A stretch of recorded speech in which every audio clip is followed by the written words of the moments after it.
Okay. Should be good to go. We streamed 7.5 hours yesterday, but here we are again. On a roll.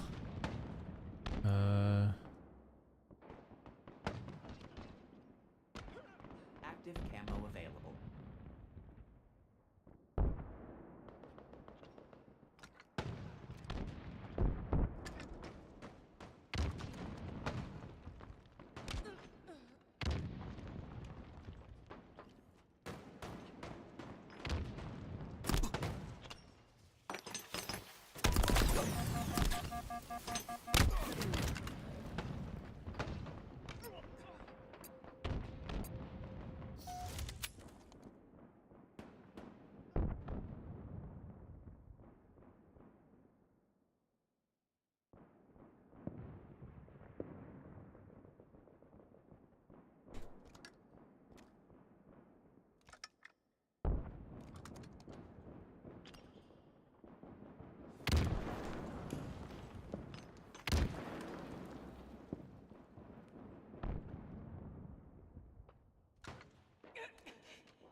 Okay.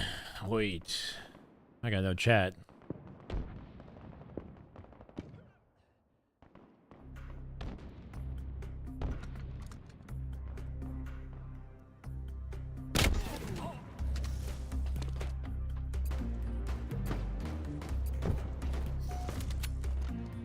Active camo inbound. I see you guys. Hi, Timmy.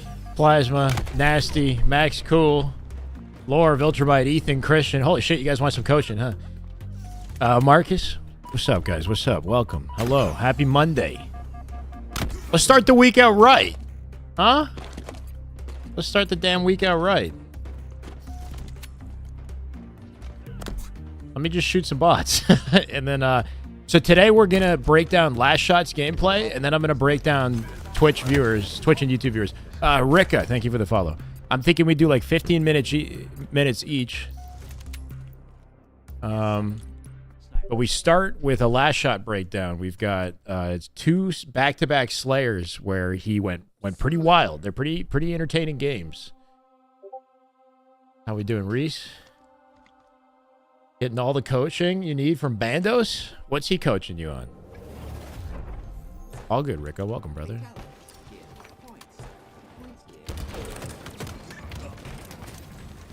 They both die, of course. That is just good Halo right there. Damn good Halo. My God. Is it Brits? Thank you, Brits. This is the way. Welcome back. I don't know why it cut off. Let's go.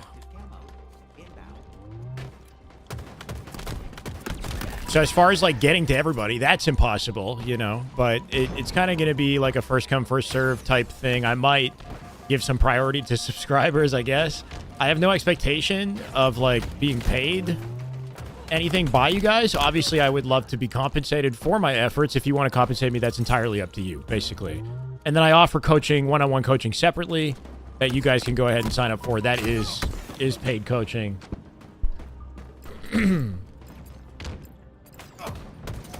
So that's the objective is we do some good work today. You guys, some of you guys get some coaching in for free if you like.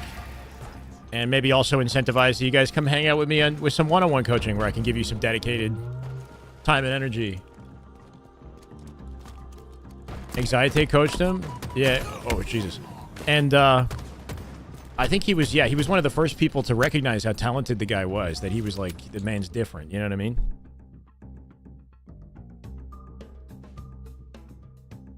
Let's try this again. Every time I spawn, it's like you roll the dice. You don't know what's going to happen.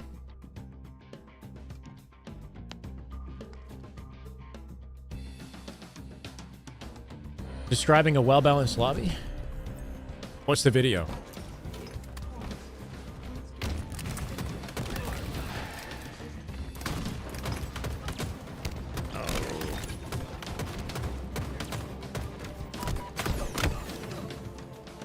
not going to do a 24-hour stream. I did 7.5 hours yesterday.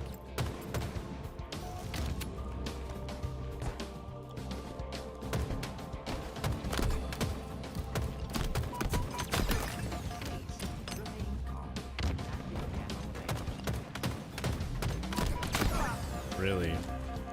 And we get a dead clamber? Like, I did a video early last year where I took a Halo dad from Plat to Onyx. What was the coaching structure he went through? I mean, like the structure was sort of like improvised. I gave him things that I wanted him to work on, and he followed suit. He was the one who put in work as far as like being very organized with his like tracking his statistics and whatnot. Like I gave him activities to do. It was on him to go make an Excel document. Like that wasn't a requirement, you know? Like he made an Excel document and like tracked his stats and took it all very seriously. So depending on how seriously you treat the what I'm offering, you're gonna see results, of course. Like that's a big part of it. I have a series of things that I'll recommend that you do to help improve the micro aspect of your game, and then as far as like the macro, the strategy side of the game, we're gonna do VOD review together is what it would be. As far as like a set, like I don't have like it's not like a course, you know what I mean? Like it's more like I'm gonna tailor the experience to what you need, and the more you require from me, the more I'll do for you type thing. As far as like developing more of like a structured course in a format that I can apply to like every student, let's say. Like I have a process, I guess, but not like a structured course format just yet, if that makes sense. I think it would be cool to put like an actual Halo course together. Confident in my ability to steer you in the right direction, though, regardless of your level, you know what I mean? Watch the Mint Blitz video. Is it a new video? Active camo available.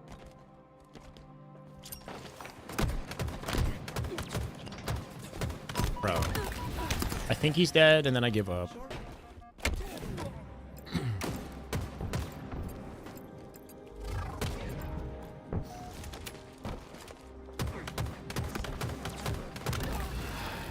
Projectile application.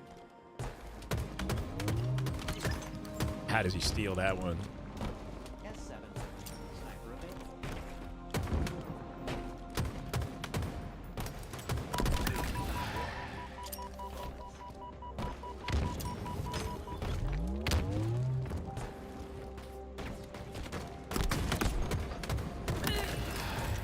Successfully delivered.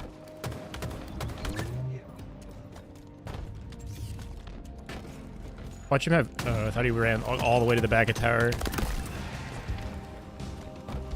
Sometimes bots have, like, perfect survival movement.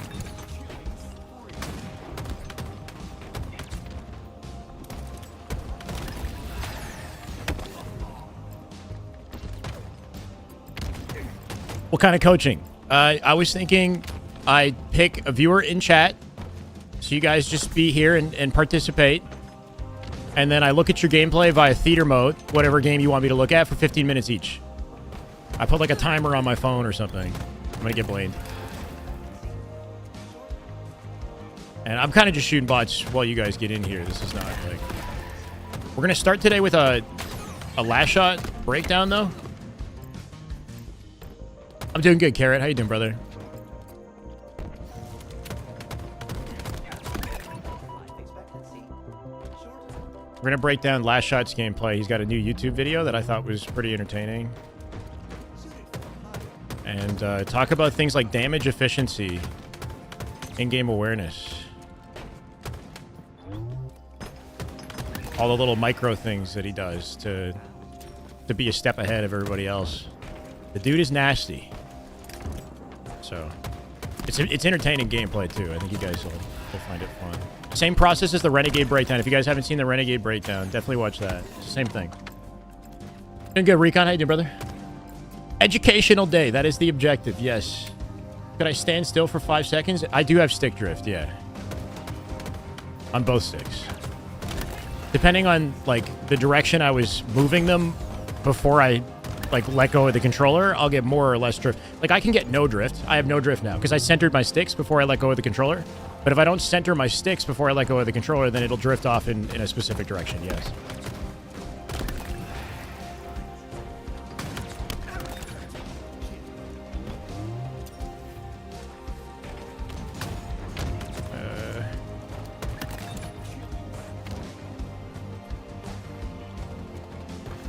Something I would like to channel from Last Shot is just the confidence that the dude has as a player.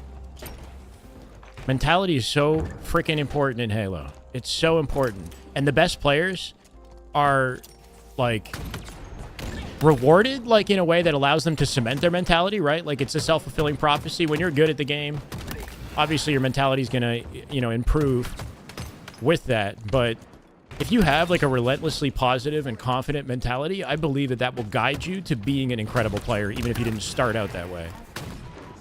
So I think almost like doing things backwards, not just composure, no, it's just how you approach the game and what you think about yourself as you play. What are the things that you tell yourself? How do you react to things not going your way?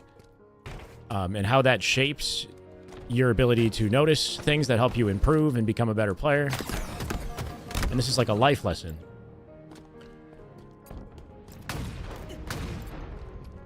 As far as VOD choices, do I want good, bad, or average? Anything you would like to send me? I mean, like, something that's, like, relatively even would probably have the most room to, like, for improvement. Like, the most for me to talk about would be a game where you're not getting shit on, you're not shitting on everybody, but there's always something to be said about every game, whether you're getting shit on or playing well, right? So, like, I won't say that it needs to be, like, strictly any type of game, but if you want the best and the most feedback, probably something where you're like just barely, like a competitive game, probably a competitive game where you're not going too positive, too negative, and you're not just like destroying or getting destroyed overall as well.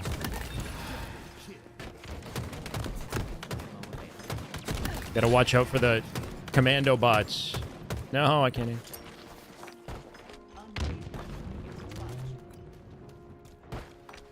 And this, yeah, so the thing that, like, if you guys watched me stream the other day when we were playing ranked, I was extremely hard on myself, and it wasn't helping. We were, like, it was, like, self-deprecating and, like, also just, like, getting annoyed and just throwing myself at it over and over again, hoping that it would somehow get better, but I want to change that.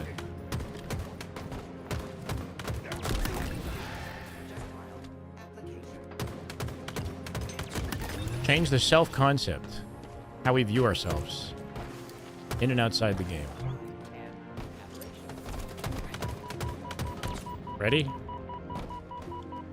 I try to, like, take my time with it.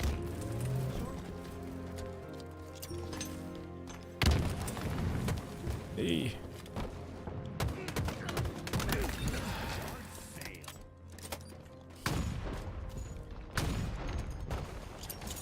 That's not a frag.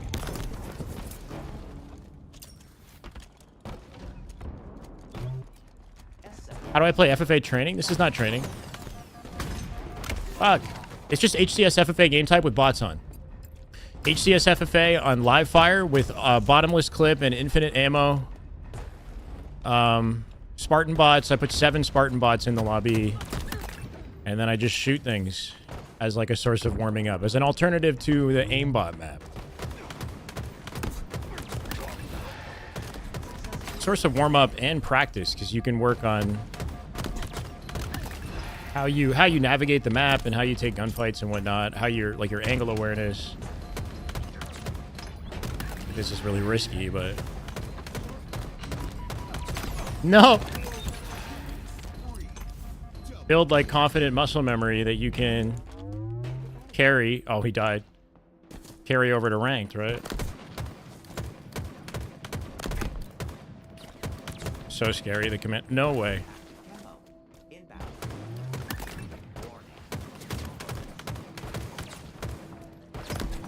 Really?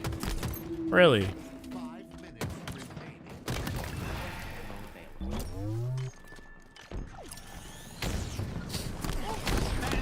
Juro! Thank you, Juro. This is the way, brother. 3 months. Welcome back. We getting out of Diamond 1 today. Let's go, bro. That's the mindset. The tips in this video will instantly get you to Onyx. And get you all the babes.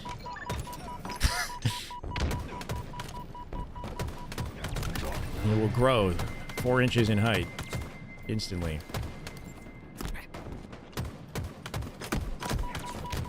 Go full Giga Chad.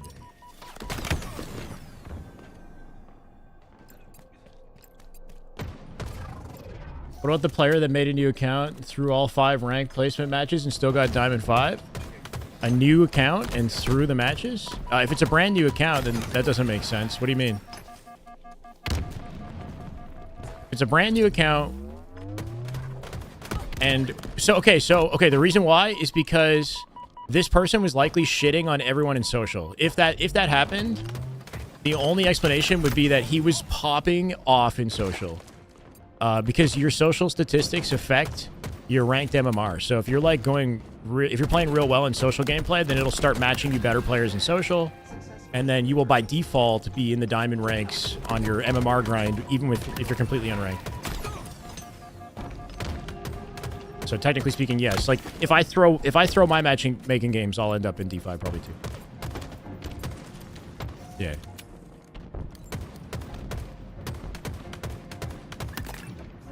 That's what Mint Blitz gets upset about that, right? On his YouTube videos, he'd be like, bro, you got to get rid of skill-based matchmaking in social, because he pops off in social, and then when he gets on like ranked, he's playing with pros. Like game 1, he's like playing with the pro players because his social stats are crazy.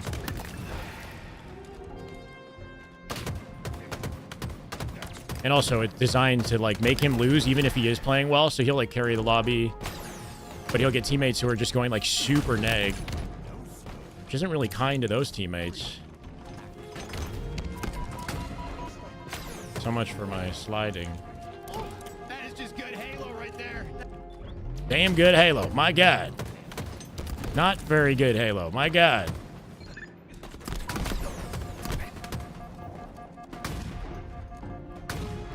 I can't hit him. I can't hit him. Bro, holy shit. 5 gifted. Folding end.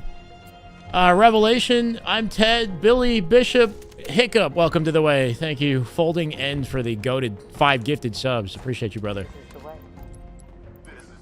I'll reset that one more time. IJX. Is it ready? Red Eye? Holy shit. We got 300 viewers on YouTube already? Okay. You know, maybe this is a waste of time. Maybe we should actually just start breaking stuff down. We have 58 on Twitch. It's crazy the difference in what I can pull on YouTube with the right title, I guess, versus Twitch. Because Twitch, it's just another day on Twitch. Nobody cares that I'm doing free coaching on Twitch. Over 300 viewers in the YouTube chat is nutty. Okay, all right. Let's just let's get to brass taxes then. Let's get serious. Do I have any generic tips for somebody trying to get past Plat 4, Plat 5, areas improvement? I see a typical Plat player. Okay, how much time do you spend? Oh, no, my bad. I have 100 concurrent viewers on YouTube. I thought it said 300, bro. It says I have 312 total views. I'm tripping. How much time do you spend practicing outside of rank play? How about that? Like, are you doing what I was just doing? Which that was for fun, but like, do you take that seriously and use that as a source of improvement? Same with like aimbots.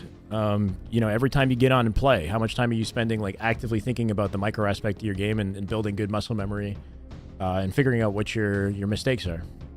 Very little. I do not. Yeah, so spend time playing aimbot every time you get on, like the aimbot V2 game type. I play Livefire. This is the mode that I'm playing, so it's HCS FFA Slayer on Livefire. And then mode, sandbox. I have bottomless clip and infinite ammo. Get as many kills as you can in 15 minutes. And then what I do with students is I make them do that, and then I go into their gameplay and I point out all of the missed opportunities in their practice, basically. Because all of that, it's like Mr. Miyagi. You know, the better you play in this, the more natural you're finding enemies and isolating gunfights and swapping from target to target, the easier your ranked experience is going to be as well.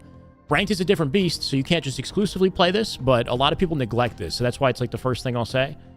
And then if you're at platinum level, there's probably a lot of other glaring like opportunities with your gameplay, you know what I mean? In regards to like teamwork and your understanding of spawns and how you're just kind of playing around your team and the information that your team gives you, right? Your team gives you so much information every time you spawn. Their positions on the map tell you where to anticipate the enemy and whether or not they're in fights. They got exclamation points above their head that tells you who's in fights, right? The kill feed is telling you the state of the game. If you've got multiple dead on your team, you're at disadvantage state. Multiple dead on their team, you're in advantage state, right? So how you play is dictated by the kill feed and your understanding of the kill feed and the timing of spawns, right? So like all of that stuff is neglected in plat level. Just get, yeah, I mean, your awareness of the power-ups and the power weapons and all of that standard stuff, your understanding of positioning. If you have high ground, you know, generally speaking, you have good positioning and, you know, you should opt to control that rather than like drop off the top of the map to chase a kill on the bottom. You know what I mean? It's all situational, but no problem, Barbosa. Free? Yeah. 1,700? Hey, let's go.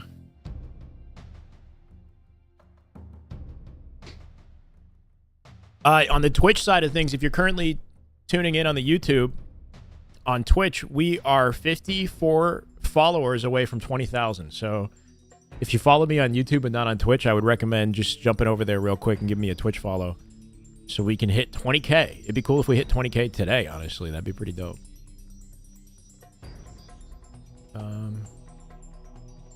Probably past the point of no return. Are you talking about yourself, Yokes? P2 to P3, but as I said above, play high, low, plat, since your son is ranked there? Okay. I mean, what do you want to achieve? You know what I mean? Like, if you believe that you're past the point of no return, if that's your mentality coming into your games, then that's a self-fulfilling prophecy. You're not going to get better. That's all there is to it. You have to change that mentality. Okay.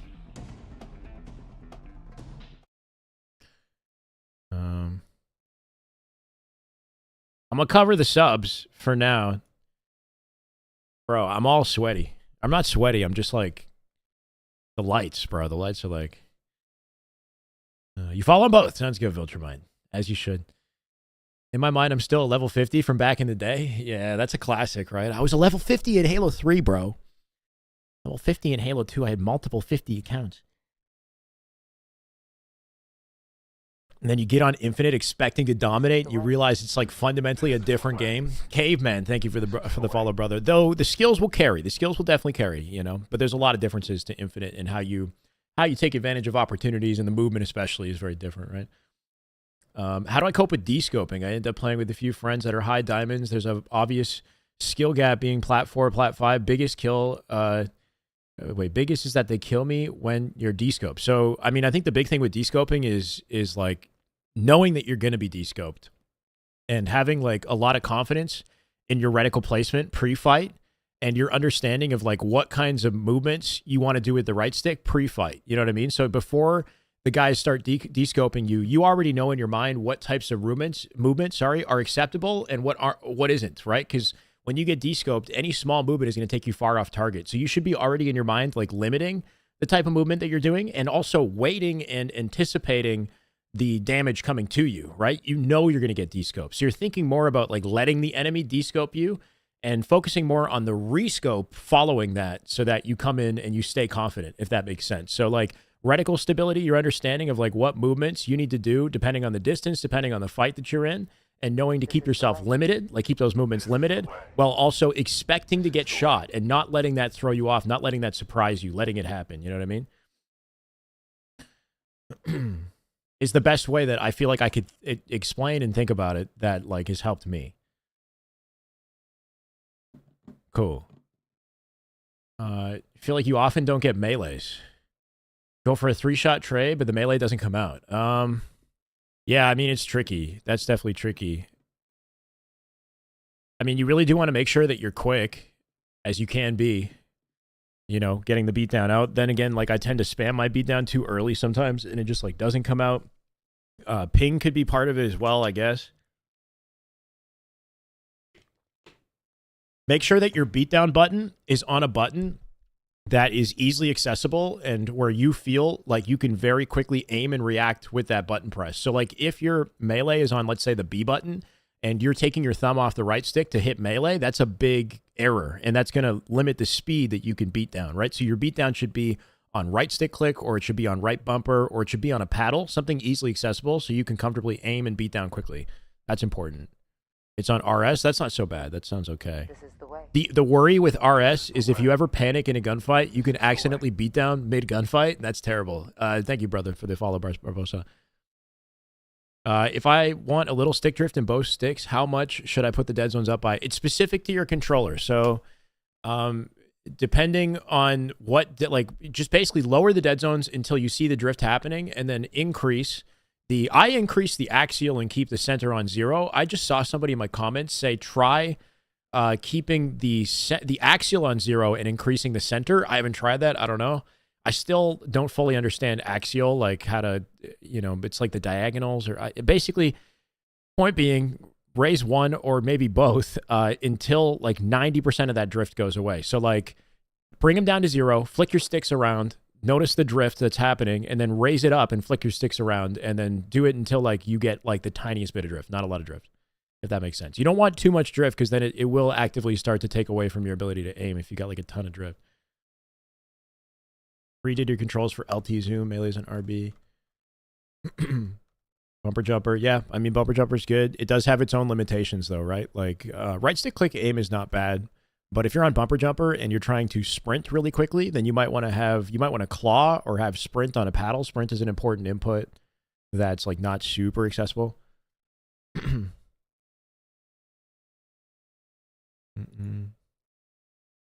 Okay, so are we down to watch this together and just focus on the last shot video? You guys good, chat?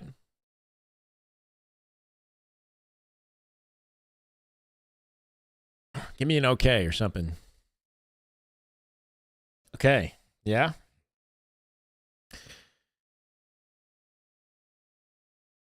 Yeah, no, these are good games. Okay, so this could be Halo's next superstar. That's the title. That's the idea for this video. We're going to look at Last Shot's gameplay today. Last Shot is on Shopify for the season. He's playing alongside Frosty and Royal 2, who we know well, and then Collect. Collect, I'd say, and Last Shot are in the same type of position wherein they're new to competitive Halo. Last Shot's played, I think, a full year of competitive, and he got a top placing of top 4 at Worlds, which is incredible, right? This is his second full year. Last Shot is still relatively new. He's also got multiple top 3, top 4 placings. This could be the year they both start winning majors. I think that their team on paper is top 3 with the potential to win a major. And there's a lot about Last Shot's gameplay that puts him in that potential superstar position. Cycle, yes, Cycle, I would say, is equal to Last Shot, but today we're going to look at Last Shot. So we're just going to watch his gameplay and just kind of react as we go. And then every time he dies, we'll come back. I'll point out things that I notice. Yeah, I was about to say, yeah, does he have He's playing against Snakebite in this one. Sweaty lobby. We got Snakebite on one side. We got Hunter, JJX on the other team as well. Sniping. Really sweaty Halo one players. Guy, they're wing right now. Squilly, one shot. Some Great opening shots here too. They're wing, last guy. One spawner. Kill him. On their Fortress BR. Slayer, which I know a lot of people have issues with Fortress Slayer. front. They were just pushing and blocking the here. spawn there, by the way. They opened up the elbow and he's I'm watching aware their, of it. I'm watching their spiral and stuff. There's probably a guy on me somewhere. I'm watching over you. Yep, there is. Yep. Shot him 3 times. I died to a guy who spawned the opposite side of the map. The guy on you. Oh, What? the guy on you. My God. Oh my God. Okay. I don't know if that's lucky or if that's just pure talent. Snipe is where I He hit the I head. checked one from Mary's voice. I can't lie. rotate, keep our red. He just said he got I'm trying to checked get by you this back guy's up, There's voice. 2 here. They Watch want out, sniper stuff. watch out. Damn it. Keep fighting. Should have forced the other child. Yeah, how are we? Oh, I gonna snipe at Doobie here. We're getting ripped apart. His teammates are all dying. He's sniping. 1 shot. In trench, whatever it is. Wait, they're wing. Kind of a wild rotate here. He's going center map. He's in the middle of it all. They're wing right now. They're back base. Yeah, they're currently spawning blue, and there's one in tower. No, dude, I'm doing Oh, I max. do. Oh Great my God, awareness, I'm doing though. So much. That's life 1. Mm. There's a lot of things I want to talk about with his gameplay, from Triangle? awareness to damage, like the way that a Last Shot deals damage. This is an excellent way to start on the map that I think you should take notes on. So Murder. obviously you got snipes on both sides. He spawned closest to snipe. He's going to go grab it. And I've seen Last Shot, or Wyatt, if we want to call him Wyatt. What's up, Jelly? How you doing, brother? He does this often. He does this in pro play and tournaments as well. He picks up snipe and backs up a couple steps to isolate the sight line. He's got a player on his plasmas as well, right? And then takes angle to cut off anybody who's going tower. Jumps, and he has the reaction speed to hit a headshot here. You can tell he's done that a few times, right? And he's hit headshots in pro play on pros going sniper here too. So this is a nice, quick way to get like an angle immediately. And by backing up, he's isolating all other sight lines, right? So he's ensuring that he doesn't get killed by a plasma for free. Yeah, I'm gonna move forward. I don't know. It's a good like passive way to open on the Got map. one over their tower now sniping. And he's also calling the player that rotated to tower as well, saying he's sniping. He knows he picked up sniper. He knows where he's going as well, right? So his callouts are proactive. Yep, sniping. Where one guy there, he's wing, making they're an wing, slowly one assumption, shot. and Well, generally slowly he's one shot. right? He's got a good understanding of the They're game. wing last guy. One So spot. he'll make callouts in advance on where Yeah. players are Oh, they're headed, BR, they're you know, BR. based on what he knows. Study. This is good awareness here. As he pushes up, he can tell that his team is collapsing. So the way the spawns work on this map, that you could say is maybe sort of unique. The spawns I find on this map are similar to the way that Pit spawns work, or even Sanctuary. You could say Sanctuary, wherein the enemy will spawn sort of in like four corners, and against the back walls in the bases, the red base and the blue base, and they can spawn on the tower corner of the red base, let's say, or they can spawn on the BR, the armory corner of the red base, and then the opposite on blue side. There's not a lot of spawning happening in between that, right? Like in the tower walls, near the tower. Most of it's contained to those outer walls. So as his team pushes, what the spawn system will do is it'll flip to the open corner of the map. So Wyatt here Wing knows last guy. One spot. that with them pushing up and putting pressure on blue, the open corner is red. Spawn time is 8 seconds, by the way, in Slayer. Keep that in mind Sure. as well. But now he's automatically predicting the open corner. So keep this in mind when you're playing Slayer. What's the open corner when your team is collapsing? Because that's where the spawns will flip. And the tendency to flip on this map is pretty... The spawns are loose. They flip pretty down. easily. On their BR, their BR. Spawn, study. I see. about to- Mine's I'm about to maybe get after. Here. I'm watching their spiral and stuff. There's probably a guy on me somewhere. I'm watching over here. Yep, there's Zip. Shot him 3 times. I died to a guy who spawned the opposite side of the map. Just good patience on and you. awareness of angles here. What? There's a guy on you. And I want to say that was lucky. That was kind of dope. But like he bumped for the beatdown after. So just in case he didn't hit the head, he was ready to like try to get the beatdown there too. We're watching going to movie see a up lot there, of this in his Shot him gameplay, 3 times. but the ability to find head level on angles and do it without any wasted space. I died to a guy who So when he spawned the shoots opposite side of the Snakebite, map. bam, and then the way that he takes the next angle is one quick, smooth motion to head level, right? So he's going to do this throughout the game. So just note how he does that. It's so effortless. There's no wasted on you. space. He goes priority angle to What? priority angle. There's a guy on you. I do like his positioning here as well before that, right? You can tell he's predicting the spawns are open in BR. By being down low like this, people don't know to expect him here, and he can listen for players coming Fine. around him as well. Okay. So I'm pumped. he has some good options. That's like Slade the team. We know for a fact they're spawning on the blue side of the map here. Where I Okay, I just got checked from Mary's voice. I can't lie. rotate, keep our red. Yeah, opening up by watching tower, but this is good awareness to pay attention to his one surviving teammate on the map, and this is the guy that he's calming with. This is like Nuclear Blaze is in his I'm trying to mic. get you back up, back up. There's 2 here. They Watch want out, I'm trying to look at you back up. That's some good comms, right? Like if you know that you're supporting your teammate, you could tell your teammate to back up to give you the angle to support. Go, go, Damn go. it. Ends up getting a body shot. Should force the other child. Yeah, how are we? Oh, I don't snipe at Dubier. You can see his teammates' Ring, exits, and he's rip apart. paying attention to kill feed here. He knows that like they're dying, they're losing their He's fights. sniping. 1 shot. This rotation that he French, hits whatever.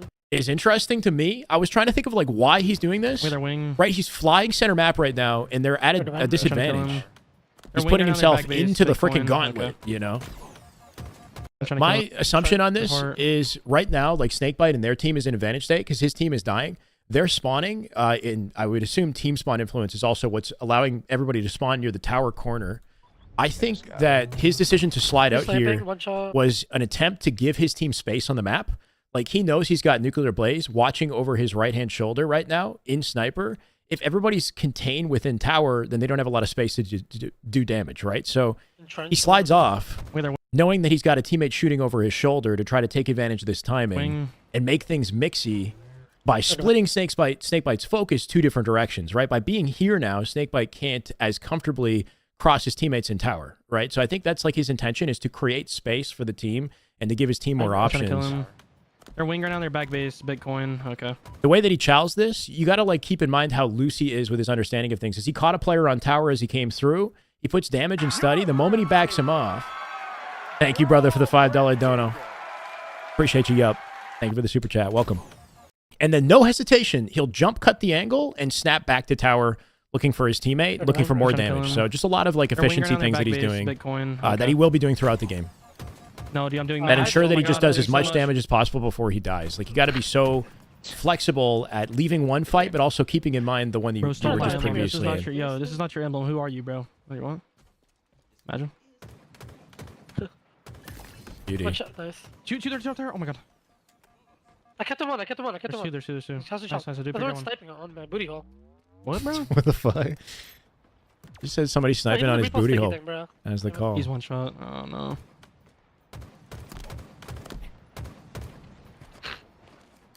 I just took the most faded route, bro. Why am I doing that? No idea what that calls. Hey. Okay.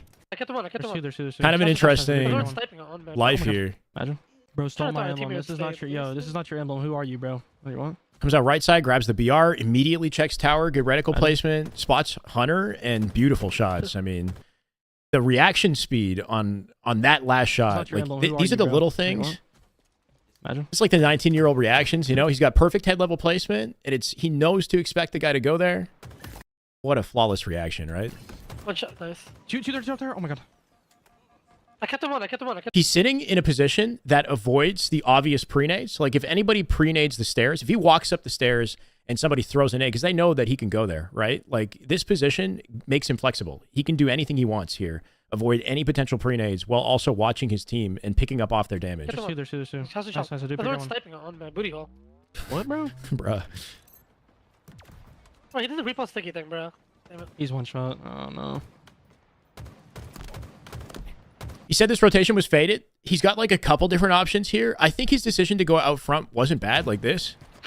I think he's trying to pick up off the fact that his teammate is pushed forward into courtyard. If Adapir was in a fight with Snakebite here, this would have been a good pickup. He also bumps the wall. When I made a video about this map, I talked about how the map is like kind of asymmetrical. This side of the map has like blocks poking out in the archway that blocked his slide, right? If he was to do the same slide on the other side of the map, I think he would have gotten through clean without bumping the wall because this one section of the map is asymmetrical. So just a interesting example of like how the map can kind of screw you up that I don't like personally. And that sort of slowed down his movement. If he hit a nice curb slide through here and got through to the back elbow, he would have actually had a great flank and would have stayed alive. And he does that a lot throughout the game, using that rotation to get to flank tower. He can also curb slide outright and chow tower from down low. It's a tricky fight. It might keep him in the sight line of any teammates spawning behind him, but I don't know. Not a bad play. I think he's just trying Why am I to. doing that? He's got low positioning, but he's just trying to slow take down, advantage bro. of that to find a flank. My fault. Yeah, my fault. Nah, you said booty hole, bro. No, you're right. What's that? One shot. basement. Wow. What do you call it? Okay. Bottom BR. Bottom mid, still up. Other side. Nice. I think I just I got it. No, I'm dead. Oh my god, helping. dead. My God. Nice. He just front base going there, bond. Their left side front base. I'm already out of as well. In your right side. Wow, I got one shotted, bro. Two of them. Holy flip. Watch the damage. One shot the pillars. He does One here. guy- yeah, everyone's one shot, bro. That's like the Everyone's so many standard one-shots for when I pro get out play there, right Zed. there. The damage efficiency. We're gonna look at that. Everyone, bang ring. I'm playing the tower. He just Might put be max getting damage here, on like every target. I'm hitting it now. Yeah, he's here. They're spawning in red now. They just killed him blue, right? Nice, we got him. Could be anywhere across the wall. Here, Yep. bottom BR. He's one I got shot. sniped. Done. Cool. Spawns are We got flipping him. to blue side of the map here. Good damage. Yeah, good he's damage. weak on me. I'm He trying to knows that find the him. opposite corner is open. probably He's getting dropped Nixie low. in the He's center on of you, on this. you. No. The way he's positioned Sniper, himself sniper, readies him sniper. for the blue side as well. He's getting so aggressive Nice, get up. My God. Listen. and turns this into a flank. Snakebite spawned on the elbow. He's in the tower I'm towering now. off PJ, drop Flank down. One shot, one Snakebite. tower. They're now spawning in the opposite corner Yeah. of blue, but the red side is open too. Oh, Look at his shit. awareness. I got killer snipe. Deletes their sniper. They're back base. I knew it, bro. I knew Yeah, it he somewhere. knew that there could be somebody in that open spawn out got like one. corner. One guy's in blue. Nice one guy, rotate. Two in blue. But Bitcoin and Hunter. Oh, that is just good Halo. Let's go, right Carl. there. That is just damn good Halo. Damn good Halo, brother. Skilly, Deleted. one shot blinking there too. I got one. I'm trying to play the tower guy. Skilly's close to I think your this is side. my favorite Done. clip of the video. Cut my guy. Read it. Let's got me. Watch Oh On my God. Snakebite. Oh my no way God. you hit that. Bruh. Dude hits the Wow. no scope headshot with him top He's on. I tower. want to do. I'm holding that blue. I'm holding that blue. We I'm have a gonna sniper go tower. now, I think. We're entering. Good now. comms here, Yeah, right? I don't know. He's blocking the blue They wanna corner be so that on they all Here. spawn together in the armory One on guy's red. spiral as well. Spiral right now. Hey, man, Three right, shot. right in. Oh no. They can't play for you, your teammates. Not Well, right now. They're gonna get running us in though. there. Oh, I forgot about that, I brother. ain't trying to engine. So I can watch hot. the cart. He's on me. He doesn't know exactly where I I am. can watch the chase. Ooh, I'm dead. Nice Not rotate on base, attempt. so- So much happening in this life, my God, dude. So much happening. Oh my God. And so much work base that on- he's doing to Where's keep he the on? enemy under pressure and like on their toes immediately off spawn. Where does this life even start? Shot, bro. Two of them. Everyone. All the I'm gonna- damage he does here. Slow down, bro. Here we go. Yeah, he does a late jump tower Oh, as my well. fault, We're my seeing a fault. lot, Yeah, my a lot of that with these players, right? No, you're right. Great awareness off spawn. He's got his My teammate fault, calling my it, but he fault. also Yeah, just my looks fault. to his teammates. X, who's dead here, No, with you're right. perfect head level placement, max damage on Hunter, doesn't quite get the headshot. One shot basement. Wow. Leaves a nade behind. It doesn't waste time with him. He knows that OS is coming up, and by hitting this rotate, which this is a good one to keep in mind if you want to get the hang of some of the important curb slides on this map, he's sprinting off the edge of this, right? Timing a slide as he Oh, falls. Bottom BR. Worth practicing to just get that fast rotate and an angle to the opposite side of OS so he can guarantee, like, help his team out as they're on top of OS here. Kind of misses it, So, but other side. Nice. cool. Hits another slide. That's a very important slide to get to OS quickly. It immediately turns out, activates. Help you. Hunter maybe had an opportunity to use his repulse here. Thank you, Benji. If he hits like a melee repulse or just gets the repulse out, right, then Last Shot wouldn't be able to pick it up. He just front base going there, bond. He might have had like something he could have done with that repulse. He's getting shot in the back though. Wow, I got one shotted, bro. Two of them. Oh, You gotta love the way that he moves here. So he knows that Snakebite is coming out courtyard. He's got a couple options. He could go. He could jump up his like left hand side, right? Or he could rotate the Take it right tower. side. So the way he approaches this, he does an early jump while looking down with his reticle. He's got a full sweep on the courtyard and then landing on the crate at the same time. This is just nice, efficient movement. From this position, he's got good high ground and the option to jump to the wing if the player is directly below him, like immediately, right? But sees him on tower wall, so he steps back I got behind the crate, One-shotted, bro. right? And then jumps back up to it backwards and then back up to the Two. wing with a crouch jump. So just nice, efficient movement. You want to really like be comfortable navigating this area. And this is the pro standard for damage efficiency, right? Like look at the amount of damage he does here, and there's no wasted space, Flip. no wasted One time. shot the pillars. One guy. Oh, yeah, everyone's one shot. Three different targets. He just put one shot, basically, in that one situation, right? So Holy flip. snap to One shot the study, pillars, back to one guy. Squilly, Yeah, everyone's back one to shot, Hunter. bro. Everyone's so Like take notes on how pros do this and try to apply this to your game. Like as far as practicing this, obviously he's got good angle awareness. Like he knows what priority angles are in this situation, where players are spawning here too. Like already out of we know the OS, blue Take it side of right the map side. is open, Wow, I got one shotted, bro. Two of them. right? Holy flip. one shot the pillars. That reaction speed to like head level snap onto one side of pillar and then to see Squilly on the other and to just very quickly, like that's just, I don't know, Shot it, man. bro. That's just fast reactions. Two of them.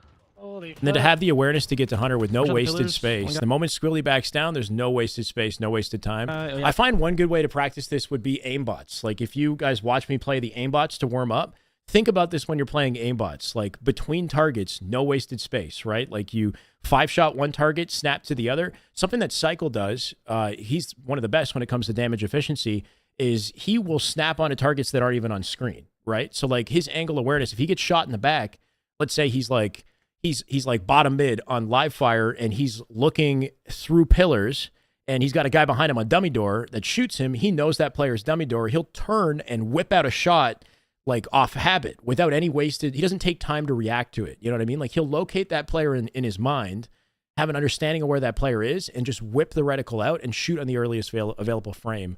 Try doing that when you're fighting bots. Like you have an understanding of where they are while you're in one gunfight with one, and then you have to kind of ready yourself to, without any wasted space, snap to head level to another target. It's everyone's something that's one shot, hard to bro. explain, but worth practicing because this damage efficiency, this is one thing that like sets Last Shot and players like Cycle apart from everybody Everyone's else. so many one shots. One guy got out pillars head. Yeah. That's a quick 3 dead. They die together, making the spawns easy. They know that the whole red side of the map is open right now. Nobody has any like guaranteed coverage. They're all pretty far back, right? So it could be the tower elbow where they're spawning and across the back wall through red side. So he's going to come in like anticipating playing the tower, that there I'm could be playing a player tower. Might be guy here. I don't know. Yeah, and the way that he comes into that with the repulse is a good way to like confidently take high ground with his reticle ready. It's Hitting just a it good low. rotate. He's late. Hits a late jump on Snakebite here too. Definitely want to Right take on. notes and use this tech. Hitting it now. Yeah, This ledge that he's on is perfectly flat. It's like the perfect type of ledge to use the late jump tech. You want a flat surface or a downward slope surface to walk off that gives you time to like walk off and jump back up. He's late. If you crouch, hold crouch before you drop, you actually get access to an even lower height. Like see how low he went? This dude's I'm playing like the tower, got I'm it to playing the eye tower. level Might be guy here. I don't know. with the Yep, late hitting it jump, now. Yeah, he's here, he's He's here. late. which is just enough to throw your opponent off. and force them to even like look away or hesitate on the final Yeah. shot. That's crazy, right? Like that's the latest. I'd say that's pretty frame perfect. The timing that he got right there. If he times his jump any later, he probably misses it and falls to the floor. If he times his jump too early, then the technique isn't effective, right? So there's like a perfect sweet spot that you're aiming for with that timing, and it's worth practicing so that you get like the, you know, this result. And he could throw off Snakebite with this. Yeah, it's pretty nutty. It's the new Cali Clamber, right? It's the infinite Cali Clamber. Like if you're timing this perfectly, it's more effective than clambering. It doesn't put your gun down and keeps you alive just long enough for the teammate who is wrapping tower to also get involved with the fight and make it impossible for Snakebite, right? Because he's not just in a 1v1 with Snakebite, he's also delaying the situation so that his teammate collapsing on tower can get involved in it as well. Here. There's one One shot. got sniped then. One guy on you. They're cleaning up multiple. I love the spawn awareness here. So as they're getting this kills, the most open corner of the map, like you see the way the team formation, it's like it's tethered to the red corner of the map right now. That's the corner that they're closest to. The farthest corner, the most open corner of the map for the enemy that just died to spawn is the blue corner, right? That's kind of how the spawn works, is it's going to find the farthest, most isolated open corner of the map and put the first spawner there. And Last Shot knows that. So in this moment, as they start getting kills, they got 2 dead. They're attacking somebody in bottom One red shot, base. Snipe then. Cool, Squilly dead. Snakebite's One guy on dead. you. 1 weak in the bottom of the base. Good damage. With no wasted time, he's hitting this rotate right off the crate, straight through to mid here. Yeah, he's weak on And he's I'm trying to- looking for the spawners coming off of that elbow, putting himself in the middle of the exchange I'm here. trying to find him. You probably drop low. Hey, no, he's His on you, movement on is you, sweet on you. because he will drop to the front of the crate after he gets the kill and then turn to face blue from safety behind this crate in case he did get cherry picked and shot at. You got a player who spawned like towards the center of the base here, right? That he got a whiff Yes, of. Look at that snipe. There's snipe spawning Swilly. And he's attacking it. So Snakebite's already spawned in this moment. Snakebite is top tower. The way that he's rotating low here and aggressively is honestly, it's just so perfect in the moment because it's keeping tower kind of isolated out of play. Snakebite is distracted in this moment by his teammates who are still collapsing. So it's just so proactive. Nice. As he gets the kill, he drops, comes out Good down on, good on. low, Good listen. fully isolated rotate, can reload, get his shields back, and then has the awareness of the ping, like his teammates are pinging it. Top Jumps tower. up and gets the Down, angle. PJ drop down. One Beautiful shot, one damage tower. on Snakebite. And then he knows in this moment that as this collapse is happening, what the open spawn is. They got him on a cycle, right? He's keeping the time in his head. They've got a line from here to the other side of the map. The open spawn could be the opposite corner, or it could be the opposite red corner. It's kind of like a 50-50 in this moment because they're blocking both sides, right? So the whole, like it could be red or blue corner basically opposite them where the open spawn is. Top tower and I'll PJ drop So he's down. got One some shot, one awareness tower. of the fact that like there could be somebody in front of him right now. That's why he's angle checking it. Where's he on me? He's got sniper. They picked up the opposite snipe. The icon for the opposite sniper disappeared, which is a good indication that sniper is like loose. Somebody's got it. Well- Ada appears in the center of the map, right? So nobody's got coverage on that or an angle on that side of the map. Outside. It's just really good awareness, right? To like, he thought somebody could be on his right-hand side, but he didn't lock into that. He still had the awareness to like look for the opposite sniper through Killer mid. snipe. Oh, nice. Adrex can play that. Comes back to tower. Good positioning. They're back base. I knew it, bro. I knew And it. he knew it, right? Like he came back and he had that awareness that there could still be somebody there. He He was manages somewhere. to get out. Yeah. Things are What's kind of going on? mixy with the spawns. That Hunter's positioning will likely spawn everybody else in that corner, right? You got Pierre blocking the left side corner here as One well. guy's in blue. One guy. Two So in yeah, blue. you got multiple. He said 2 in blue. He got a whiff of one guy in Two the blue, door. But Bitcoin and a hunter. Shot 1 3 times. Steady. Just good patient play. Bringing up Scully's- scoreboard also Scully's tells you one like shot who's looking alive, good. who's I got dead, one, right? I'm trying to play the tower guy. Really close to your side. Good comms from his teammate here. Cut my guy. Three dead. Watch Oh it. my god. Insane shot, bro. Like it's just where the talent my comes God. in. So Watch me. Snakebite is in tower. Watch Oh it. my god. Even if that nade didn't hit Snakebite, he still would have gotten the kill, right? That's a no-scope headshot. He flicked up to the face. So even if he didn't get hit by that nade, it still would have killed him. Cut my just guy. gross. Let's got me. Watch Oh it. my god. Yeah. No way you hit that. Bruh. Wow. He's on a dude. On a dude. Three dead in them holding down again? Blue, holding down blue. I'm holding down blue. This is good comms in this situation. So right now, like his team is collapsing towards red side. This elbow is open. The red side of the map is open as well. Because they're kind of like, you know, in between by turning and then coming He's back on to a dude, on a blue. dude. I'm holding down blue. I'm holding down blue. He ensures that nobody Wait a spawns in this corner that he's exposing, right? Like if he pushes towards that other corner, then the enemy's going to start spawning in blue behind him, right? But by coming back to blue, he's actually blocking this side of the map and giving them access to both towers. Sniper now, I think. We're at Anthrax 9. Yeah. I think it's a better way to control the valuable positions on the map here by holding both One got towers. the beer. The beer on you. Here. Thank for One got a spiral as well. Spiral right now. Hey, man, Three right, shot. right in. Oh, no, Lost his no, teammate no. in tower. They can't play for you and your teammates. Not Oh, right now. They're gonna get running us in though. there. Oh, I forgot about that, brother. Fine, engine. I can watch front cart. He's on me. He doesn't. So he says they're going to get OS, and he can try to ninja him. At first, I was thinking, like, in this position, he could throw pre-nades at OS. He could bank a nade or two off the floor and do some guaranteed damage on anybody who's on top of OS. But he doesn't throw nades. And I think his mindset here is not only would it be difficult to get a kill with nades, if his intent is to ninja the OS, if he throws nades, he reveals his position, the fact that he's here, right? So I think he purposely chose to not throw nades, Oh, I stand forgot on the about that, brother. crate, Engine. hoping to catch the OS guy off guard and like jump ninja him somehow, basically, right? I can watch front cart. He's on me. He does where. But this guy knows where he is. So he hits a quick rotate. I Yeah. can watch the chase. Ooh, I'm.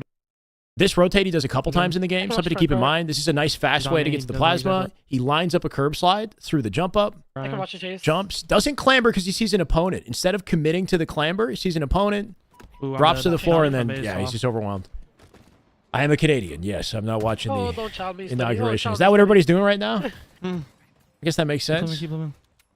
God damn, I thought I could make it out. Basement was weak. Oh, I didn't keep Yeah, in yeah, mind it's that not- that was oh, even wow. happening today.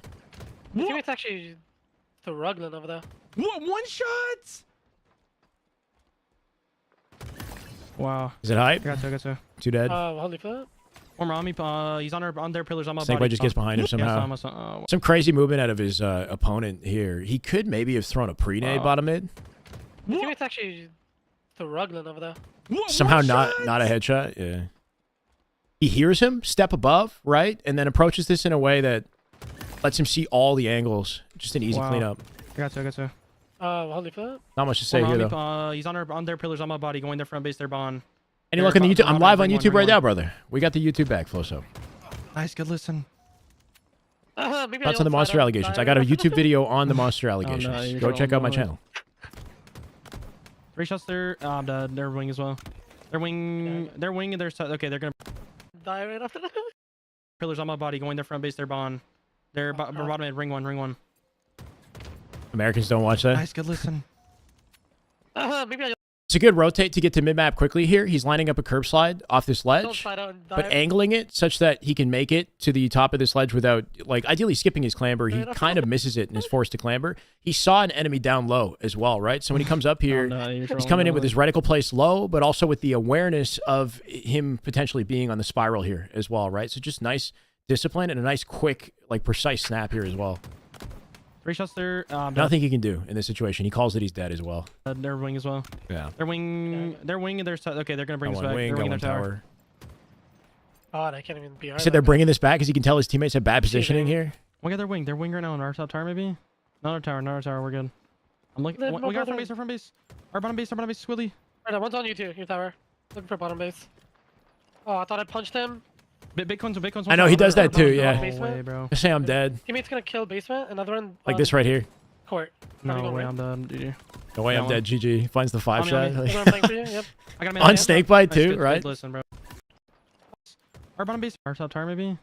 This awareness to catch this player is kind of wild.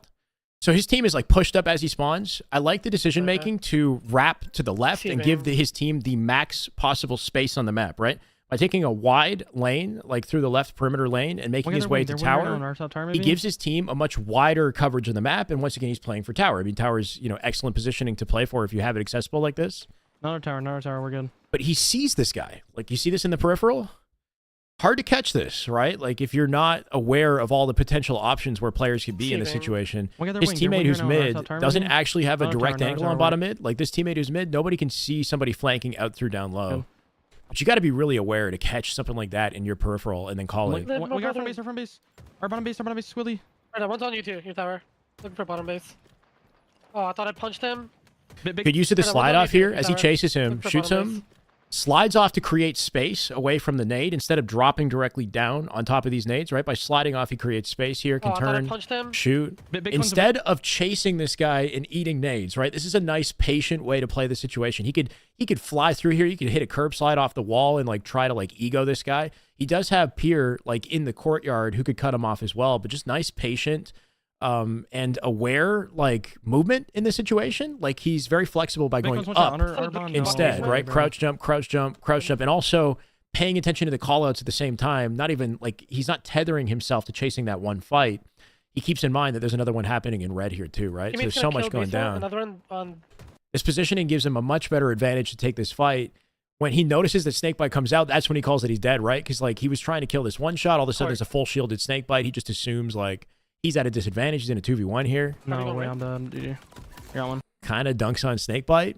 While reloading, he's tight to this corner. Watch how he's like peeking both left and right side while staying tight to this corner. He's keeping himself tethered to geometry while giving him an option to escape regardless of what side the guy comes from. So he notices him on left. On me. And then immediately dips, gets a got me. beatdown. That's the best you can hope for, right? Like if you're overwhelmed in a situation like this, your chances of survival are pretty low. If you can at least come out with a beatdown like he did, then it's an easy cleanup for your teammates. So just every little thing that he's doing to make himself a difficult kill, to be like in and out of fights. If he like is staying on one side of the cover, right? He's not seeing everything that he can see, but by kind of like keeping himself in the middle of it and like, you know, moving, being nimble left, right, let's say. On me. That's what I'm playing for you. Yep. I got a melee. He's close to cover, Good listen, and bro. he's Good. like also able to react to like any threat, regardless of what direction it comes from. It's a kill, brother. Play Nice, for it. nice. Yeah, exactly. Jumping up to chase instead of chasing around by putting himself in high ground and then getting that angle on red door is some top tier awareness. Yes. Here's the rotate once again. It's a nice, fast way to get to that plat. A little bit risky because you're forced to clamber. Yo, I thought they'd be here, yo. I'm not gonna lie to you. I thought they would too. I'm gonna snipe. In your top tower. The damage efficiency here. Yeah, damn it. You're good. One body, two body So much shots on that damage. guy. No. He's one shot, but I got He's two trying stickies. to I got bait. one. Nice. Nice. Oh, I'm dead. This guy's him. bring one shot. We have to get away. This guy's him. Yeah, I have an angle on it. One top And then he still kills him. In your top. I thought they'd be here. Good rotate. I'm definitely like taking notes on this. As far as the best possible rotate to get to the plasmas the fastest, right? Because that's what he's playing for, plasmas and access to red base. His teammate's already on the wing, right? Like it might make sense to go to wing if his teammate's not there because that's good high ground positioning, but because he knows he has Pier there, he's got another teammate on his left-hand side, like a lot of aggro that they're drawing, giving him the opportunity to make a quick rotate like this that would normally be risky, right? So the presence of his teammates is what makes this possible or makes it better, a better decision. This is just a nice lineup, right? Like worth practicing, finding a runway in this situation. It'll force you into clamber, but as far as like any other option that you have to get here quickly, it's like really tough. You'd have to like hit a crazy slide off crate, which could be done. Like if you curb slide off the crate and bank into the wall, you can actually skip the clamber. That might be a faster way to get there. This is a nice, like easier, more guaranteed way, I'll say, but I don't know. Maybe there's a way to finesse it by sliding off the crate. Oh, no. I'm taking max. I know what road I'm taking. I'm with you though. He thinks somebody might be here, so he's clearing Yeah, his I thought they'd corners be with a here, yo, pre-nade, like, while also standing on a ledge that he can easily slide off of to quickly get to the back of the base. He stays here and he's isolating angles quickly. Like the moment he starts fighting Hunter, he starts backing out of all other potential angles in the middle of the map here. The snap to Snakebite is perfect, right? Like this is what you want to keep in mind is like having an understanding of the vulnerable angles Yo, I thought they'd be and here, yo, I'm being not gonna so lie to you. quick and so I'm gonna try to decisive snipe. with no wasted space from one angle to the next. Like this is perfect. Bam, he's on him. You know what I mean? Like this is what we need to be taking notes on and trying to apply in our own gameplay. It comes with awareness of where to expect the threats and a knowledge of like what type of movement you have to do before this even takes place, you know? So it's not surprising for you. You're good. Comes out, two peak shots in a study, jumps back in a way that completely isolates the sight line. He's one shot, but Nade, and I like this rotation. He knows that between everything that's spawning on the map right now, OS is a top priority. His team is in the best position to guarantee OS. If they can get OS and access to their snipe, then they've got advantage in this situation. So he's rotating in a way that keeps him out of any potential sight lines from tower and from mid, but still lets him contribute to OS, right? By going low base here, this is smart. I got one. Nice. Oh, I'm dead. This guy's him. bring one shot. Yeah, A too. good back out. He jumps out of the I angle. have an angle on it, One too. top tower. Finds the kill and then dies to tower. That player who was tower stayed tower and didn't rotate to snipe, right? He wasn't quite ready for it. There's But they get it with OS, so he kind of GG. like accomplished his job. Might get ninja'd. Oh my god, I'm still nervous. No You're list, winning. risky. It's kind of Yeah, impromptu. He's somewhere. I'm gonna Cheers. get They're up by Wow. 5 here. Didn't wow. snipe. You got sniped 3 times. That's crazy. Snipe. That's insane. Sorry, 3 weak times. sniping. Sorry, weak It's sniping. very cold here, bro. What? It's I like just blanked. minus No, 11 dude. or some shit. There's top side. Oh my god, there's top tower sniping. I'm not telling him. I'm turning on you. Snipe the bottom my tower. God. You're gonna Oh, get huge. Can we kill the weak one? Yes. Nice, Wait, no. dude. There's another in the tower then. Oh, ring one. Ring. They're it's two sniping. Oh my god, I'm so nervous. Holy shit. I don't feel like he's actually Down their nervous. side- You know what I yeah, mean? Like, they're snipe window. No sniping. We he'll got say he's nervous, but like, I feel Alright. like he just knows he's better. You know? You hear a guy Nice, in we the got wing here. one guy on me, I think. I don't know. It's just funny. He might just be chilling on the wing. I'll push He's in the up. wing. One Yep. guy study big Done, away. GG's. Dead. Clean. Good snipe It's patrol on just- tower. Oh, dude. That was the riskiest. Like, there was one Nice. moment where he could have gotten That's blamed crazy. by Snakebite where he said he was nervous. Your wing. Yeah, you're right. Spawns I hear up, him. knows that snipe is still He's somewhere available on his around side of the here. map here. Wow. He got sniped 3 times. That's crazy. Sniped. That's his voice when he's really wanting to focus. Seriously. I feel like it's like he's like trolling. You know what I mean? Like I believe like his mannerisms give me the impression that he knows how good he is. You know what I mean? And any situation where he says he's gonna die, he says he's nervous. Like he's really not. Like he's like, I don't know. Like he's like. So weak He also there's a layer of confidence underneath what he's saying that I can just feel, if that makes sense. Like he knows he's that guy. Does that make sense? Yeah. Sorry, weak on sniper. And I think that's so important. No, dude. It's like a self-fulfilling prophecy. Obviously, he has the talent, but he also recognizes and believes he has it. That fuels the stardom that he's headed towards. You know what I mean? There's top side. Oh my god, there's top tower sniping. I'm not telling him. I'm turning on you. Comes in with a jump Yeah. challenge. Nice awareness on Hunter. This is Oh, the dude. scariest moment with the snipe here, because this is a moment where Snakebite I know. 100% could have He's taken not his on tower face. then. He comes in with a low angle for Squilly, not 100% ready. Like that swing, that loop that he does with a reticle, this is not what you want with your sniping, with your reticle movement, right? You want like quick, straight adjustments. That tells me that he's kind of like caught off guard by the Oh, guy's dude. positioning. Can we kill the weak one? Yes. Nice. The best thing you can do is like find He's not perfect on head tower. level and nice straight snaps versus like it makes it harder to kind of react. So he doesn't have that Ring on, ring timing. on. Ring. He's looking down. I don't know if he's like ready to shoot the nade or something, but this positioning is like completely open to Snakebite. He could have died here. They're S2 sniping. Oh my god, I'm so nervous. Holy shit. Great awareness though. Like I find that some snipers at the lower level aren't thinking about all the potential angles that they can contribute to the opposite corner, right? Like while you're standing up here, you can see everything all the way to the opposite corner, right? So being able to just like comfortably play your lanes here and They're on their side. contribute to all of this without leaving tower Yeah. is important. There's top tower. Controlling. He's got a low reticle position because he knows there's a ramp here, right? So the moment he walks up the ramp, he's got head level for that. So just keeping in mind the geometry, what you're Sure, readying yeah, yourself that for. One guy on me, I think. And then with his teammates, he says one guy on me, I think. Controlling. He's got a nade coming in from Sure, yeah, wing. the Got wing here. one. The nade just kind of flies in on screen, and I think he makes the assumption there's a player One guy on me, I wing. think. He might just be chilling on the wing. Yeah, and comes under anyway just to clean up this He's in the kill. wing. One Yep. guy study big one. Dead. But his decision to move and rotate also is like they're in advantage state. They got a kill. He's got a teammate on the wing supporting that rotate, right? It's not just completely risky Dead. Wow, man. without good reason. 22-7 and 10 assists, bro. That's Nice. insane. Holy crap. Cosmo, thank you for the follow, brother. I'm going through I it. mean, Watch his damage in this. We're going to look at two different games. So he has this one where he pops off. Yo, what's going on, Smooth Medicine? How you doing, They bro? take out Snakebite and Hunter. Wow, 6,000 damage. 6K damage. Whoa. in a slayer. Holy Like double his teammates and double like the lobby, Wow, I was honestly. doing everything. Snakebite had second 4,000. post when I was going through it. And then this Dude, next I- one is European servers against Jimbo, against Glory, some of the sweatiest players in Europe. He's on 105 ping. Oh my god. Yeah. Can't be the last one, bro. This can't be the last fucking one. So we're playing Solitude Yeah. Slayer on This gotta be 105 actually ping on some EU going. servers. Oh no. First pros. Yeah, okay, that's fine. I'm trying to truck. Oh, okay, I'm late on drive shot, but I'm Truck trying. right now, Glory. Oh, he's on 12 ping. GG. Makes sense, Case. 2 yard. Yeah, Good, they're good all register. European. Just said All he's on European. 12 all year. I got one. Oh, okay, I'm late. So this game is not as like this gets sweaty, and especially towards the end. It's not like him dominating. He pops off at the end that allows them to win, but he dies a bit. He gets in the blender a little bit on this. So we've Drive got shot a or different jump shot? Truck right now, perspective. Glory. Oh, he's on 12 ping. He says he's on 12 ping. He gets shot so fast by Glory here, which tells him just like the kind of connection the guy's on. I'm trying to Like when he comes out, he's Oh, ready to okay, take a I'm late on fight. Drive shot, but I'm trying. Glory's already Truck decking right now, him. Glory. Oh, he's on 12 ping. Yeah. GG. But they got 2 shots into each. 2 yard. Yeah, Good, they're good all register. European. I got one. And that was lucky. His teammate Good. teammated the guy. Top dip right now. We got driveway on you. Camo's bottom mid. Crap, didn't mean to throw that. Top dip. Oh lord. Yeah, teammates dying to Glory. Glory has the sniper. He's rotating away from snipe here. Front LR. Team now Or spawning Larso. train. Everything looks so bad. No way, Unlucky, man. gets hit by a nade by LR. Michi. I like the decision to immediately rotate, like recognizing that he is completely alone and that Glory's aware of his location here, right? Like, Top dip.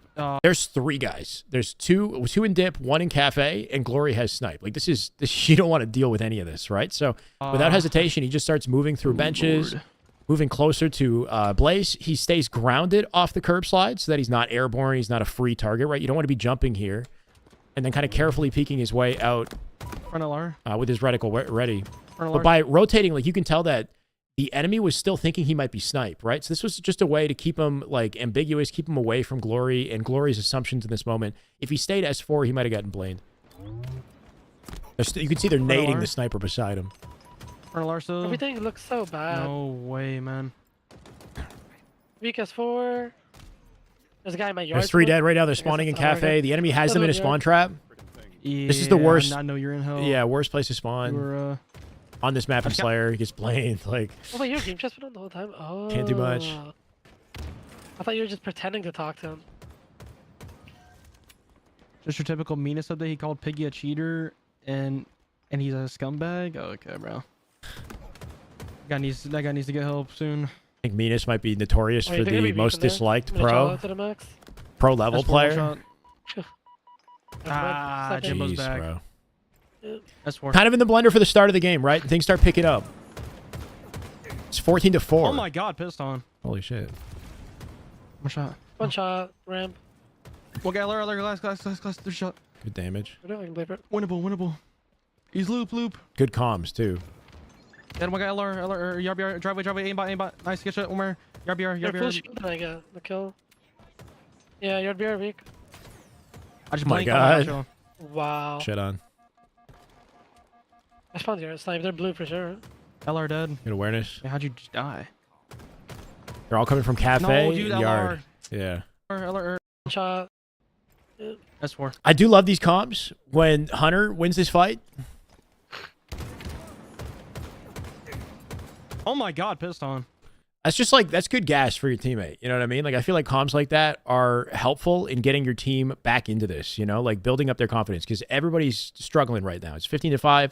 Morale starts to get low, especially in ranked at this point. Like, anything you can do to gas up your team and to keep them focused is important. So just take note of stuff like that. One shot. One shot, ramp.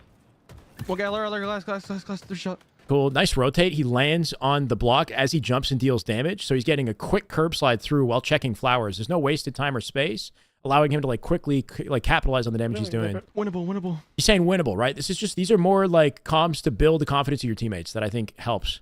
He's loop.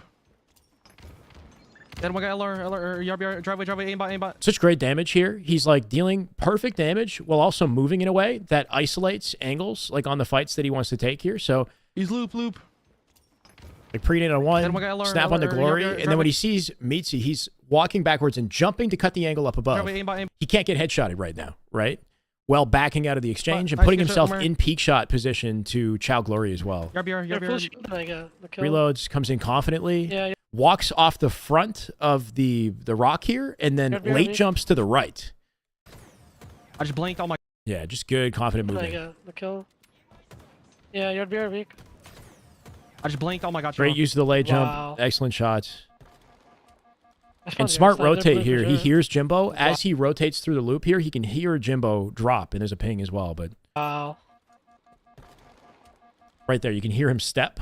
You got to be like in I the spawned here. lobby. Snipe. They're blue for sure. LR dead. Cool. Yeah, how'd you just die? Rotating through loop was No, smart d- there. Like, even though he's got teammates around him, if he just jumps up the Wow. glass, he exposes himself to angles and flowers and like the center of the map. But by wrapping loop, he gets the same. It's just as effective of a rotate in this situation while keeping him I like spawned here. guaranteeing his Snipe. They're survival. blue for sure. LR dead. I know everything he's Yeah, how'd doing you is just die? kind of perfectly played. No, dude, LR. He said, "How did you just die?" Right, his teammate, like he kept him alive, but then his teammate dies from somebody flower door, right, and that distracts him, Yeah, how'd you just die? and then has him sort of late and not prepared for LR tunnel. No, dude, Panther wins a LR. big fight. You knock Yeah, down low-key. sometime? I'm down. Okay, camo's up. They're not really in That was good bad. I positioning to kept fight for moving camo. solo. We'll get top mid now. Great Just do it. confident shots to get access to snipe here. One camo. He has it on the awning, bottom mid. He's U-turn right now. This play is insane to me. Crap, there's U-turn, two wait, U-turn again. flowers. U-turn with camo, one shot. Shit Dead. on. That's you. Shit on. That was like the final bullet in this BR. We or got bottom mid right now, bandit, Pantho. I think. That team is helping. Dead, Nice. nice. Great one got movement loop, I too. think. Great awareness. No, dip and loop. He's like, Dip yeah, and you're loop. dead. He's calling their rotations just by getting a whiff Then- of them. Like there's then so many the little trigger- things that he's picking Guys up on and on calling the out. Sometime, I'm down. If ever you spawn S1, location of his team, right? Hunter is in cafe. That's covered. Doesn't need to worry about looking cafe. He's got a teammate on sniper as well. The most vulnerable, highest priority angles are flower door and top yellow. You got to be ready for top yellow, right? It's like a very high priority angle. So just being able to quickly snap at it and confidently hit your shots. He's walking forward and backing him down while also giving him access to S2, right? He's not wasting any time. If he just stands still here, then he can't do much off of the damage that he's dealing. But by walking forward and hitting That was shots, bad. I tried moving. he can transition that into a jump with no wasted time Hello. up to S2 while also getting info on 2 players, right? He sees 2 players here and calls them both. That was bad. I tried moving solo. We'll get top mid now. There's two. There's two, right? He saw one jump up to top mid. He saw one over on posters. He hits a clean rotate here. He's curb sliding off the block, but on an angle. Like, see the angle that he's hitting, which gives him a wide rotate, but also the slide comes out early. So he's moving fast quickly here versus sliding later, if that makes sense. While sliding towards the frag nades, Camo. where he's got options to use cover at waist level, and he's got access to more grenades if he needs to, if he throws his nades out or whatever, but just gives him, it's just a safer way to chow this. Same type of thing Guess that we I'm talked now, about with Susie. like angle awareness and how quickly he's Camo. transitioning from target to target. Snap, snap, like Guys, just on the no wasted bottom mid. space. He's U-turn right now.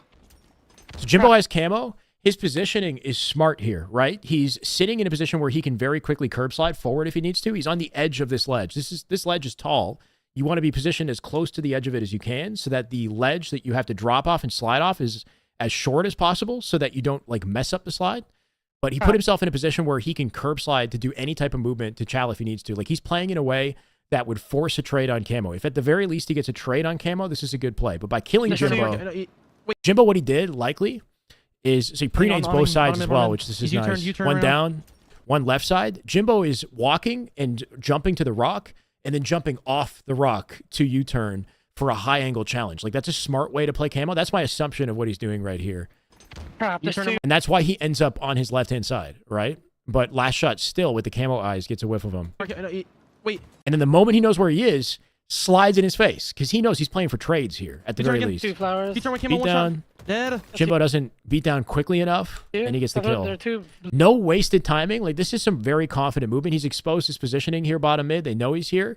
This rotate is actually, it's aggressive, but it's also kind of safe at the same time to curb slide forward because it sends you right to these pillars that you can jiggle peek off of it, like next time or later, I guess. You turn again. 2 flowers. You turn with camo one shot. Sprint to the end Yeah, of the rock, Two. time slide. There are 2 blue flowers on. Whips out to Pantho with a really fast reaction and also sees this guy and he calls his rotate. Like by seeing him yard, he knows where he's headed. He calls him loop after We got bottom mid right now, Pantho. That team is helping. Dead. with Nice. that. One got loop, I think. and then pings and calls loop. He says loop, I think, right? He's calling his rotate. He goes either loop or glass. So just the awareness and the amount of stuff that he's doing, like from bottom mid alone, is kind of wild. No dip and loop. He's like, Dip yeah, you're and loop. dead. Can you please get some coaching? Wow. I see you guys here. We're going to finish this up and then we'll figure out everything else after. Nice. Okay. Yeah, but the way he I'm here, chowed I'm here. camo was smart because he put himself right in the face of the guy and forced Jimbo to use a beatdown, forced Jimbo into a situation where he could be traded. So that's why standing in his position where he could curb slide and quickly close any sort of distance, depending on where Jimbo was, that was smart. The fact that he stood there. One shot. Great Controlling damage. drops. Oh, okay, I got him. Crap, I thought I Stays had grounded stickies. that entire fight. Doesn't let Glory's movement Right. like throw him off until the last shot, right? Yeah, it seems natural, right? Okay, you're right. Winnable. This is freaking impossible. Hunter's gonna calm down. We got Hunter turning the comms on. You're hilarious. Oh my god, one shot back tram. Almost Damn. wins that fight too. What's his FOV? I think he's on like a 105. He's between 100 and 105 if I had to guess his FOV. Oh, okay, I got him. Crap, I thought I had. As he comes up here, his teammates are, I mean, how does he know? The hotel. Nice, It's a nice, 3v3 right now. Okay. His teammate's actively in a gunfight on S4, right? He's got an exclamation above his head. That's a good indication to like come uplift instead of going out front this time to support his teammate who's in this fight. I'm here. One shot. Controlling. Stays grounded the entire time and doesn't like think to jump until the final bullet. Jump. Glory's going for some crazy movement here. Like that's some smart movement out of Glory. but he's dead to rights, right? He's got a teammate with an angle on Cafe. Nothing he can do. Okay, I got him. Crap, I thought I had stickies. Right in. I like this reposition. Just a good way to like get the angle on Glass without just like headbutting it directly. But he's Okay. kind of late though. Like Hunter's chowing very aggressively, and the way that he played this is slower, so Hunter gets kind of left out by himself. You know what I mean? Like if Hunter played this slower towards posters, they weren't coordinated here basically, and You're right, Hunter what about- kind of dies on his own, I think, because of it. Yeah. Nice use of the drop slide. You can nade in the air and still hold crouch and slide after nading. Like that's a good combination kind of technique. I think he doesn't really nade till he's like the instant he hits the floor, basically. But you could throw a nade at any point in the air while you're in sprint, right? Sprint, fall off an object, hold crouch in the air, throw a nade, or like start the animation, and you're still going to land and slide. This is freaking impossible. Down at the floor. That's just a beautiful connection onto Luke. Hits a double jump here, which he's been doing. I don't know if he's done some of this tech just yet, right? There's double jumps around the map. There's wall kicks around the map. This is like a whole other video, right? But he's pushing his body into this wall. This wall has like an invisible blocker on it. By pushing into the wall, he hits like a low jump that gives him access to a second jump. It's hard to explain, but he hits jump, back to back. That gives him a higher, like a double jump access to Glass, basically. This jump sucks. Why does it suck? This is a really important jump. He's on 104. Thank you, Leon. You're hilarious. Oh my god, one shot back That makes jam. sense. Damn. And nothing he can do with this gunfight. But his decision to walk forward is smart. If ever you have a high ground on your opponent, if you can take advantage of a drop mid-fight, this is a really good way to throw off your opponent's aim, because dropping happens very quickly if you walk out confidently like this. Like, see how fast he falls? You're hilarious. Oh my god, one shot back jam. Damn. And it gives him, almost gives him an Oh, crap, opportunity that to win the guy spawned fight. him. Oh my god, nice. Wow, he's Oh my gosh, sniping that guy. us. Dead. Nice, good. 3 dead. Oh, One the up, map. One up, one up. Oh, you mean the jump? Oh, I don't find That's it one, hard. that's one, that's one. But yeah, it's worth practicing, though. This shit, guy spawned But him. this area, like, what he could have done, if we're really going to get nerdy with this, is if he pushes into this wall and then jumps once with a low jump, and then in the last available frame, hits the second jump, so it's the highest possible second jump, holds crouch and fades backwards, he can skip his clamber and crouch jump backwards to LR while using the generator to block his body from yard and isolate a fight with Glass without hyper committing to Glass. Because the way he jumps at this, he exposes himself to yard haul, and now he's committed and he has no options but to walk forward.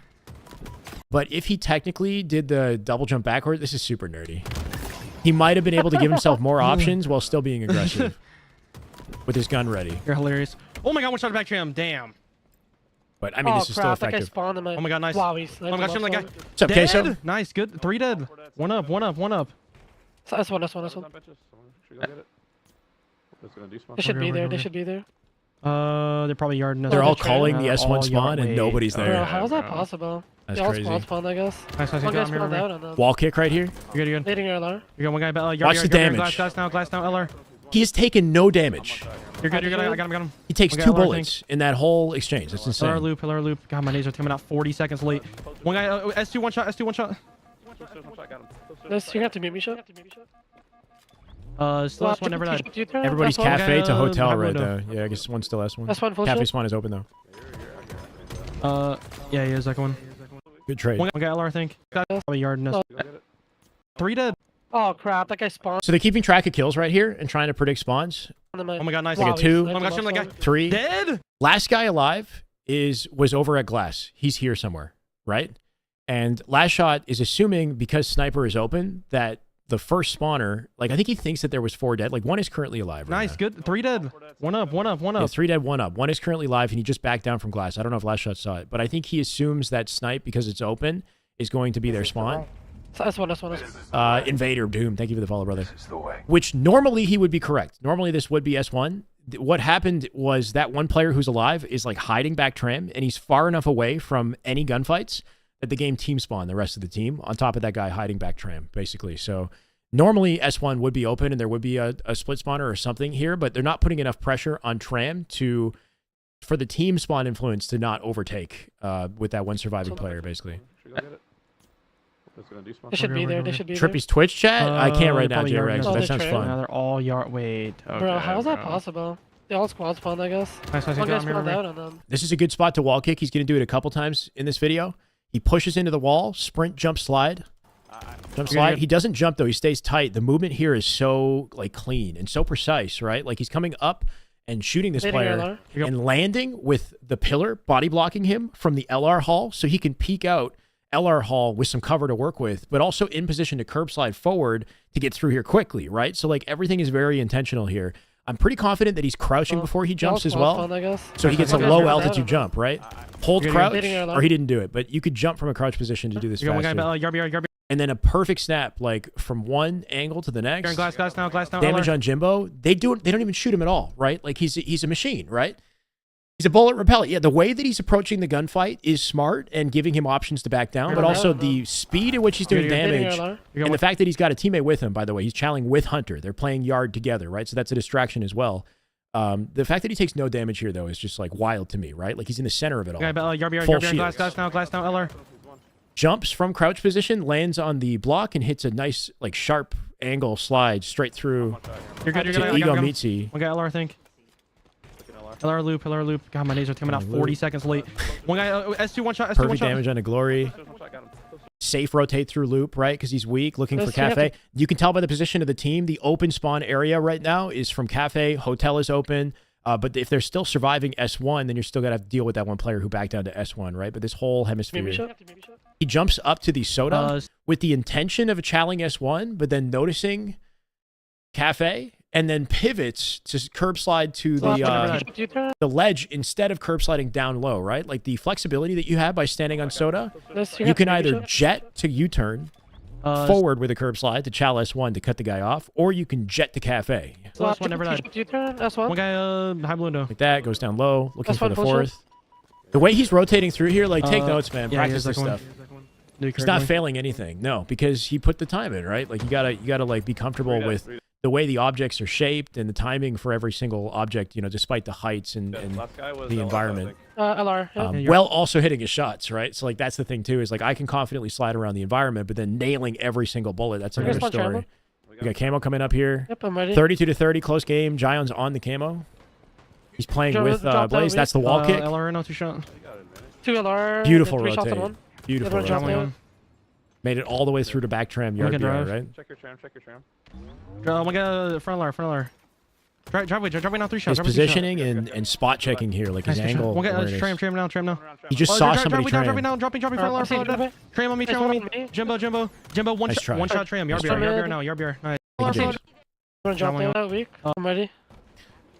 So, okay, so I feel like they kind of leave Jion out to dry for the record, because LR, Jion's yeah. playing One for Camo right now, which you'd think would be a I'm ready. priority, but he's calming with Blaze. Like, Jion's the one guy who doesn't have a mic, so he's prioritizing playing, like, with his teammates with mics right now, you can tell.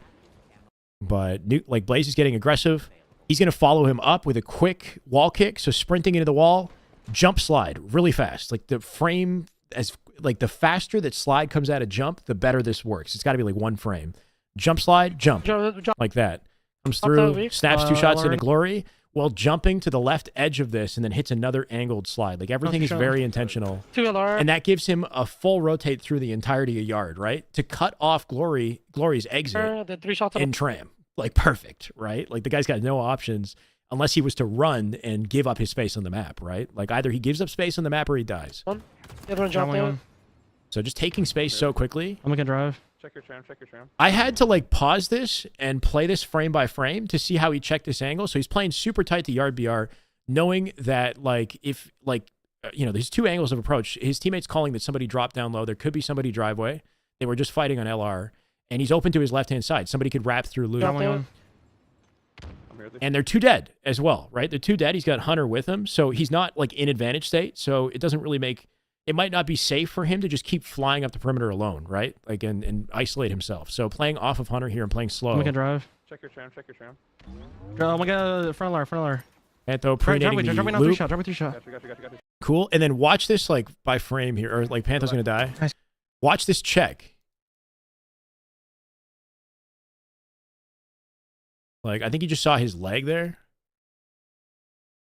Is he already calling it here? Tram now. Yeah, he's already calling it. Like, this is insane. Tram now. Driveway. Like, Driveway literally, now, 3 it's shot. like- 3 shot. This is why people call cheaters on stuff like this, because it's so... Look at that. Like, bro. He saw a whiff of him for like a frame, right? But he's peeking this in such an efficient way. He's shouldering. He's revealing none of his body. This guy can't see shit. This guy cannot see him at all in this moment, right? So this is how you need to play your angles. Like this is how you gotta be so aware of the way that these guys rotate, knowing he could be coming through loop in this moment. You no chance, but like if you're locked in and you're aware of the threat of a push and you're playing your corners like this and shouldering your angles, like I mean, this guy who came through loop cannot see this. He can't see shit, right? You can't see last shot, but last shot knows he's there. Nice, good shot. One guy, tram now. Trams, he's isolating him, and then just randomly Meatsy comes through, and that's also part due to like how well he's playing these corners. This Meatsy guy doesn't even see him as he runs through Dropping here. down, dropping front alarm. Shits on him. Tram on me, tram on me. Stays grounded the entire fight. Nice confident work here to not like jump, to not like, if anything, you can tell he's trying to walk it forward so he can melee trade. Wouldn't be a bad idea. Jimbo, one shot. Like melee trade would be like a favor to Jimbo's team because they have a slight advantage, but Jimbo just shoots well here. Tram on me. Jimbo. Jimbo just shoots really well here. One shot tram. Yarbier now. Yarbier. Nice, good shot. This one. One's your market. Appreciate it, Invader. Spawn hotel. Spawn this one. I spawn tram. I hate all those slides, wall jump slides. My hands are getting old. Hey, I mean, I hear you, bro. I love this stuff personally, but I've gold 3 shot. I don't know. Like I try to fall in love with the process of learning and mastering this shit personally. Love this rotate to mid map to cut off Jimbo. Sorry, loop. Last guy's in loop, but he's blocking spawns in cafe to force him sniper. S2, first guy. They're all spawning there. One guy getting out. One shot. Dead. Nice. Walk up on this. Watch this shit. This is Meatsy, one shot insane. dead. One. S1 right now. Two. Oh my gosh, good shot. Shit on. Oh, huge. Great rotate. We should be good. I'm going blue. Curb slides to the ledge here. I have blue. I have all blue. Great comms. Okay, yard turn. Dude. 2 yard to your tram. I'm going driveway. Kids. Nice. Close your Good yard, kill. This 3 is an dead. Oh my insane god. moment in the game, bro. He's locked in. Where's last? I don't know. I'm scared. He's loop. One I'm shot. I'm One shot scared. front of lure. Dead. Cafe to snipe, all of it's open right now. I'm slow to the Okay, next. you Wall turn, kicks turn off now, the you turn now, silo. swear to God. Open, please market. You turn. Market one shot. So much damage. Truck now. I can't help. Truck is still weak. Truck one. Dead. One more. You Oh my God. dip right now. This might be his best life out of the 2 games here, right? Because he just did so much, like from communication to execution. Out of the 2 games that we watched, this might be like his absolute best life. Spawn hotel. Spawn this one. Yeah, he's I flowing. spawn tram. He's getting When you're pings. silo. He insta-explodes this, right? The timing of the second nade is intentional. It ensures that even if the nade's on the floor here, right? Like you can insta-explode as long as your timing is right. 1, bang, bang, right? That sends it straight into flowers. Good posters. Top gold. Top gold 3 shot. I'm not sure if like Glory thought he would go into the corner. Like Glory came into Good this. posters. Like watch, he just walks out and looks Top down. gold. Doesn't use his repulse as well. Holds on to his repulse. Like I don't know if Glory thought that he went into the corner and he was going to get the jump on him, but last shot just like jumps in place and just keeps shooting. He's got a good distance from the man, so he's out of melee range. It's actually not a bad idea. Top gold 3 shot. It's just smart to not like stay still. Hunter is pressing Cafe and getting aggressive, so he plays up on this super quickly. Like paying attention to your teammates and what they're doing and being present for these gunfights is so important. Hunter is getting involved, and he needs to pick up off of Top gold that. 3 shot. So he goes straight into Cafe, I'm here. supports the fight, pre-nades, and then spots his opening. He got one guy to one shot on top yellow, one guy to one shot in Cafe. He's going to take a gamble here. Glory's already dead. By the way, Glory, the guy, and he got the sound too, right? When he gets the kill on Glory, he gets the assist noise. I'm here. Dead. No more players on yellow. Top yellow, maybe. There could be somebody posters. We don't know. So he's taking just a gamble, but taking advantage of his shields and his timing to come out on top of this. Watch out. Absolutely, I'm going front.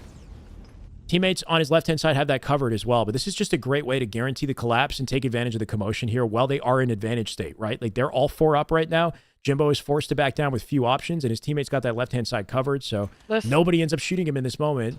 And he walks to the left while holding high ground, cutting any other like sniper sight lines out of the field to play too. One shot. Just a good efficient movement. Sorry, loop. They're looking for the last guy in loop, but then he recognizes that he's the only guy anchoring Cafe. If he runs back to yard, runs back to this corner of the map, then he opens up hotel, he opens up potentially Cafe, but more so hotel and snipe. That whole back area of the map opens up. But by turning, I'm holding blue. He's calling it. By turning and going back into Cafe, he's now locking down this whole hemisphere of the map, and all the spawners are going to be in S1. He's like forcing the spawn in S1, which if you're ready for it, this is the worst spawn on the map. If your team is ready for an S1 spawn, the spawn is shit because like they have terrible positioning. You can pre-nade it, Nice, right? nice, nice. S2, first guy. They're all spawning there. All spawning there. The reaction speed and angle Okay, awareness yeah, once again. Nice movement here too, like jumping to the back Watch out, ledge watch for out, an dead, angle dead, nice. on S1. I can play Walk up, walk up. Damage, watch how quickly and efficiently, like he remembers glories in S2, right? Watch his snap to S2. On this, walk up on this. Meets you one shot. Meets you one. Insane reaction, right? Like Nice. insane. I can play Walk up on this. Walk up on this. Bam, perfect head level placement and quick reactions on the one shot in this corner. He knows to anticipate this, isolating one fight and entering another. Meets you one shot. Meets you one shot. Just so flexible. Okay. Hits a fast slide off the ramp and just goes for the ego chow. S1 right now, dead. Oh my. Walk up on this. Walk up on this. Meets you one shot. Meets you one shot, dead. Okay, S1 right now, dead. Oh my god. Cool. And then while reloading, he's going to sprint and jump and time. He timed his reload and his clamber such that his reload animation ends the instant he clambers, right? Bam, 15. He's got a full gun and he's got better positioning. If somebody happened to be behind him in Cafe because he opened up Cafe, he's now avoiding the potential of Cafe, giving himself high ground and putting himself within the sight line of his teammates so nobody could chase him down if somebody happens to be Cafe. It turns out they're not. Hunter's calling out U-turn here as well. Okay, S1 Hunter's right now, got dead. some Oh my good god. comms here. Huge. Watch your U-turn, watch your U-turn. We should be good. I'm going. We should be good. He hits an angled slide. This will block Cafe by going back into Cafe, right? Like he's trying to line up a curve slide from the hotel ledge to dip, which this is not common, this type of angle. I'm going blue. He times an early slide just to guarantee that he hits it. Gives him slightly more speed to Cafe.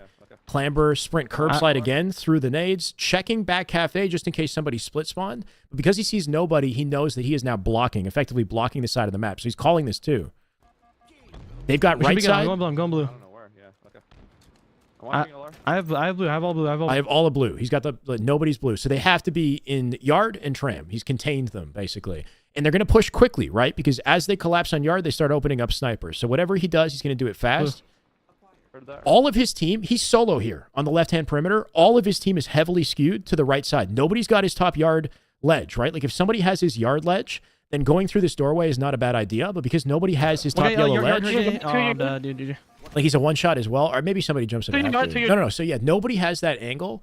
So playing through that side is super risky, right? By turning and coming out bottom through driveway, this is so proactive Tram. because it doesn't, like if he stays still in Cafe, he's at threat of anybody who dies and split spawns behind him. If he plays through this lane, he's alone, nobody can help him.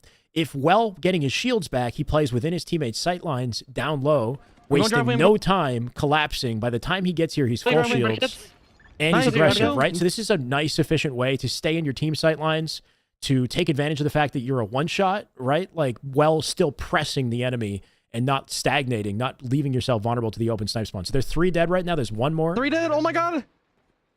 Where's last? I don't know. Where's last? He's trying to like make sure they guarantee the last kill. He could play out Cafe, but like at this point, it's kind of mixy, I guess. I'm scared. Like, He's you loop, just- loop, loop.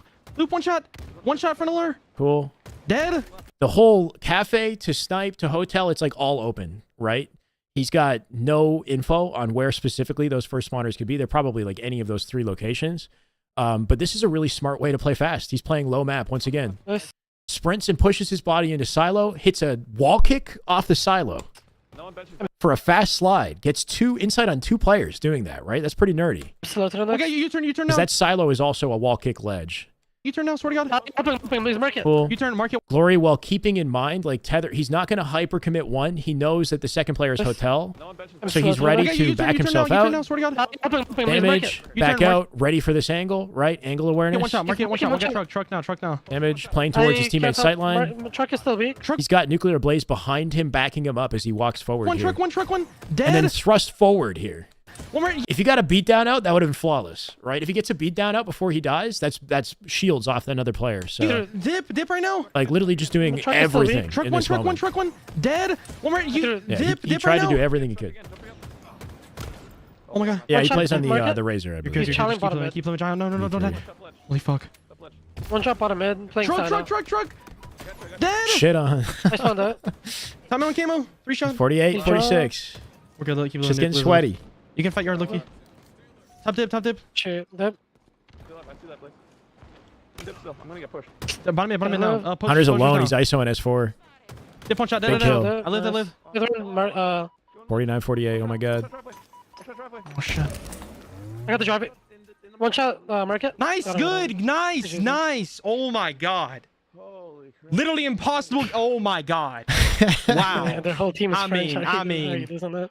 Ah! 105 ping. Jesus. Nice.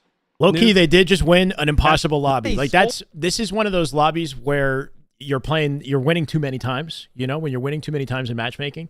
So it gives you a lobby you're supposed to lose. That's kind of what this was. I mean, they're playing on European servers against Jimbo and Glory, who are on the same team together. These are top European players, and you've got like top ranked players in Europe as well in the lobby. Hunter's obviously excellent. Nuclear Blaze, great player too. So like the lobby's sweaty, but I mean, they shouldn't be winning this on European servers. They should not be winning this. Bottom He dropped. no, don't have. You can fight your Let's just say looking. here. Top tip. Shit. That, I found it interesting that he didn't immediately beeline for top yellow in this situation. Like knowing me, I would fight your probably play top yellow. Top tip. Like right now, he's got a teammate, Flower Door. He's got a teammate, top S4. So if he plays yellow, he's probably not going to get shot too much from his right-hand side. Maybe he doesn't know. Like maybe there could be somebody hotel. I guess we don't know. But I think the reason for him to not go up here is his teammate on his left-hand side died. So there's definitely somebody over on the loop side of the map. And maybe he would just be exposed to too many angles and take too much damage for free. Top yellow is a very like obvious location for players to jump to, but it also gives you access to gunfights quickly. shit. Because the game is so close right now and it's about to end. I think maybe stacking Nuclear Blaze on the with him on the left lane or the right lane, sorry, was like his way of just playing safe and guaranteeing his survival versus taking a exposed angle on top yellow. I don't know, but I felt like maybe he could have played top yellow here and gotten away with it. Bottom mid now. Pushers now. Dip one shot. One shot, Big clean I up. live. Taking his time.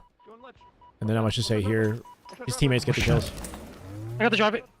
One shot, market. Nice, Got him. good, nice. What I mean, supposed to lose? Oh my god. Literally impossible. Oh my Yeah. god.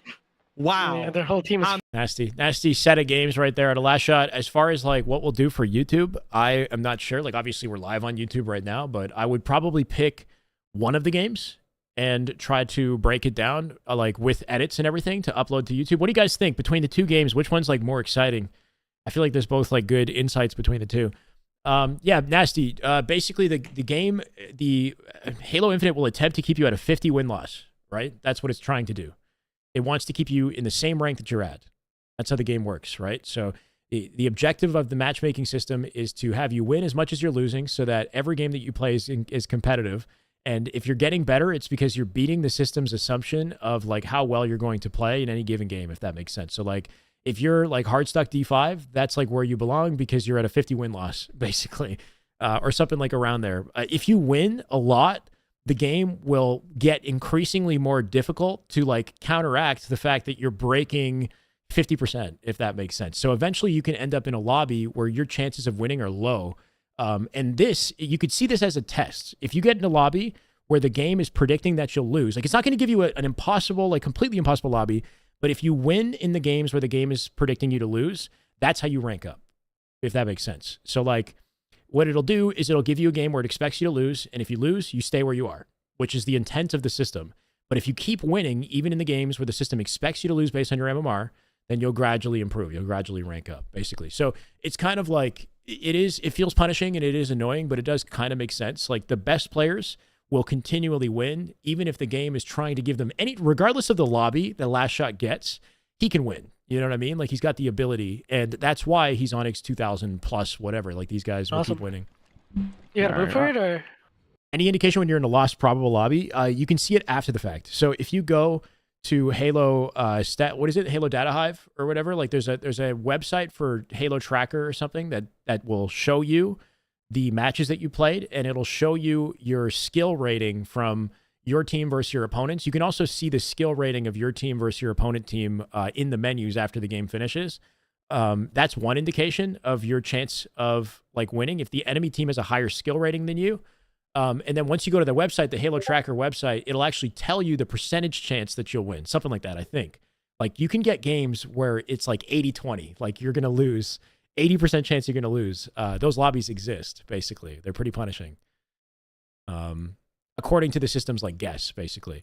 because everybody's in a different state when they're playing. Like some players have been losing consistently, so the game actually is going to give them a win, you know, to like keep them. If you're losing too much, then the game might actually do you a favor by giving you a lobby with some shitters, you know, so that you pop off to keep you in that general range that you're used to being in, basically.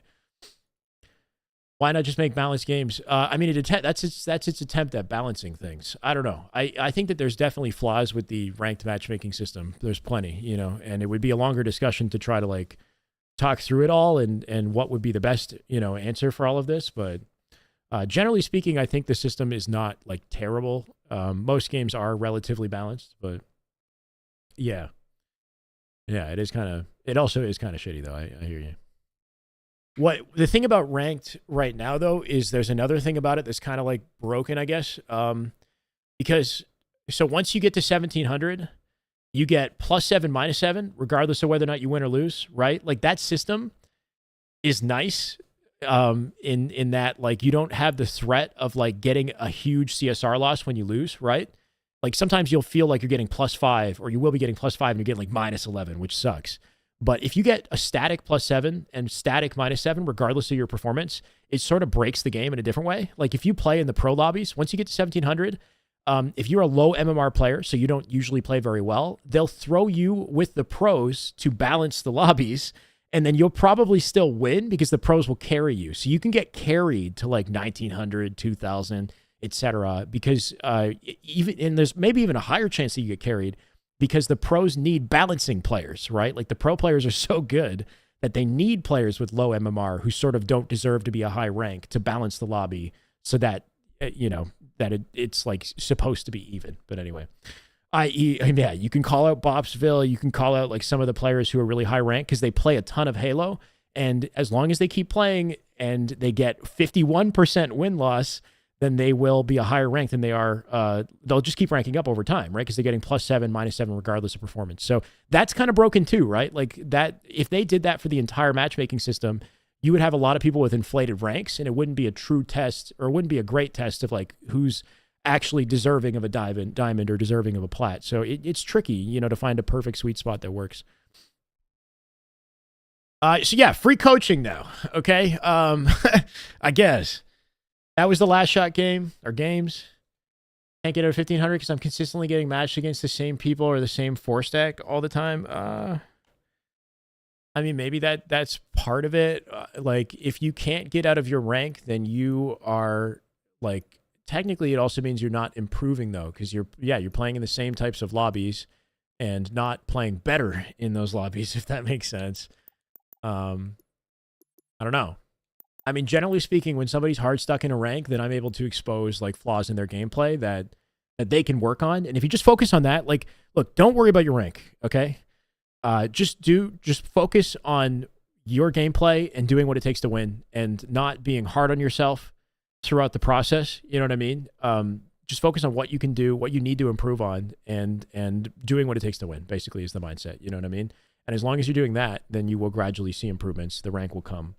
Versus like relying, like if too much of your expectation is based on like, will I hit D5? Will I hit Onyx? You're going to piss yourself off, you know, like you're kind of in it for the wrong reasons. So, which look, I'm saying this, but I'm also a hypocrite. Okay. Like it's easy for me to talk about shit. And especially in hindsight to like watch people play or watch pros play and point out what they did right or potentially did wrong, let's say. It doesn't mean that I don't do this stuff myself. I have the same habits, you know, so I got my own stuff to work on. Okay, I'm going to switch accounts to a different one where I can like follow and add you guys and break down your gameplay. I'm also going to go to the bathroom in a sec.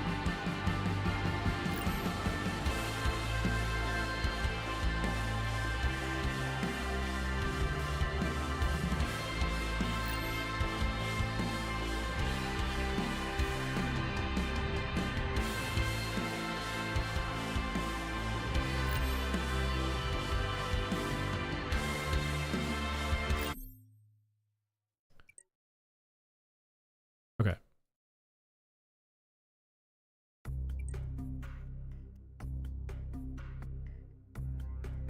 Halo Query is even more in-depth than Tracker. Try that out. Yeah, I haven't heard of Halo Query. Halo Query, there's Halo Tracker.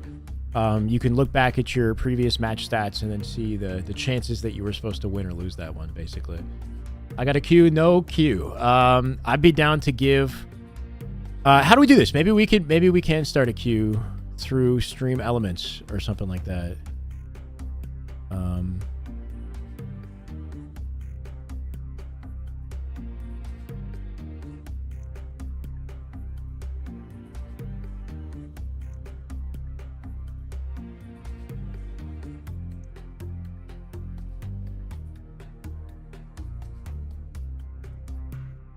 No, but the issue with the queue is how do I connect with both YouTube and Twitch at the same time?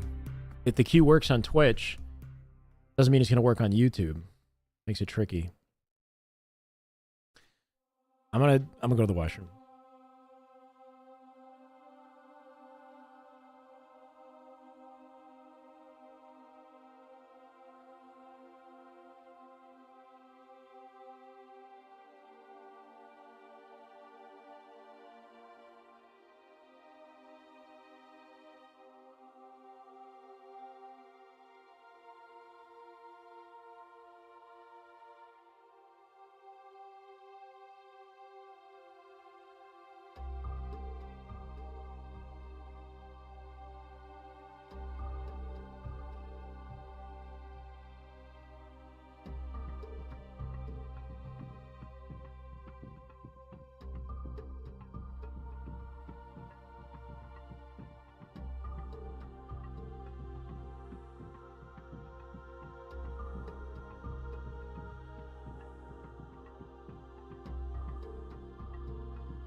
I'm going to want to know your gamer tag and the VOD you want me to look at. Yes.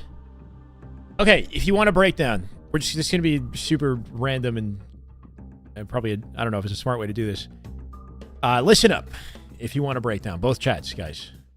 Ready? So it's going to be the first person to type between both chats. First person to type, "This is the way," will be the first one. Type "This is the way" in the chat. First person. Assuming you want a breakdown.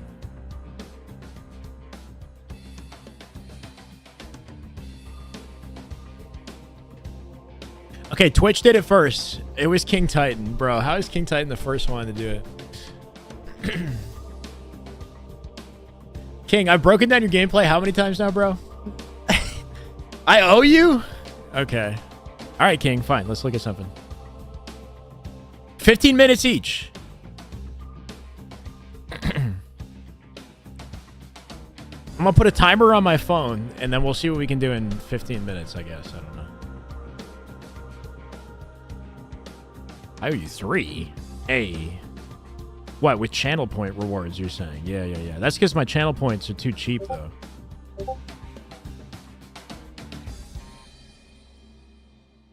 Okay, so I have 15 minutes on my phone.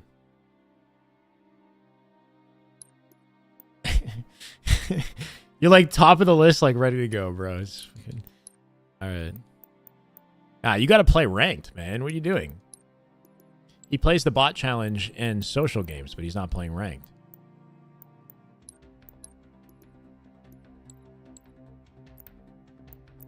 You're not, bro, you're not playing ranked. This should be a requirement.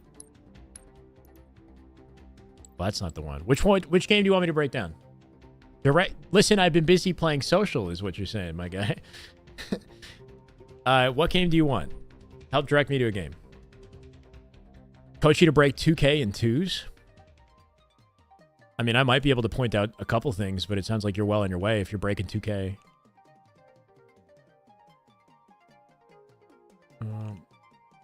Game gives me 50-50. Most people are at about a 50% win-loss. Most people are. I think, at least. Your latest streets. That's a good way to identify it. Okay. It's an oddball. You guys won. Oddball Streets. Break down the Castle Wars. No, what? Spicy. He word banned one of the callouts on the map. Oddball.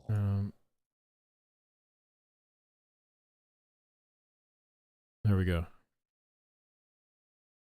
Do we care about the position of the camera? I feel like we probably don't care. There was one thing I forgot to point out, by the way, with last shot. Actually, I'm going to bring this back up real quick. I meant to do it as the first thing I did when we started the breakdown. His margins. Did you guys notice his... hold on. Ball incoming. His horizontal and vertical display margins. Not everybody is doing this and taking note of it. Druck does this as well. They're 20. Yeah, they're very tight. Like you see where his kill feed is, which I might be blocking. Kill feed, his shields, the score, and his weapons are tight to the center of the screen, right? So his horizontal and vertical display margins, Gringo's saying they're set to 20, which brings your display closer to the center so you can see it more easily. If you do it too much, it's going to start blocking your gameplay. You don't want that.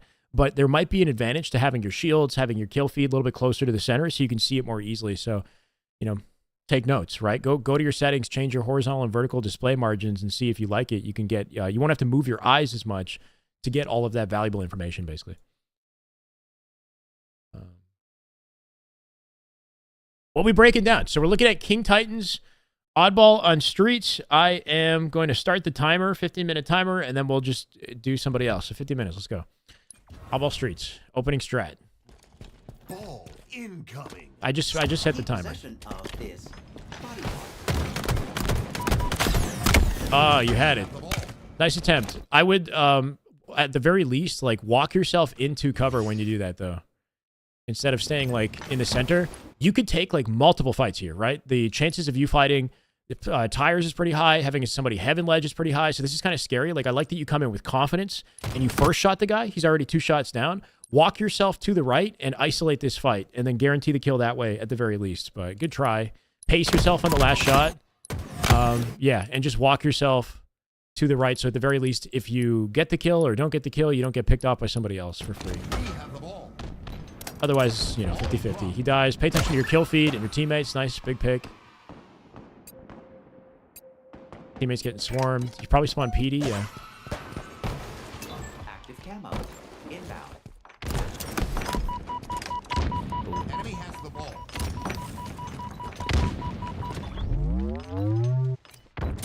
Active camo available. I can tell you've been practicing your movement and your slides, King. I see you.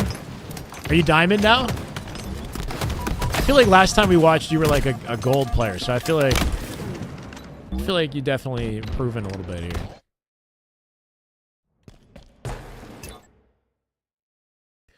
Why would I coach if I could coach any historic Halo team? Okay, not right now, Powie. Okay, so when you spawn here, you guys are already 2 dead, and I kind of don't like personally how we play this, considering like what we have info on. So camo's coming up in like 10 seconds, but you're playing like sort of in the center. And if anybody happens to slip through back A right here, we're exposed to just getting collapsed on, if that makes sense. Versus like, I would probably quickly hit a curb slide off the planter and wrap and play wide like this and deny Cafe and take this space. Keep them from getting any sort of space around us. Throw your pre-nades from there as well. Your teammate who spawns behind you in PD can fill in the center, and I feel like that might be a good way to pick up off this. You do have a teammate here, which like I think your intention is like to play off your teammate, but I like the idea of like guaranteeing the perimeter so that we don't just get like flanked or something from somebody who might already be top A above us or might be like in the back area just shooting us for free. Nice attempt with the pre-nade. Try to get that out earlier as well. Just be intentional with like every little thing because you already know where these guys are based on the X's on your screen. You can tell that there's a player there. So get the pre-nade out right now. Like before you do the second slide, your pre-nade bank off the top of the staircase up into Cafe in this like general area. Yeah, you're just kind of late on it. Be a little bit more proactive. I like the movement here. Yeah, instead of, I mean, this is not bad. When you're up here, this is solid. You've got like good options to contest, but camo's coming up as well, and we want to be denying camo. This is a big part of the reason why we want this right-hand perimeter secured, because it gives you access to Shroud, And if you back these guys off, then you can like more comfortably take space so that we can deny camo and that your teammate, let's say you have a teammate like that fills in center, he can confidently chow mid if we have this perimeter locked down. So there's a dual purpose, right, to taking the access of this perimeter is it pushes them away from camo and gives your spawning teammates space to contest camo without the threat of getting shot in the right-hand side. Now you're in like an awkward position where you need to be contributing to contest camo, but you're at the risk of getting shot for free from Cafe because nobody has pushed out that right-hand lane. So we sort of like give up camo here. We're at the very least team shotting, which is good. Good rotate. Stay where you are. You have no reason to get overly aggressive in this position. You can jiggle peek from here comfortably. You have your teammates like with you, but he walks away. He leaves you out by yourself here. And we play like we don't even have our shields back yet, right? We're playing out into open space, and now we're in a 2v1. We're basically guaranteed to die. I would duck out to ATM to preserve your life here, but there's no winning this. Good live. Yeah, and then you end up dying. So I would just take your time. Your half shields here, you hit a nice rotate, and you even try to shoot. So like you're doing stuff that I do, which is cool. You know, like I can tell that you're picking up on things that you weren't before. Yeah, you maybe didn't need to get like too crazy, but I think that once you get here, you have an excellent vantage point. Like have some awareness of the fact that you could be pre-nated, but just focus on jiggle peeking and doing your damage and staying in this zone. If you're in trouble, jet out back to the back of the gen or something like that. You just don't have anybody shooting backing you up. Your oddball guy ends up playing for himself. So we just play too fast, too aggressive. Don't give ourselves time to get our shields back, and then, yeah, die for it. Teammates still have ball. They have camo, I think, still. Lost the ball, lost their team. Okay. This is risky. Like right off the bat, like you're open to this angle. If anybody's looking, like if these guys are aware, they should know that you're spawning red room and wrapping B because they have excellent positioning to force spawn you B right now. So somebody should be standing here like looking for you through this tires window. You're standing in the center of it all. You should play into PD quickly. As fast as you can, get into the isolated like far perimeter location of PD so you skip past all these vulnerable angles and don't waste your time with fights that don't matter. Like if you skip this and start putting pressure on ball and maybe even get an isolated kill, your position standing here will give confidence to your teammates behind you to take the planters and to take other positions to fill it in, if that makes sense. So you kind of just like stand in the center. You might get shot from tires. They're not doing a very good job locking down the spawns. They're giving, they gave you guys the opportunity to freely rotate now. So you might be able to break this.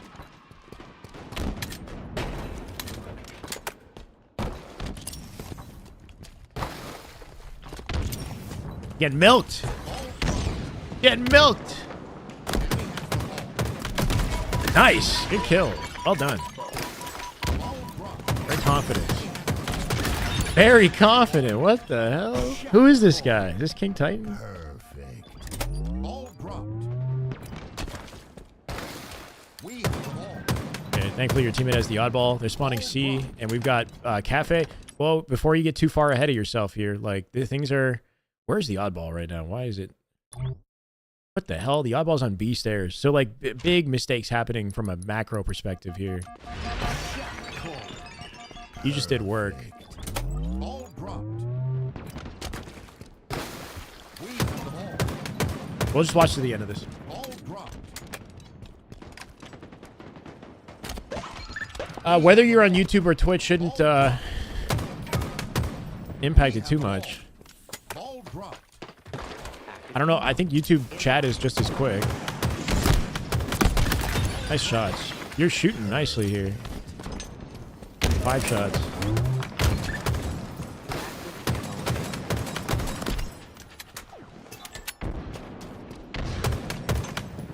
Okay, okay. Headshot. Oh, he got saved. Oh, the emotes. Oh, okay, okay. We have the ball. I mean, the emotes are one thing.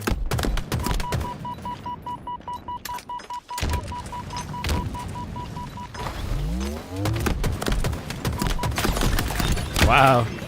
You've been dunking on these guys. You're playing in a way that's like very hyper committed and risky if you're not hitting 5 shots. So like I would just take note of like how much, like how far you're sliding out of angles. Like it's just exposing you to like easy death basically. So you're kind of getting away with it a lot in this life, if that makes sense. Just be careful with like how much you're challenging or how much you're committing to your challenges, because you're giving yourself like no option to back down or live.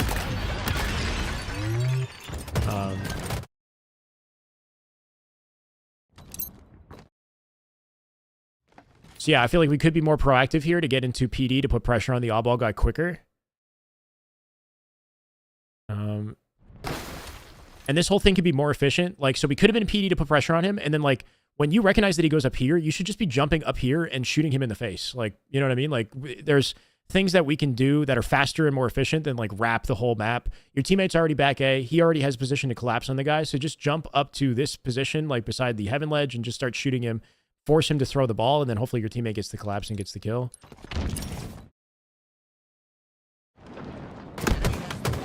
Really good kill here. And then extremely risky challenge. Like, this is an example of you hyper committing. You don't deserve to win this. Like, yeah, you should use heaven more. In a higher level lobby, you should be dead here. Like, you can chow this, but stop yourself here, if that makes sense. Like, give yourself an option to use cover and to make it difficult for them. You just completely dunk on this guy, you know? Like, that's the only reason that you live. Otherwise, you should not be living. It's just too aggressive. That said, that was a huge opening. So take advantage of the huge opening that you just created, because they're 2 dead right now, and your teammates are collapsing from the right-hand side. So I would, like, try to... This is where I would get kind of crazy. The moment my shields start genning, like, I would jump on this box, and the moment that my shields start regenning, I would hit the slide through and then jump up to heaven ledge and pinch heaven like that and just rain down fire while my teammates collapse in from the B stairs. Because that would just clear out the rest of the spawners, and then know in the back of my mind while I'm doing this that the next spawn will be C afterwards, or could be like P Street to Cafe. But I just think like there's maybe an opportunity for us to quickly clean up what's left of these players if we're really fast. But I like your awareness on spawns and the fact that you covered the right lane afterwards. I would hope that your teammate would take ball to A here. This is what you'd want them to do. So this is a bad play. This is bad out of your teammate. Like, your teammate, if you're the ball player, you should recognize where your team is safest on the map here. You've got like King Titan in A solo. The enemy is spawning on C side of the map. You got to read where the spawn is and take the ball away from the enemy spawn here and towards the open team spawn. So oddball player can very comfortably walk back to PD and start getting oddball time. And then we're going to team spawn near him, and you can work together to set up around the ball. So there's a blunder here. He takes it to B stairs and then dies. And now nobody can set up with the ball. That doesn't look good to me. We have the ball. Ball drop. We have the ball. Just risky. There's a lot of like risky movements that you're getting away with that you wouldn't get away with if like people were ready for it, you know what I mean? Like, so the way we come out here, we slide and we're hyper committing. Like, you've exposed yourself to C stairs, to this, and potentially trash. Like, if anybody comes up from commando at the same time, there's a lot of vulnerable angles if they're spawning C. So I would, like, if you're going to play aggressive, then slide out and jump onto the laundry and start taking fights from laundry, because at least that way you got the quick jump out if you want to, or don't do this. Like, play tighter, you know? Just in a way that, like, gives you exits. And careful about turning away, like, in the open sightline. So try to shoot your way out of things versus, like, turning away. Like, your reticle, you want it to be the last thing that leaves the exchange. Active camo. Inbound. It's a good flank, though. Nice try.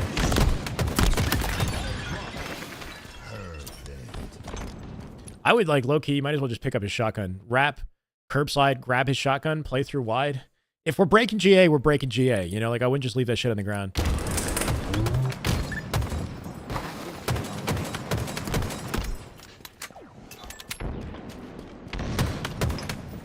Good work. As you're getting the kills here, try to have some awareness of what's open on the map, right? Like, your teammates over here, you got one in back C right now, so B is actually open right now. So we kind of run into this not prepared, like, just sort of like habitually slide into it, not thinking of the fact that, like, B is open where there could be enemies, right? So just be careful. Good help from the team.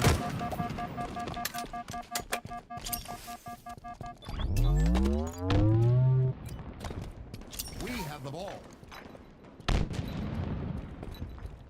Yeah. I feel like we're kind of doing a lot, but not anything at the same time. Like, just being, like, efficient with where you position yourself and what you're watching. Like, yeah, you think that there might be a guy coming up P Street, but then you, like, drop into, like, when we drop here, we're just giving them time to break out a spawn versus, like, I don't know. If you just stand like over here, you can watch the balcony from B. Look for the plasmas. Maybe watch the balcony and like play wide to the perimeter if you're anticipating somebody coming up driveway, or like positioning yourself in a way that starts shooting them at the B stairs, because multiple are dead right now and you guys have space, right? Like they literally went 3 dead. That's their first spawner.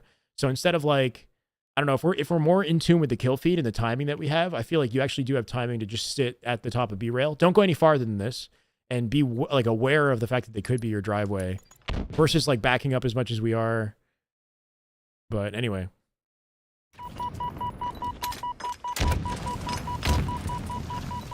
Yeah, and I would just take your time with this. You still don't fully have your shields back. You got 2 targets on you. You can jiggle peek. Standing on top of this and sliding off it is nice too. Like if you stand on this, turn, you can slide. If you have to escape, you can slide through like that way. But nice fight though. Really good life as far as like damage output and the number of kills that you got and like how you helped your team. That was really good. Just like a lot of like little things are risky.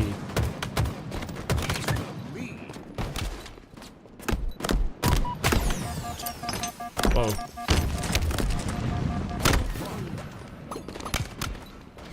How do we die here? Yeah, he comes up your B stairs. Yeah.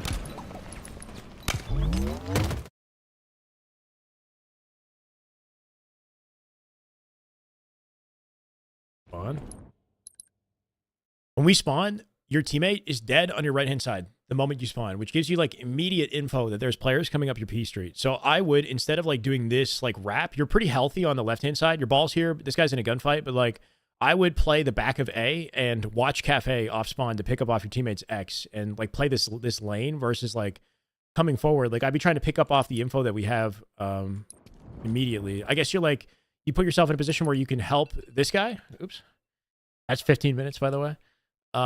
If you just stay back here, then yeah, you could like, I'd probably check Cafe and then you could, I guess, come back and like watch tires from the back here versus like running far forward.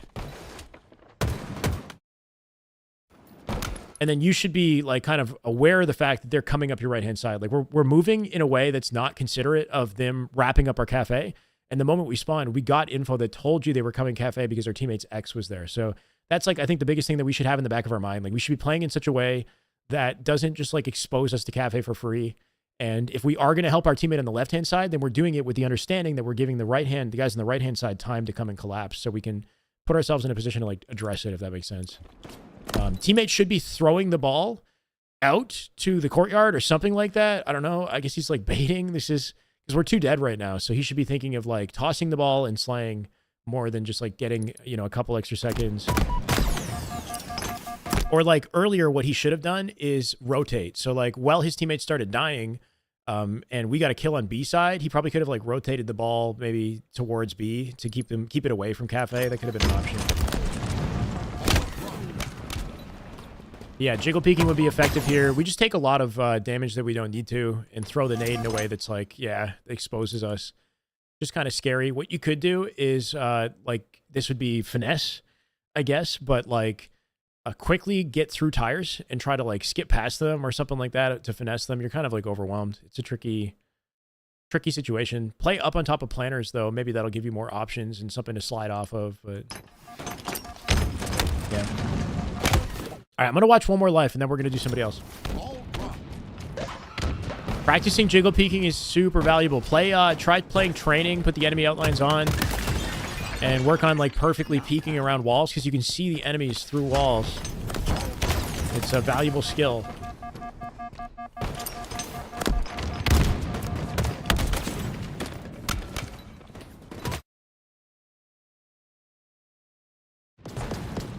Enemy has the ball. Ball drop. So they're like multiple dead here. Should be checking Cafe as you come through. Like your teammate's already chowing out and fighting it.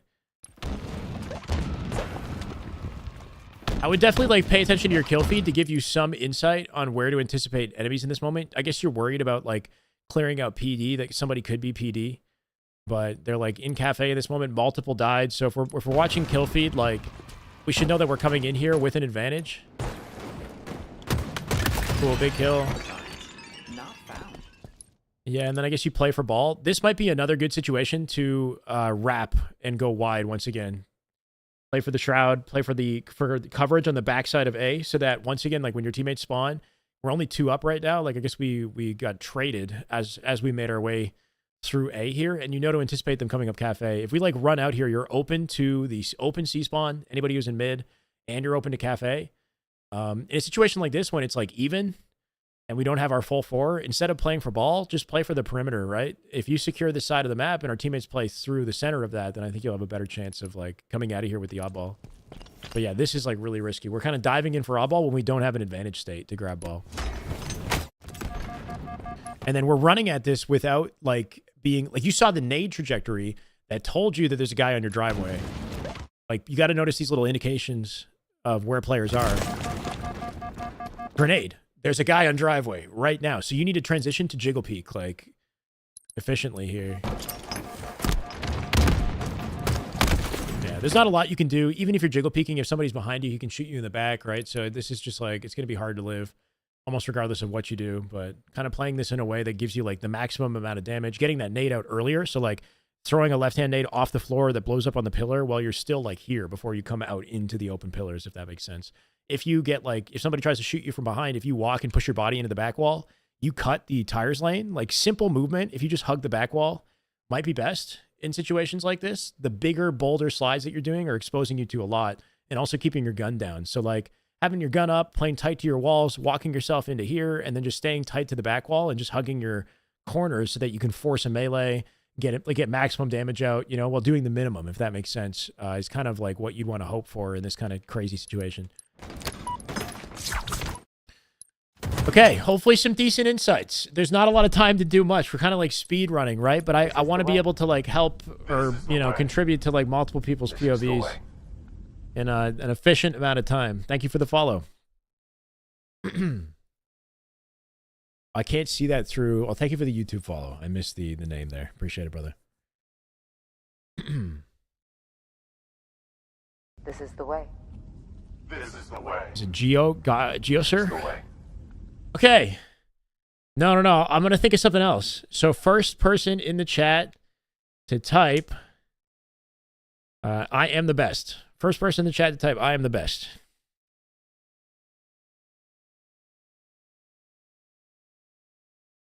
Okay, YouTube won this time. Bender on YouTube did it first. Bender on YouTube. I don't know what he did, but I swear to God, that was the first one I saw. Let's go YouTube. Okay, Bender, what's your gamer tag? What's your gamer tag and rank?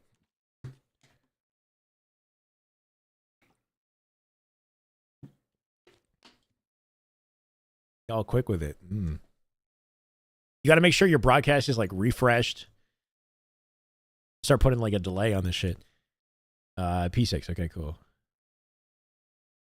And then your GT, so I can just follow you real quick. Oh, I see it. AIDS balloon. Okay.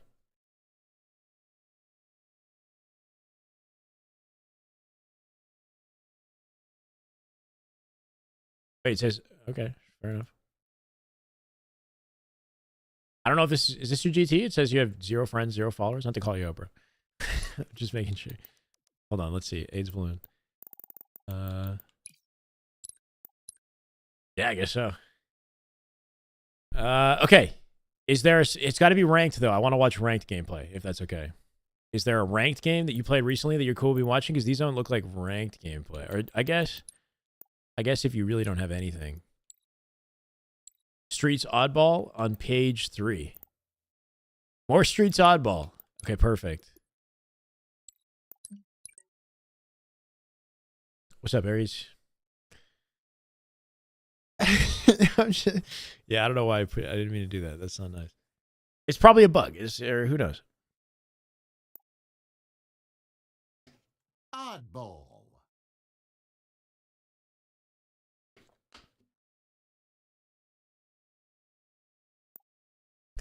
Gonna get this guy in the Discord, give him some teammates. Okay.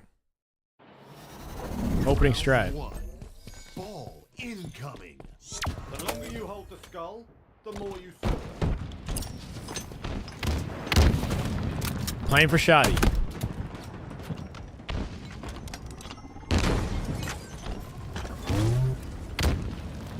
Said P6.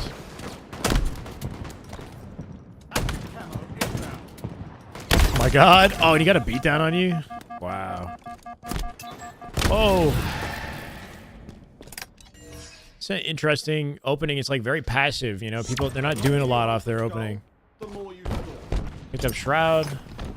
Pre-nade. That pre-nade is not bad if he comes down the stairs, but I would like probably nade a little bit earlier and lower, like in a way that you want this area, I would say, more commonly, but like assuming somebody like tries to chow you, nobody really chows in this moment. Your teammates are heavily committed. Like they're involved on B rail right here. Even though you did like take some damage, jiggle peeking wouldn't be necessarily a bad idea off the opening of this fight. Like you can play this confidently while you still have shields. I feel like I'd probably play this more confidently. Or what you could do if you really want to just be efficient, you could like probably grab oddball right now and just get out with ball immediately if you're like super quick. But yeah, coming in here, switching to, I mean, having the shoddy's not a bad idea. But switching to bandit, maybe jiggle peeking him while you still have damage, just because your teammates are like getting real aggressive on driveway. But I like how you're playing this otherwise. Keep your distance from this guy. Walk it backwards. You don't even necessarily need to beat him down. You can just, you know, shoddy him one more time. Or jump and melee him so he can't like just conveniently do this to you. And then we got to make sure that we're like prepared to clear out. This guy's playing super slow. I don't know if he died or if he just didn't move. He's just stayed here the whole time. But this is the first player to die on yellow. Like the only stuff that's coming up on the feed is our teammates dying. We've actually lost this opening strat. So it might be a good decision to, or I guess one of our teammates died. It might be a good decision to shroud in this moment or like clear your corners and C before turning out to center map. But surprisingly slow start out of the enemy team. Didn't expect him back subway. Yeah. But like your kill feed would show you whether or not multiple are dead. And with only 2 players that have died in the lobby, that means 3's up on each side, right? So there's a lot of potential areas that enemies could be. They could still be back C. They could be like, I'd be thinking more like commando. Like maybe he could be commando. Maybe he could be on driveway. That's where my teammate died. So just being ready to shroud and like potentially clearing out C just because we don't have nobody's died on the map. But kind of a weird opening strat, I'll be honest. I forgot to set the timer, bro. Okay, timer set.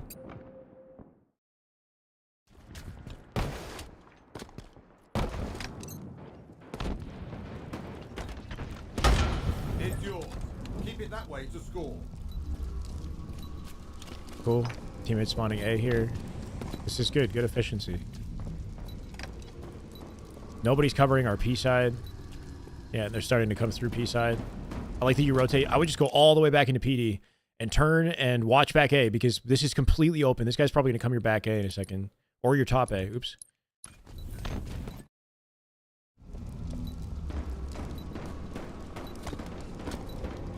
Cool. I guess that works.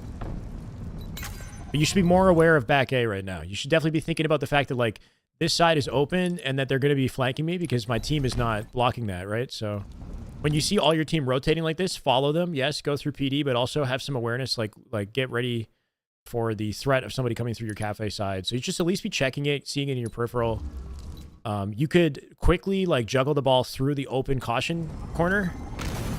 Maybe? Yeah, that's what you try to do. Oops. My word.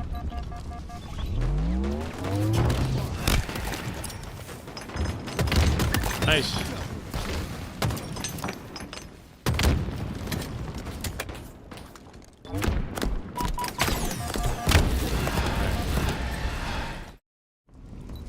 Not enough memory to open page. Wait, I lost my YouTube chat. Wait, are we live on YouTube? This is okay. Excellent connection. Hey, better. I see you out. Everything okay on YouTube, guys? I randomly lost my YouTube chat. We're good? Okay. I don't know, Aloof. I have no idea, bro. I'm just kind of improvising.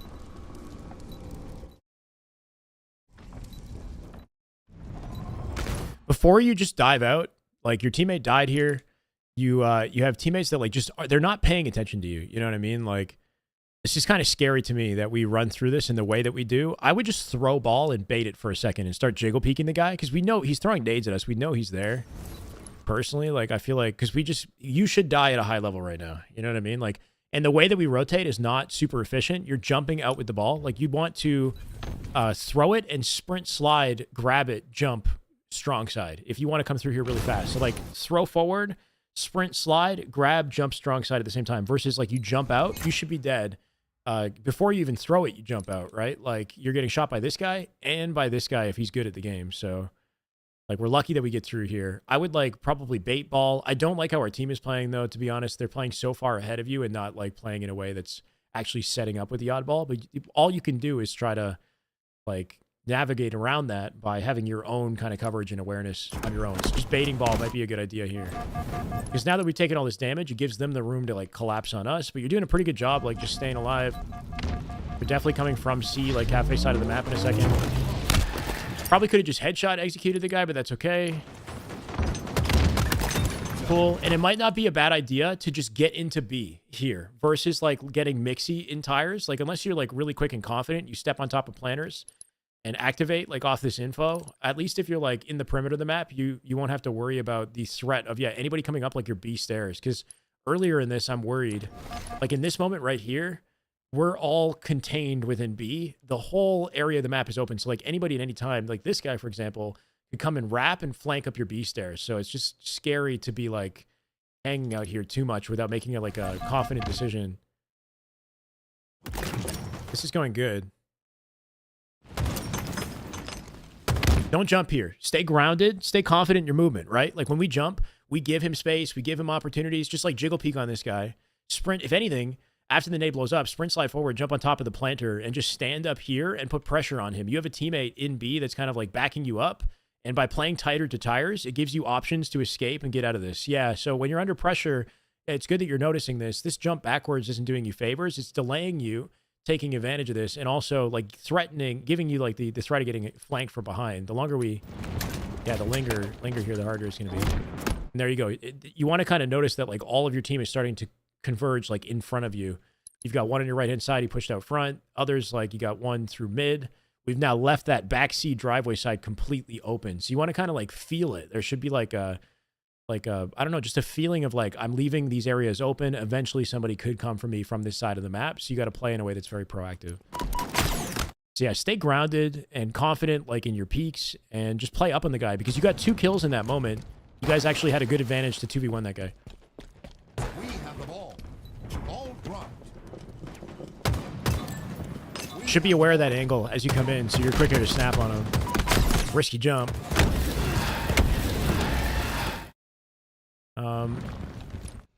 So yeah, we got ball kind of out in the open here. Right now your teammate grabs it. He's taking the fall, you know? The moment that you come out, start shooting this angle immediately. This is a high priority angle, right? Like what are our high priority angles when we come through here?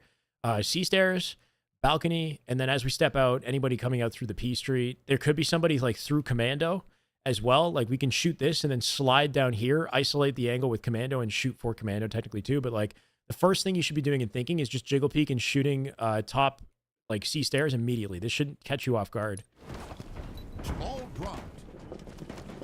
Yeah, so the quicker you are to like check and clear that priority angle before you put yourself out into a more committed position, the easier this whole gunfight's going to be. Because now we're in a position where it's like more difficult to see him and to do anything about him. He could already be 3 shots down, and then you can kind of move up.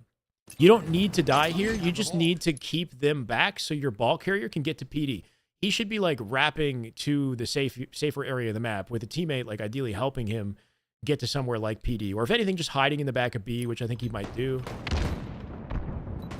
He needs to just get out to like a perimeter lane or back in PD or something behind you guys. And then you got to play in a way that just keeps him alive versus getting kills immediately. As long as you're dealing damage and keeping him alive, you're doing good work. But this is very risky. Which I'm sure you know, but anyway.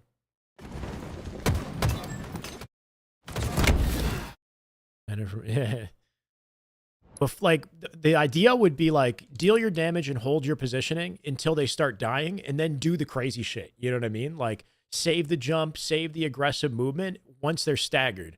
But nobody's staggered. This is an open, like it's just a neutral state. 4v4, even neutral, right? So when that's happening, just prioritize positioning, take your time, and let them come to you, especially because you have the ball. And then start getting crazy when they start dying.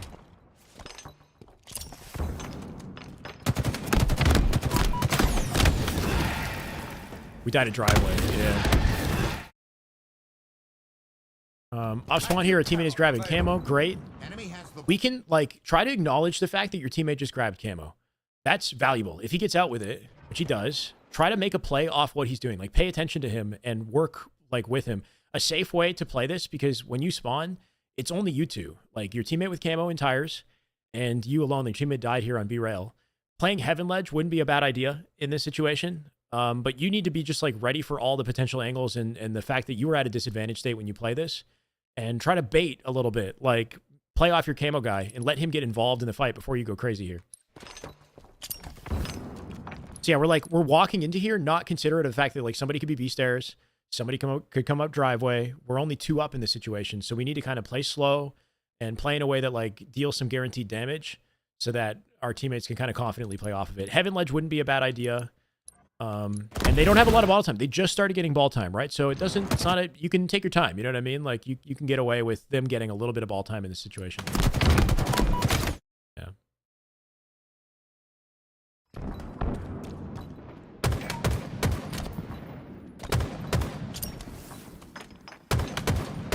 Lots of jumps coming in here. And then again, not, like, fully considerate of the B stairs. I would try to be a little bit more proactive with, like, how we're using our nades there too. So your teammate's pushed up. You've got one teammate on driveway with you. You could throw a nade, like, here that banks off the wall that lands in B. That wouldn't be a bad idea. I would probably play tight to the perimeter, and just because, like, the formation of your team, again, you're at disadvantage state, right? Whereas, like, we got 2 X's in front of us. We got I'm blocking it. Sorry. I'm blocking, oops. Quince, your teammate. Maybe if I go on the bottom of the screen, it's better. I don't know. See your teammate's X on your left and your teammate's X in front of you. You have to just stay driveway, basically. Like, you can't, like, go too aggro, or if anything, stay tight to the perimeter. Your teammate still has camo in front of you, by the way, as well, which you can play off of. So I'd be using your nades. I'd potentially, like, whip a nade here, or whip a nade, like, through here or through here, like, off this, like, wall that goes into this back corner, and do max damage from the driveway while you have isolated angles. Yeah, versus, like, jumping out into the open. We don't know if somebody's, like, could be B-stairs, somebody could be tires, somebody could be Heaven Ledge right now. If somebody's Heaven Ledge, you're just getting shot from heaven, right? A lot of vulnerable angles, and we're only 2 alive. So you can't be jumping here, and you can't be open to these angles while being 2 up. And we still have a nade in the back pocket, too. So, yeah, using those with intention. Hi, Greg. Thought it was clear. Yeah, but just the fact that we're only 2 up, you have to kind of play carefully just because we're at that disadvantage. So even if it is clear, I would still approach it like it's not clear, if that makes sense, just because we're at disadvantage state. enemy has the ball. Oh, We have the ball. Do you have auto clamber on? I'm going to guess you have auto clamber on.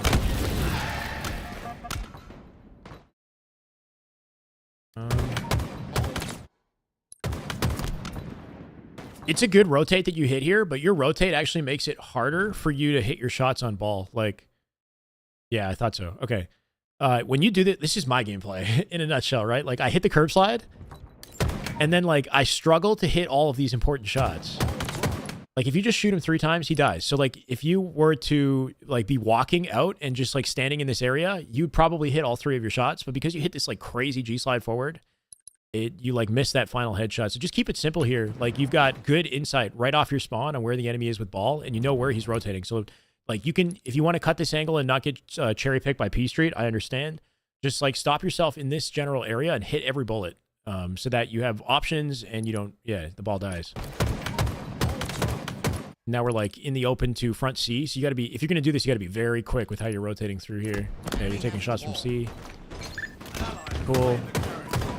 This is why I know you have auto clamber on, because you pushed into this ledge with your body like a step jump, and then you hit jump. There's a weird, like, I don't know if it's like a bug, but there's a technique in this game called step jumping, and in order to step jump, you have to push into an object that's step jump height. This object is step jump height, And while you're holding into it, you press jump and you perfectly step up. But if you have auto clamber turned on, then you'll clamber the step jump ledge. So he's pushed into the wall, pushed forward, and then he hits jump while pushed into the wall, and then he clambers the step jump ledge. So this will get you killed. And this is one of the reasons why I recommend having auto clamber turned off, because it leads to potentially like accidentally clambering. This is a one shot right here. Or no, he's not. He's full shields. But like when your gun is down, you can get shot and you can't shoot back. So this is one of the issues with auto clamber that I'm not a fan of. We're kind of like getting ahead of ourselves a little bit, I think, too. But yeah, he dies, and now we're like out exposed in the center versus like just holding tires and having awareness of like our teammates can kill that. You don't necessarily have to kill that. He's in a position to kill it. If you stay tires, you've got good vantage point where you can like decide how you want to take this afterwards versus if somebody happens to be spawning C in this moment or in C in this moment, you're in trouble. Ball drop. Yeah, we're like out in the bottom of the map after that. So you're doing some good stuff, but I would say like just keeping it simple is probably best. Like kill the ball guy without any fancy movement. Take your time here, even though you're not quite hitting your shots, you know, pace yourself, take your time, and don't drop from this tires ledge immediately. Try to shoot him and stay grounded and then back up, you know, once he dies so that we live in tires and we have options here. We have the ball.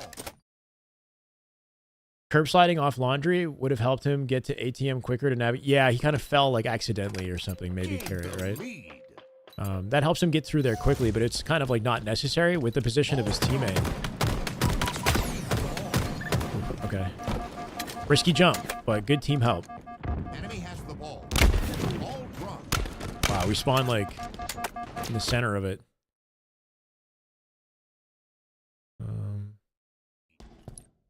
Teammates in C, one of them's dead in center, like in cafe, and we're all like kind of in one clustered location together. And then they pinch driveway at the same time. Enemy has the ball. Ball drop. Yeah, tricky. Got to be like super quick to kind of get your bearings. You know, this is sort of an awkward spawn and situation. Instead of running out forward into driveway where you already have your teammates, I would like probably play through perimeter this direction wide and cover this side of the map. We've got like healthy coverage on one side. And just knowing that we have no space on the map, like they could literally be anywhere. They could be coming from our PD, from tires. They could be out in courtyard, in C. So not being surprised by this guy on my right-hand side, I think is the biggest thing, you know? So we kind of come out here, like not ready for anything. And then we're kind of like, we're in the air, surprised by this guy. So just knowing that, like, knowing what's exposed and what's open, playing your perimeter first here, I think would be the plan. And then you can hear your teammates fighting, and you can see the exclamation point on the left-hand side of the screen here. These are indications that, like, they're pushing from C side. So stand where you are and, like, reposition your reticle to watch the red door, right? You got to be really quick with this. Enemy has the ball. Quick to, like, catch on your peripheral the fact that these guys are in gunfights and that they could be pinching your red room, basically. So the audio cues, the exclamation points. We got the timer. I'm going to watch one more. Right.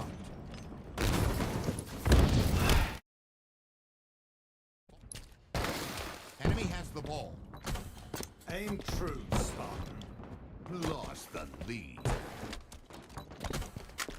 We just drop our bandit? Interesting. Victory. Good. Throw ball back in. Oh, yeah, you tried to grab ball, right? Okay, I guess that works.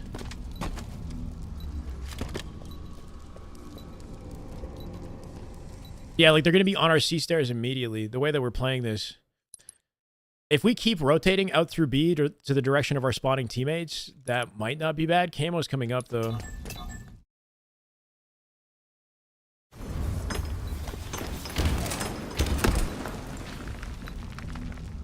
They kill your teammate on the left, and they're pinching the right. Play the ball. Yeah.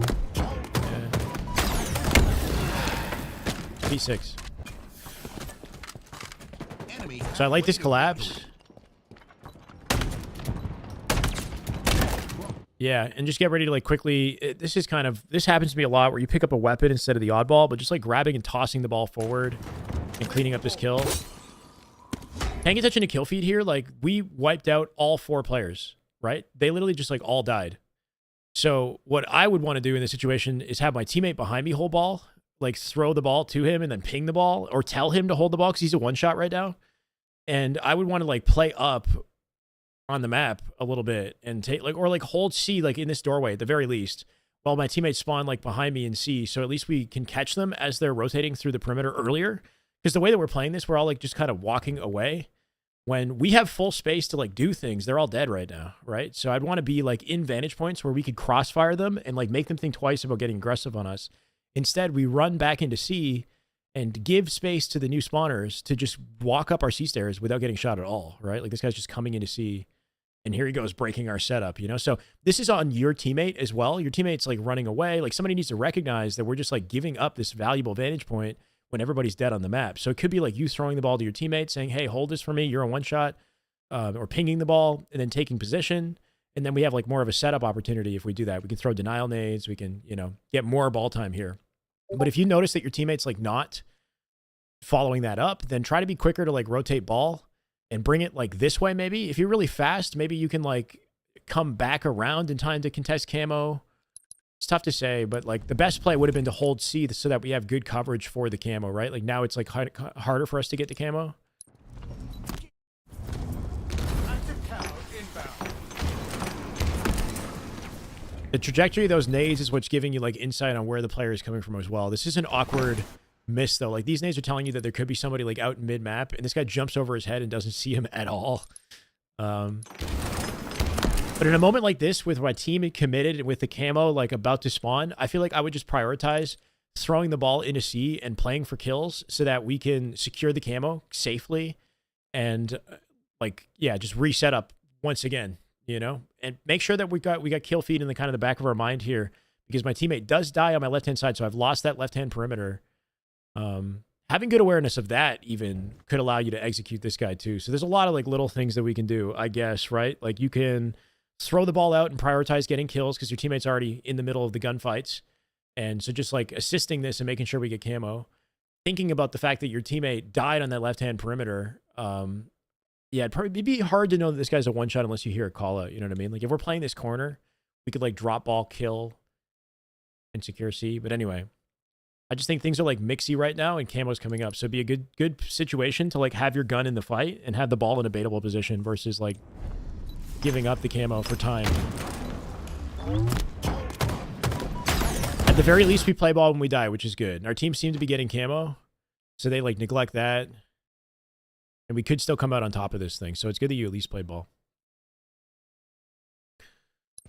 Ball drop. Do this once a week? Yeah, maybe. Coupled with like a pro breakdown is what I was thinking. A lot of micro stuff here. Hopefully like some helpful insights for you though, Bender. Enemy has the ball. Whoa. A lot of indecisiveness. When we spawn, we see ball at B rail, immediately take Heaven Ledge right now off your spawn.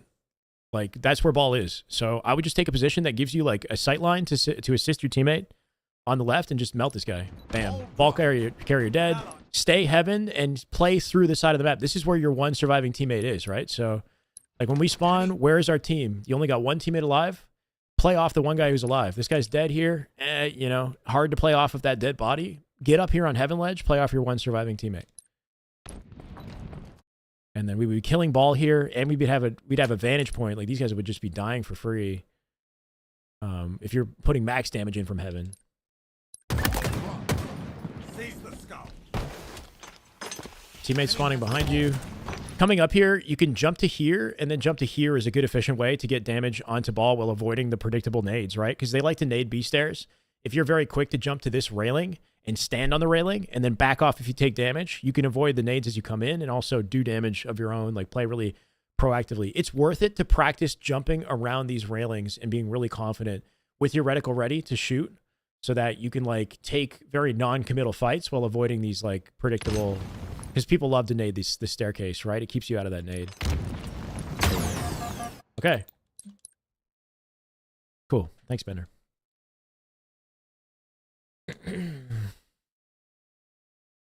Okay, chat. You guys ready for another one? Anybody else in chat still want coaching? You guys done with me? How many should we do before I get sick of this?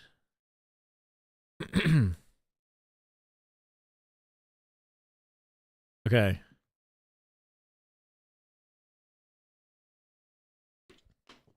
Okay. First one in chat. Get ready to type. First one in chat to type thank you, Shyway. Go.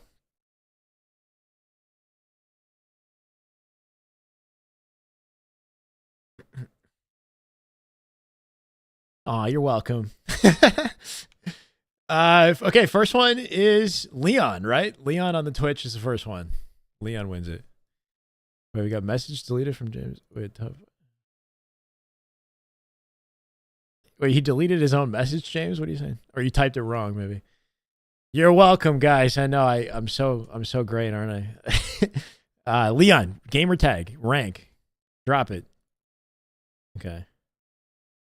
Yo, your Onyx 1600? Ooh, this is gonna be tricky. Okay. Bull crap. Yeah, I see you, Glacier. You quit. Don't quit, bro. I offer one-on-one, like, dedicated coaching for the record. You know, like I...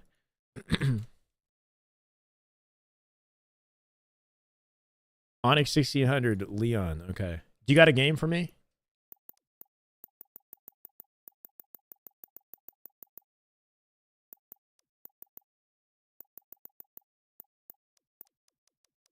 Are you online right now?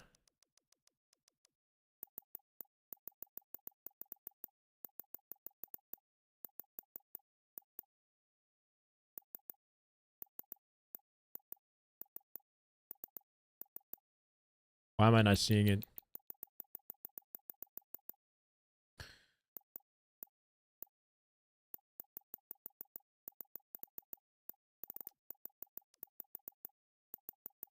Damn. All right. You're good. You're good. I found you. Playing his aimbots.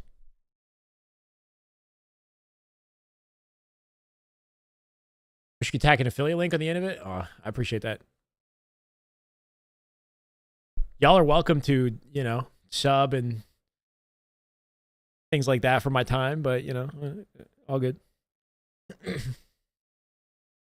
Only new ranked. Okay, cool. Yeah, do you have a specific game you want me to look at, or do you not care? It's $60, yeah, for coaching, for one, like, a dedicated session, which usually runs from an hour to an hour 30, in that range. It's scheduled for an hour, but I tend to stay like a little bit longer.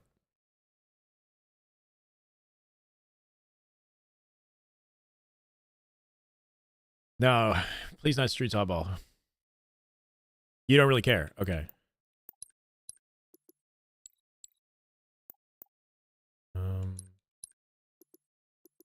Ooh, good game. Oh, that is just good Halo right there. Aloof with the That is 4. just damn good Halo. My God. Buying your appreciation. There you go. Thank you, Jelly. That's what I like to see. Appreciate you, brother. 25 and 7. This guy's shitting. He doesn't need my help. 11 and 16, but you guys won. Interesting.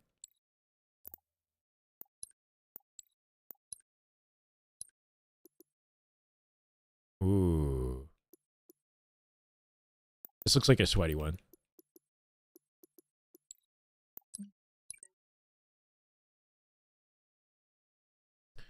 Core stacking on the recent ones with Diamond Friends? Oh, I see.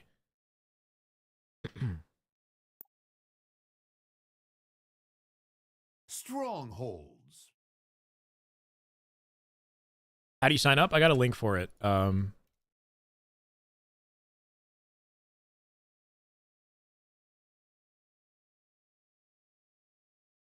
That's the, you might have to copy paste to get the actual link there.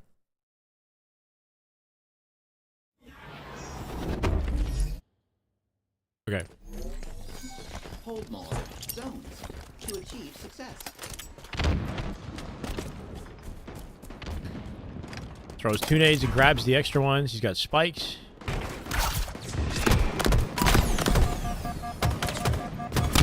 Oh, nice try.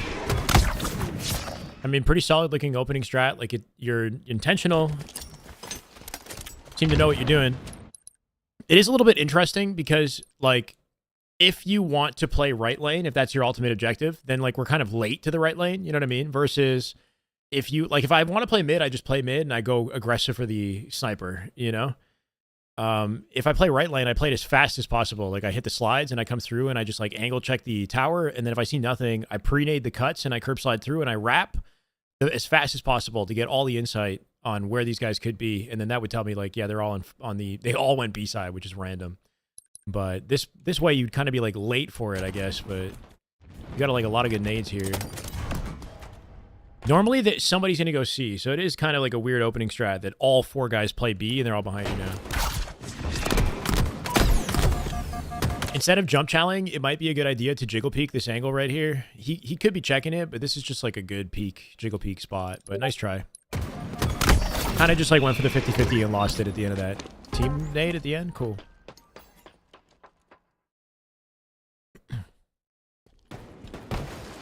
Teammates on camo. Stronghold Bravo. Lost. Hmm. Active camo available. Are we losing camo here? Okay, we get it.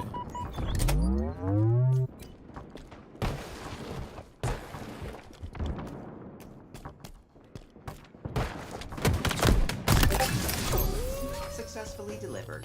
Kind of got lucky timing. Good stick, good kill. So we do some good work. I feel like we could be like a little bit more proactive here personally. At least this is just my mindset on how to play this. So like camo's coming up in a couple seconds. Yes, we know that there are players on B. But like in an effort to support my teammate on the camo grab, part of me would want to like play aggro through cuts and like flank in front of it and then play towards C to take C and skip B in this situation versus like waiting in the center.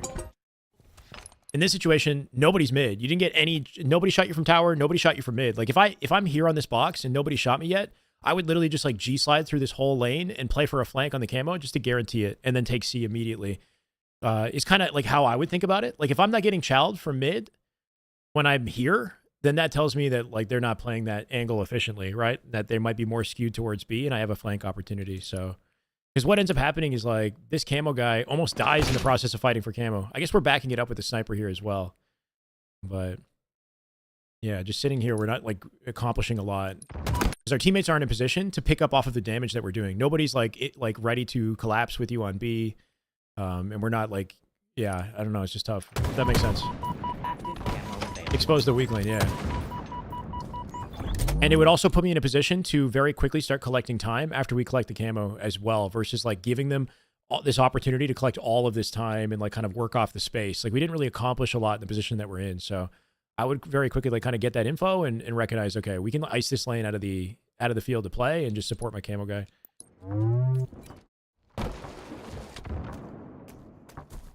What is happening with camo is what I would want to know too. Like we got camo. What are we doing right now? Like we're taking C.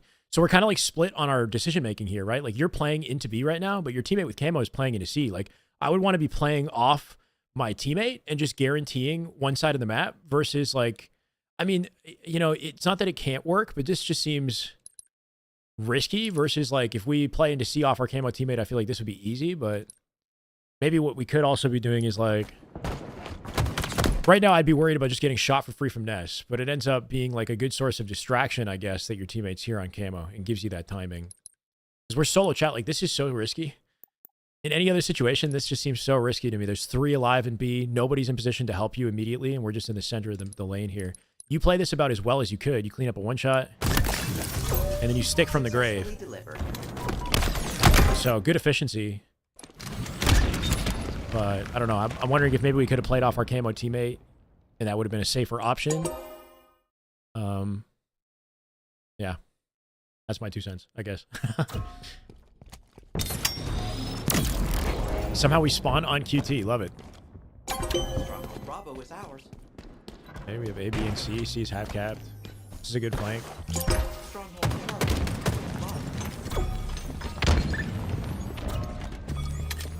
There's one behind us.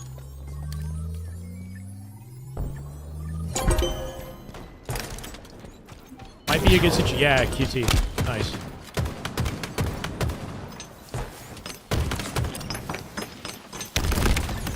Ooh. Nice try.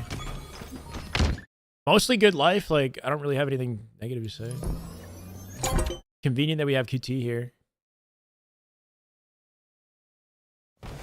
Definitely don't need to die to this guy. Like he's dead to rights. You know what I mean? We kind of like run at him with a beatdown, just not necessary. There's a guy scoreboard though that probably kills you anyway. But if you just slide out wide and headshot him instead of jumping on the box, just take. I mean, I don't know. If we just hit that nade, it would have killed him. Just getting a precise bank nade cleans him up, and then you can get out. Yeah, pretty solid.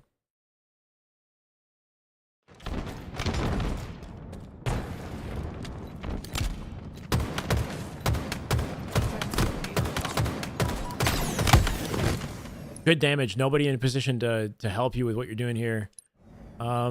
If we have nest control, then I feel like, I guess, what's your... I won't be able to hear your mindset in a situation like this, but like teammates pushed up on B, so I'm assuming that you're like playing quickly here to pick up off your teammate and like do damage to anybody coming through big door.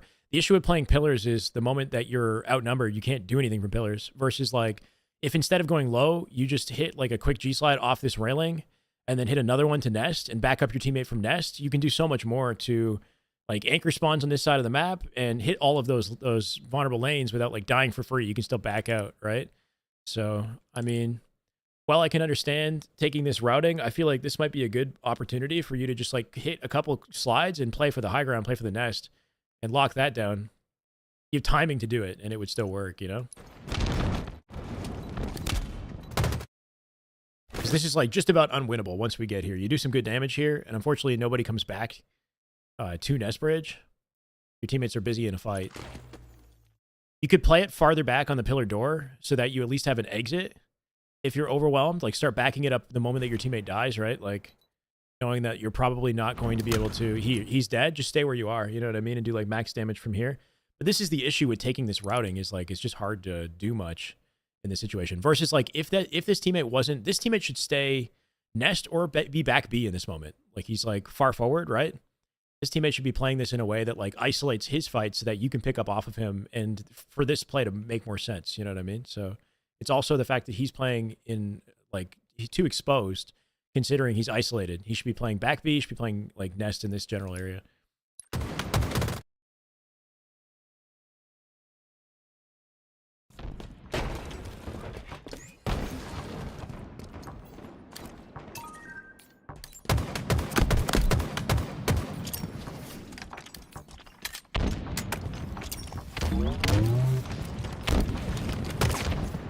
Active camo. It's Inbound. flanking underneath you. You have procured. Okay. 5 million on the line. Pick the right answer. You win it all. Pick the wrong answer. Nothing. Who's going to be the MVP of Optic this year? Oh my god, bro. I don't know. So we spawn in at a disadvantage state. We're 2 dead here. We've got one teammate who's alive in center map who gets a kill on A plat. This might be our opening to pressure A. I'm wondering if like playing for A is a good idea in this situation. Knowing myself, I feel like I would pre-nade or like shoot this guy and then immediately G-slide to nest and just try to live in nest while my teammates back me up. But there's no teammates spawned right now, right? I'd be playing too quickly and nobody would be in position to help me. This is why he's playing it slow here. I don't like the fact that we're super split from our teammate. Just from like what good macro Halo is if we're only 2 alive, we should be playing together. We should be holding hands, right? So our decision to go nest here might not be the best idea. You know what I mean? Like it might make more sense to just say, fuck B. Let's play with my teammate and play for A in this moment, because that's the only side of the map where I'm going to get team help and where we're kind of like stacked. What we're doing here is split, but it's, I guess, good that you're playing it passive.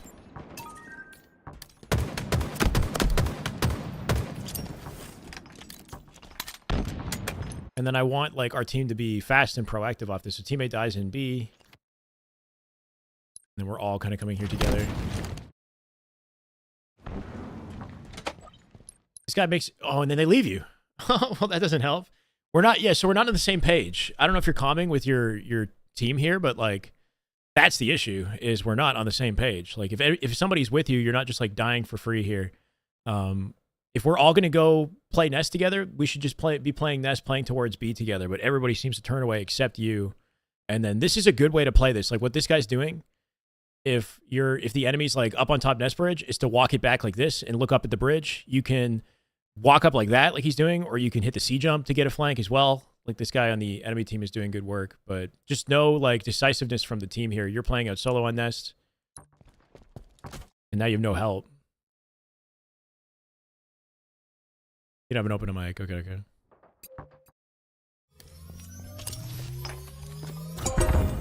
Attack. Defend.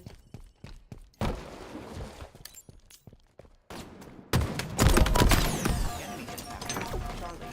S7. Sniper. Inbound. Yeah, play up past the snipe. Good. S7. Oh my god, good kill. We got B. Cool. We captured Bravo. Your team scoring. Could be either cuts or dummy ramp. Nice. Stronghold. Alpha lost.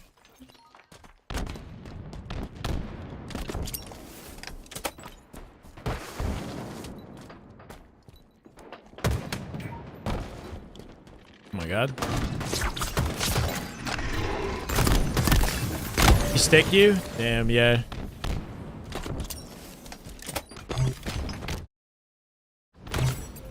This is the way. Thank you, Sniffy. Appreciate it, brother. This is the way. Attack. Defend.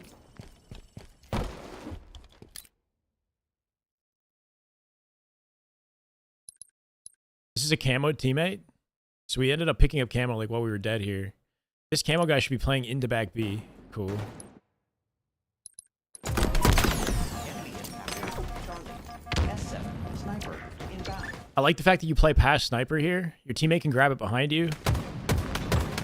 Just keep your distance and like make sure you hit your shot. This like kind of scares me when we expose our backside to getting cherry picked from somebody like back B, right? So I would like keep the fight isolated at the box, but otherwise it's good. S7. Sniper available. And then I would probably make sure B is clear, but it is. You're good. We captured.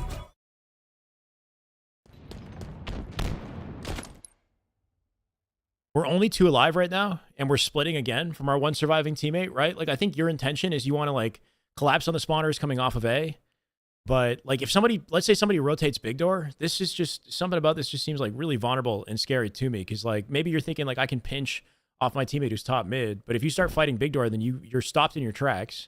And there's no way for you to, like, actually contribute here. Versus, I feel like maybe we should be slowing things down in this moment and just holding on to what we have. And playing, once again, close to our one surviving teammate versus going for this, like, wide flank when we're in a disadvantaged state right now. Teammate's going to die with sniper. Teammate who has sniper should just be, like, running back and getting into tower with it, right? Like, I don't know what exchange took place that had him mid-map.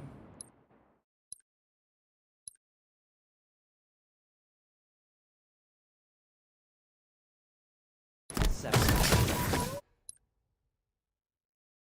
Oh, nobody even gets sniper. We What the hell? captured. Your team I would take sniper. Sniper's up now. Grab it and then watch A.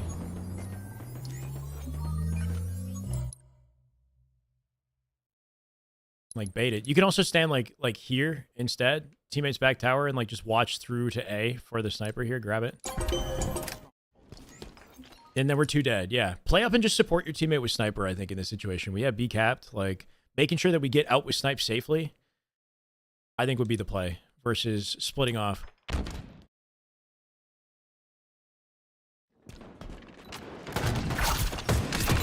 Once you see him throw 1 sticky, assume he's going to throw 2, right? Bait him into a sticky. Like, peek this wall here. I guess, like, your intention is maybe you're trying to slide past it, but know that he's probably trying to stick you, so you got to bait him into missing the sticky. Like, play in such a way that forces him to miss, you know what I mean? So you could, like, shoulder the wall and force him to throw it. I think maybe your intention was to just, like, slide past it, but he got you. The enemy has captured Bravo. I'd probably jump up into nest immediately in this. So jump, throw a pre-nade into pillars while you clamber, like before you hit the clamber. So you're pre-nading the pillars, and then you get the safety of nest positioning that you can work off of versus like being stuck to the box immediately. Of course, your B side is open, so you could get pushed up the B lane, which is a threat. You're spawning like into the chaos. It's tricky. While you're back here, when he chows you, try to, in crouch position, walk off and late jump behind the box. That's all you can do. Yeah, jiggle the door the other way. Or you could play the pillar, right? Like when you're here, like knowing that he could stick you, play the pillar and take your time with this. Force him to throw the sticky and then ape him like afterwards. Sniper was still down here, by the way, too. So knowing that like Sniper was in play, if we're like watching kill feed or watching death cams in this moment, like keeping that in mind. You can't do anything about it off your spawn though. But yeah, this is a tough live. I think the only choice you have in a situation like this is to do maximum damage as quickly as possible. Just like The enemy has by pre-nading pillars, getting a nade out as you clamber, and then just picking up off the nade, assuming if you do good damage. And yeah, trying to be super quick and damage efficient. Versus standing still and like letting him kind of come at you. Because while we stand still, like if they're collapsing from B, then we just, there's nothing we can do. Versus if we're like super, you know, quick and efficient, then maybe we have an opportunity to take anything that comes up our right lane as well. Good attempt. I'll watch one more life here. Lost the lead. Thank you, Carolyn, for the 150. Appreciate you, brother. Super chat. Let's go. Oh, we got it. Nice.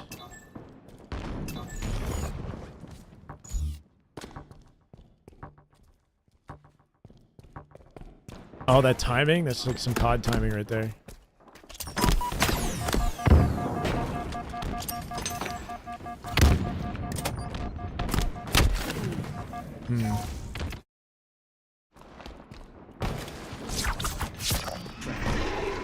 located. I would make sure we're paying attention to kill feed in this situation because we're super worried of the threat of somebody being back B.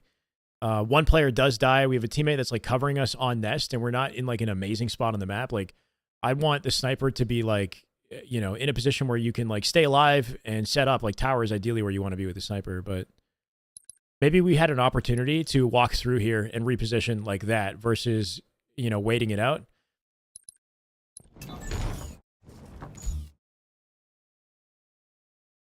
But yeah, this is awkward timing. You can hear it too. Like your teammate starts entering a gunfight the moment you look away. So like if you hear those sound cues, then just turn back and take the angle, right? Like it's just unfortunate. The moment that we look away is the moment that your teammate starts engaging in a gunfight. So you had the right idea.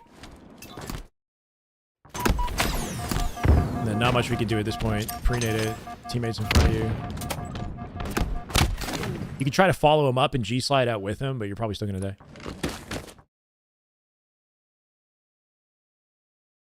C-jump on recharge doesn't work. Same with streets. What are you talking about? C-jump on recharge works. Does C-jump not work on Series S? On streets.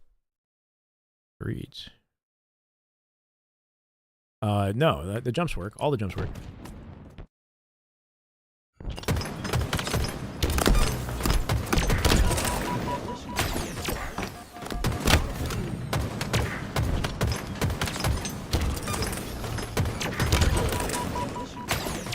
Nice try here. I would just take the fight to the left side of the cover here and take the fight here so that you can see anybody coming from Rat Tunnel or Big Door, because that whole side of the map is exposed. Like using your wall to like body block, but like moment that you get him no shields, sprint slide like left hand side and then take the fight walking backwards, clean him up, and then you have an exit. Maybe, I don't know. Got a good reset on the hill. Getting a beatdown would have been nice here. But yeah. Some moments where you can tell like playing off of your one surviving teammate is like probably one of our safest bets in like bringing things back or like making sure that we're, you know, coordinated when things are starting to like fall apart. Like we missed like an opportunity to play off our sniper teammate, but it sort of like worked out serendipitously in the end. And then like being on the same page is a big thing too, right? Like you played out towards nest and your team like didn't follow you up. And that was the reason why we like ended up dying for free.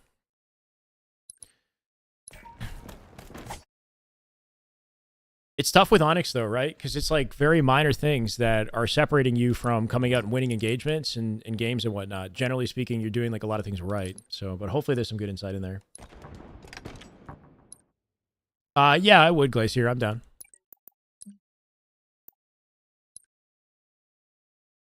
Is there much difference from 144 to 250 on PC? There's difference, but it's not huge.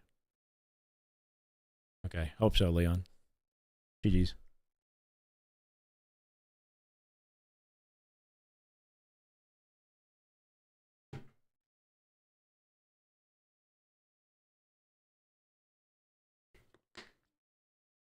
Thank you, Sniffy Mist, for the follow. Glacier, get ready to type, brother, if you're still in the chat. You have class tonight? Well, I'm holding free coaching set. I'm doing what I can. Yeah, just like little 15-minute intervals. He's Onyx 1600, Drew. No problem, man. Okay, you ready, chat?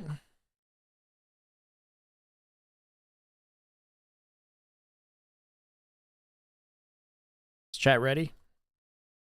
Has Sparty got picked up? He's on complexity. Okay, first one to type I love Optic. I don't know why, but I'm just coming up with random shit. I love Optic in the chat. Go.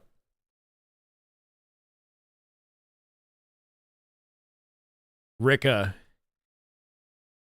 I think it's Rika. It's close between Rika and Gus the Great on the YouTube chat. Gus won it on YouTube. Rika won it on Twitch. Okay, Rika, we'll go for you, man. What's your gamer tag and rank? Yeah, we're just coaching viewers today.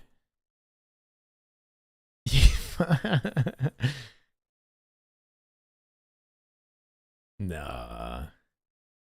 Wow, you chat is so biased, bro. What the fuck? Why is chat so biased? That's like, hell, cringe, bro. Okay, sounds good. Rika's your gamer tag? Okay, cool.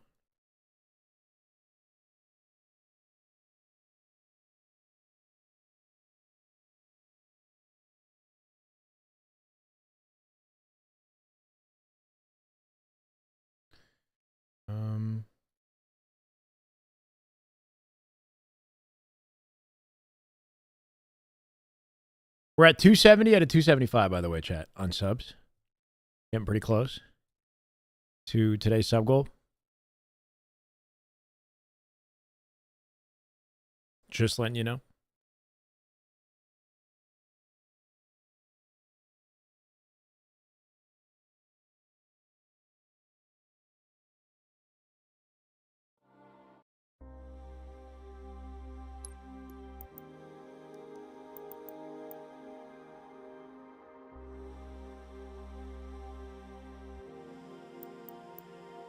Balanced like all things should be, right?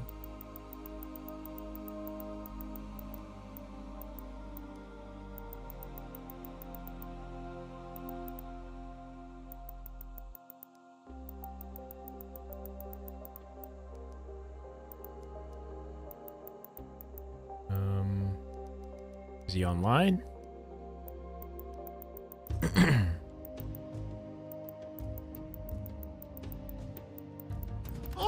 That is just good. Savage Venom. There. That is just damn good. With the gifted Halo. sub, let's go, brother. Bodie, welcome to the way. Thank you, Venom. Appreciate you, brother.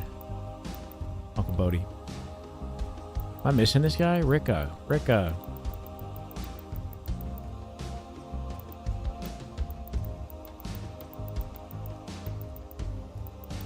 I wish this system was better, man.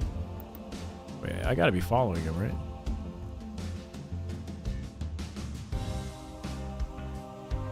Yeah, I'm following him. Might take a bit to show up. Okay. There you are. Perfect. Thank you. Any game recommendation?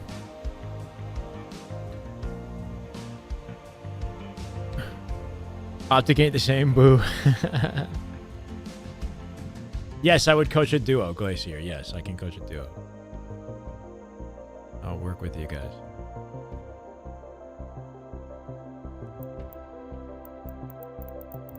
Any specific game, Rick?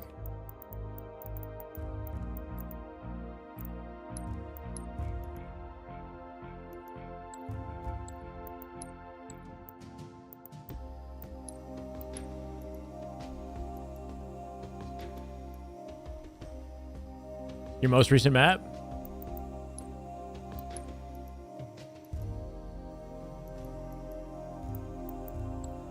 Okay. You guys win it. Not each, no. I don't have a price for the duo. I'd be down to do it for 80 for you guys together, so 40 each. If that's fair. I could do like 80, and then for 3 I could do 90, and for 4 I could do 100. So 25 each. But it's not on the website, so it's kind of... You can send me a DM or something, but... I don't know. If you book a session and you say there's 2 of you, I'm probably not going to complain too much. What does it take? You kind of just got to be in the chat and type something first, basically. That's what we're doing. Every time I finish this, like, 15-minute review, I go to chat and then ask you guys to type something. First one to type what I ask, I review next. But yeah, if you want to Discord DM me, if you have questions about anything, you can do that, or Twitter, or email me. Active camo inbound. I don't know why it banned your message for caps. Juan, my bad, bro. Camo available. Risky chow. Oof. Nice try.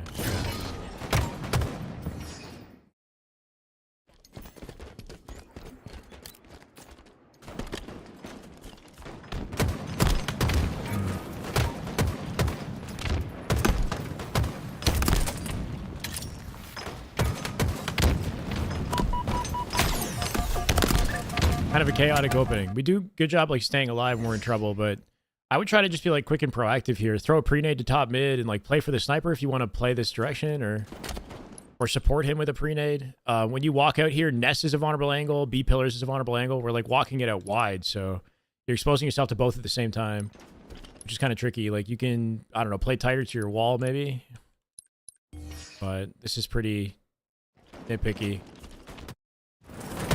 When you back out of one, you should turn, jump, and assist the other while you still have a lot of shields, right? Like, yeah.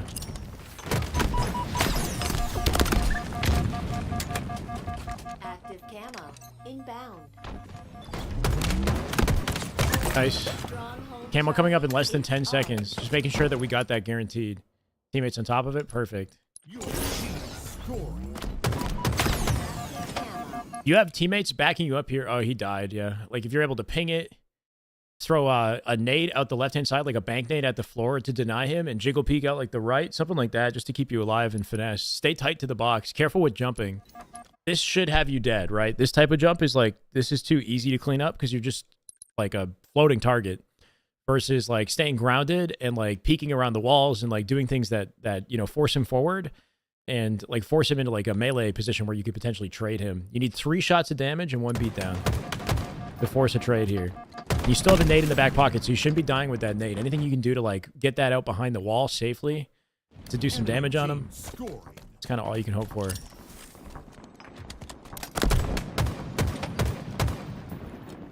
Teammate has camo and he's playing up on A here, so I'd play off of him. So off your spawn, notice your teammate is playing up through small door.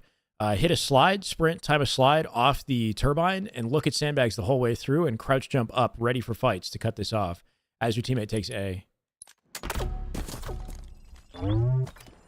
Because now your teammate's alone in A and he might die without your help. Thankfully, your teammate wins that fight. But you see how like you guys are splitting and it can make things tricky? Whereas if you're on the top of the scoreboard and playing your life carefully, we get A guaranteed and we can kill the guy's screens or sandbags and then work off it. Bravo is ours. Your team scoring. Cool. We wiped out everybody. Our kill feed's going to show that. Initial spawners are in A. They could hit C next. Like they're spawning from A to screens OS is what's happening in this moment because our teammates are getting aggressive on A. As they get aggressive on A, the spawn position starts to shift through the perimeter of the map out to OS, right?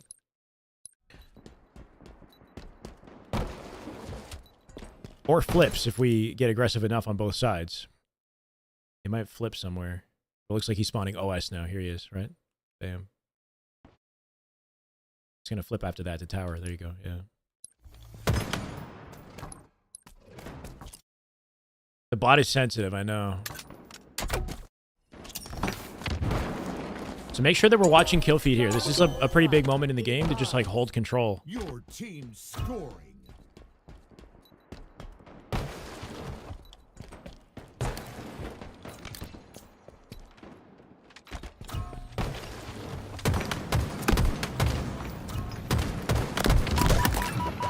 In ahead of gunfire. Stronghold Alpha lost.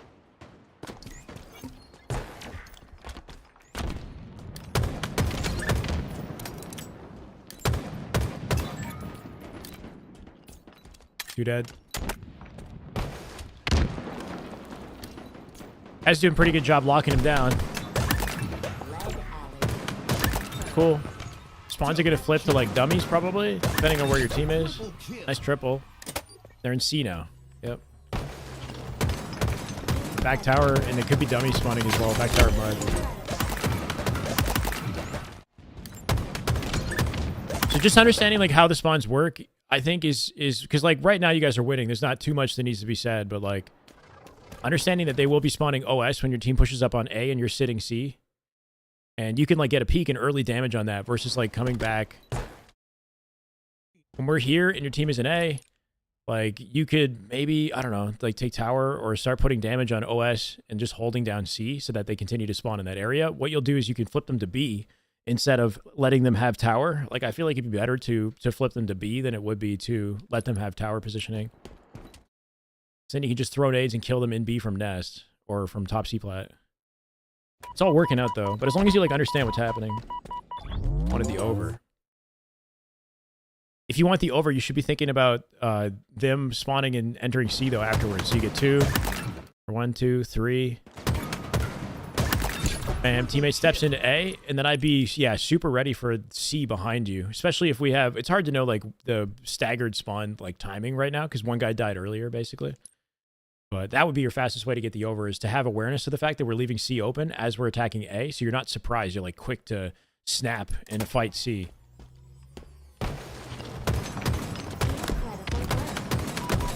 Be careful, yeah, because they're all going to spawn in that location. So I would play this like you're far forward in front of your team, completely alone. Nobody's going to help you with this. So tether yourself to top mid and like jiggle peek this would probably be your best opportunity to deal damage and stay alive. Like you have no nades. So you can't really expect to come out of here on top of this until your teammates are like converging on nest. Like if you have a teammate nest, then you can play this more confidently. But because you don't, you have to stop yourself at top mid in the shoot. Because it's like kind of, this is like an ego play. You know what I mean? Like if you fly at this guy knowing that they're still going to be spawning in this area, there's no way you get out after you get 1 kill. Even that. So just like slow yourself down. Know that you're alone. You're far ahead of your teammates. Nobody's in position to pick up off of your damage. So just hold yourself at he's like P6 D1 around there, I think, Glacier.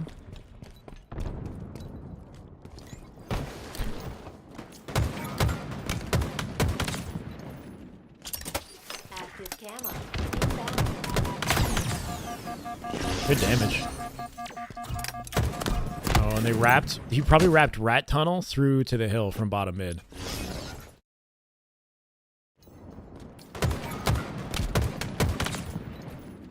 The moment you back him down, your team is present on B right now. Like my gut reaction in this moment would be to look B immediately and maybe slide out towards this direction and maybe give up A in the process, but like take and win the team fights on B so we can come back to A strong, if that makes sense. Like, your teammate ends up going out to B, so I guess that works. Active camo.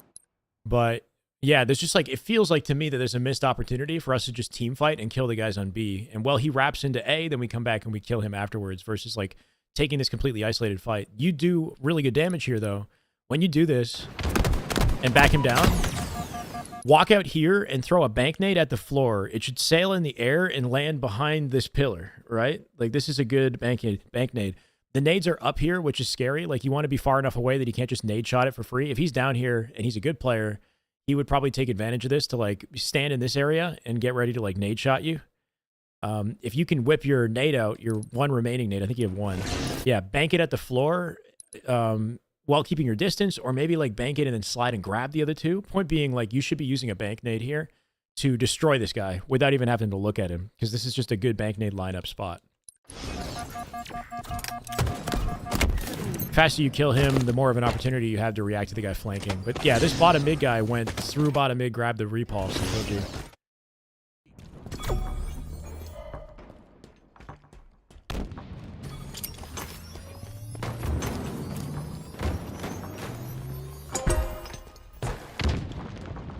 S7 sniper inbound. Him hates you sometimes? I feel you. Oh, it's camo. So camo's getting picked up as we're dead. And we want to have some awareness of this. So like, as we spawn, we should be watching our teammate immediately who's in a gunfight and picking up off of that. So we spawn, we're paying attention to our team, paying attention to our own, like if we don't swap off our death cam as well, we can like spin it and see it from A, which is useful. But you should know that camo just got collected, and that's the first place you should look off spawn. Teammate right here on the left-hand side, I would like come up and look towards where the camo is just collected. We're not going to see this guy, but you shouldn't be surprised that somebody's coming up your cuts, because that's the, you know, like we're kind of trying to predict where's camo going to go if we're thinking about camo. You could be coming up cuts, probably going to play towards our C type thing. So yeah, so we kind of like miss an opportunity to contribute to this while he's completely exposed, and then come back to it late. Like right now, your teammate just died. So if you want to be proactive and pick up off of this, then I would like, you know, G-slide and take the doorway and try to, you know, put myself in that position as fast as I can to pick up off of my teammate dying, like while it's still happening, versus like we sort of like do something, you know, like we wait here and we're not capping, and then we come back like late when he does decide to reach out, if that makes sense. I guess he runs away.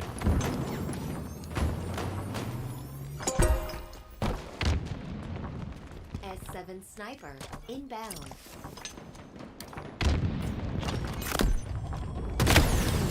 Yeah. Just the threat of the camo. S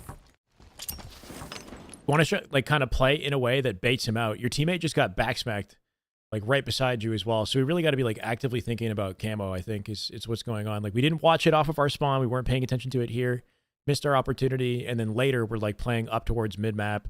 We're putting ourselves in a position where he just kind of gets behind us versus like playing tighter to the perimeter, and like in tower would be a solid play, to be honest. Like in the back area of tower or something like this where we can like isolate a fight and like sniff them out, you know? Even though sniper's coming up, play to bait it maybe.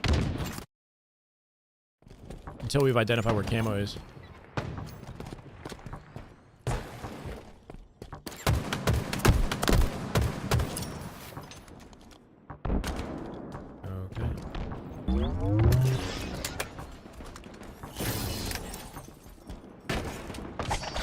Whole team dying.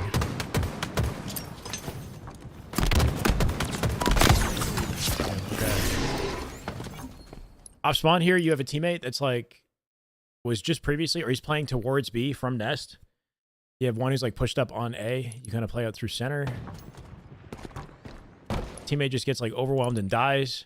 I kind of feel like in this moment that your teammate's dying, like before, I don't know. I guess it's like you kind of one or the other, right? Playing towards Nest and 4B is like where I'd want to play here personally, where we get like Nest positioning and we're playing off our one surviving teammate versus being in the center of this.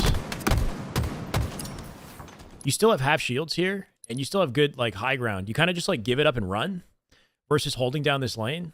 I would just like peek and hold this down for a little bit longer while your team spawns behind you. You still have a nade in the back pocket.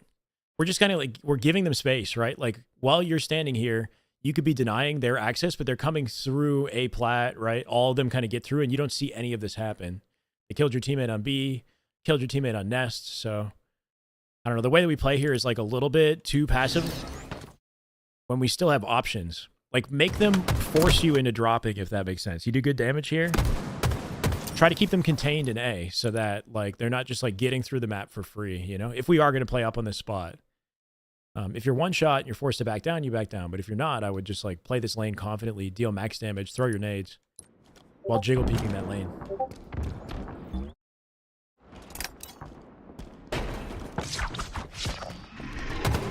And now that we lose our team, we can't really be in mid anymore. Oh, we got one behind us, I guess, but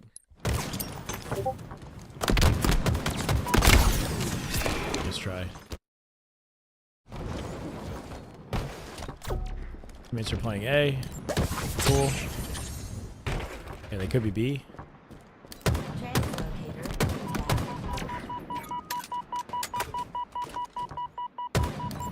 You can still use your grenades and you can still jiggle peek, even if like they're coming up through A plat. If you're good at peeking.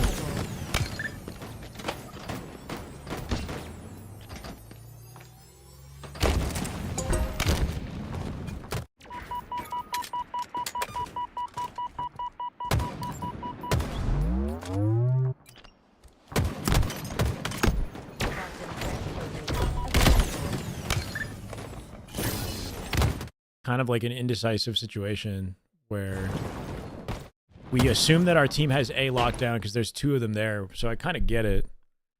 But we can't do anything to fight for B in this moment.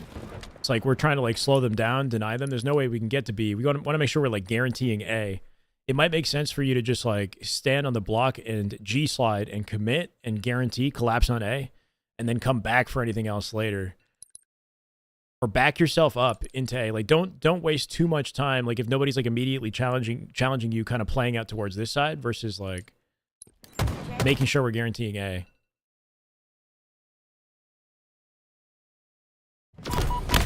We do good damage though. Teammate picks it up.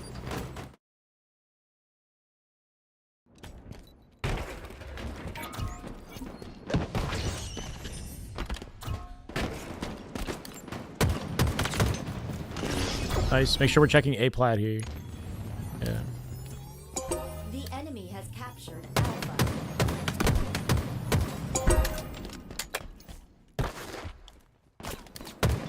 Kind of a risky back down. Teammate dies on big door. They're going to be there.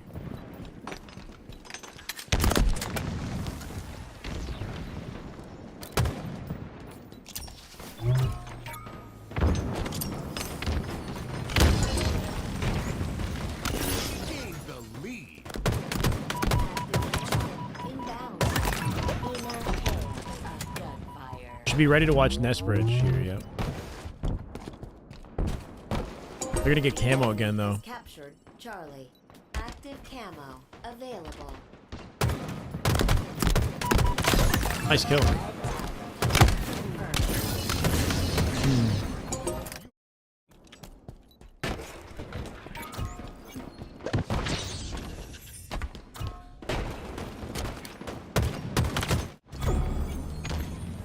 Moment you get this kill. Is that cute? No, it's not.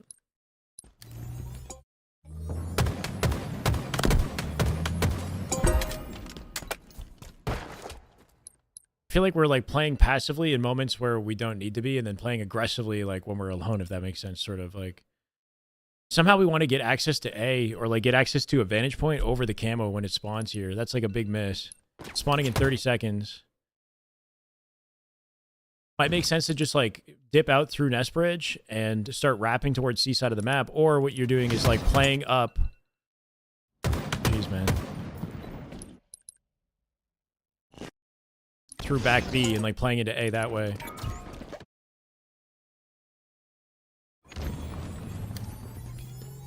The enemy has captured Alpha.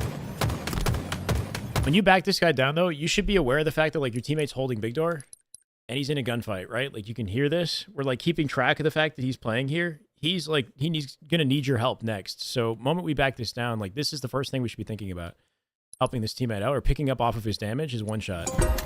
Instead, this is the moment that we run away, right? So like, yeah, you can like come out and peek from this position and kill this one shot and support him, or play into back B and fill in his lane that he's lost and still hold this down, right? Do your damage from here while your teammates kind of fill it in. Instead, we kind of like retreat in the moment that our teammate needs us, right? So I think like, as far as this fight specifically, it just comes down to team awareness and like knowing the angles that you're going to be chowed in when you're locking down B. It's the alarm in the background, I know. It's a hit 15.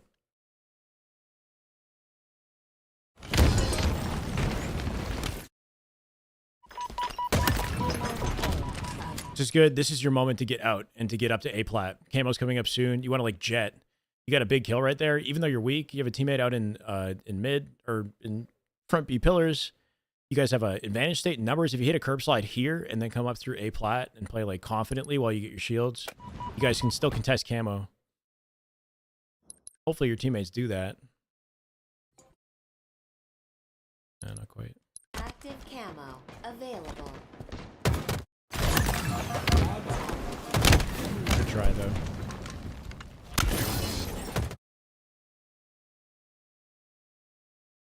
I can tell I'm getting tired now, Chad. I've been talking for like 3 hours straight. Now I'm like running out of things to say. Active. Okay. I'm going to watch one more live and then I'm going to go to bathroom break.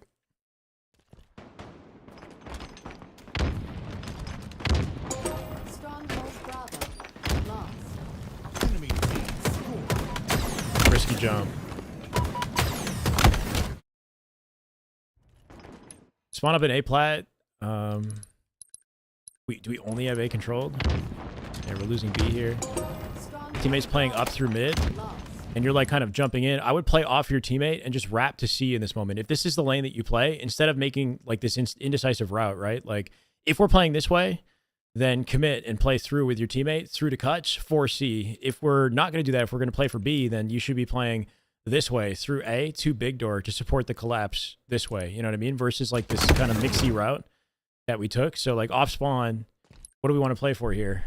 We're spawned in a position where like it would make sense to wrap and skip. Like they're already half capped on B off spawn, right? So I would just skip past B through Cuts and play for C and just flip the map on them in this moment. You have a teammate with you that can push up on the perimeter with you. Yeah, so that would be the play I'd take. Instead, we take this like indecisive route. We come back to defend, and then now we're getting caught in like the middle of all the action here. Teammates are already dead, and then your one teammate who played up can't support you. So I think maybe noticing an opportunity to flip the map in this moment would be good. The game kind of like gives you the spawn that you need, you know, to play up on the lane that makes the most sense. Like if you're to spawn like more towards back A, then I would have just like turned and played up on Big Door and then tried to play fight for B instead. But in this situation, you might as well flip the map for C. Just trying to fight SBMM. Yeah, good luck. Thank you, Brawlster. Appreciate it, brother. Okay. I'm going to take a second. Hopefully something useful in there, Rick. Breakdown quality declining, chat. Give me a sec. I'll be right back.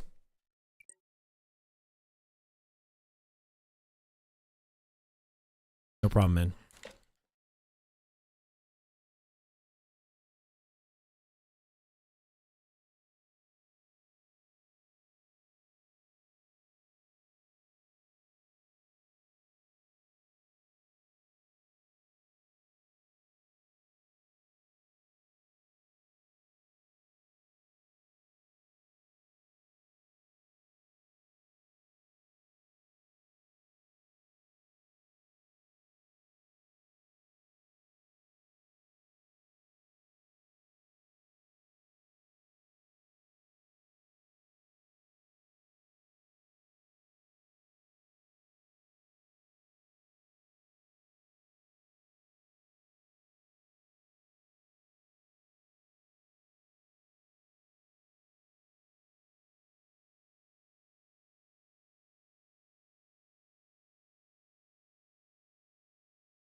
Okay, I'm going to do one more, and then I'm going to go take a break for dinner.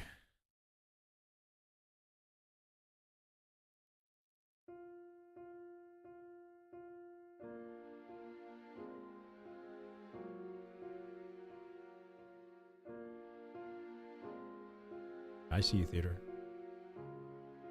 So the way we're going to do it is first person to type what I say in chat is the next one that I look at. Cool?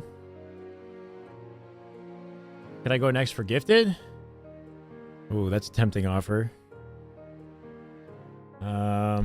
This is the way. Can you be the first one I break down next time, maybe, Moist? This is the way. Austin, thank you for the follow. I would like some gifteds, though. 5 gifted?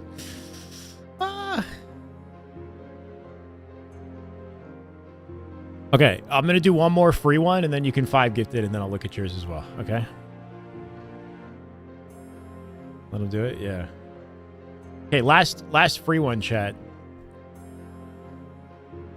You guys ready?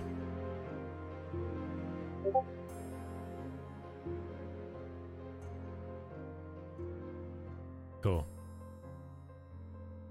Okay, first one to type Roster Mania 2.0.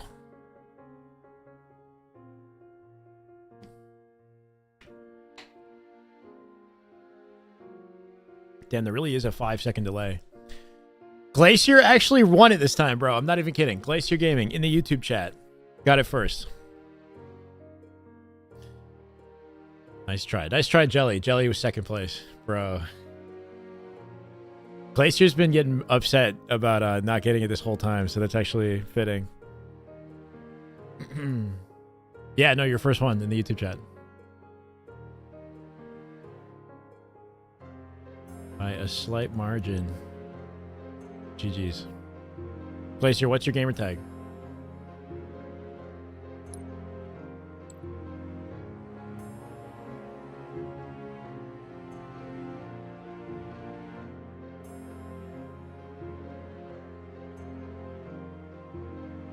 Yeah, and we got to break down Moist though as well.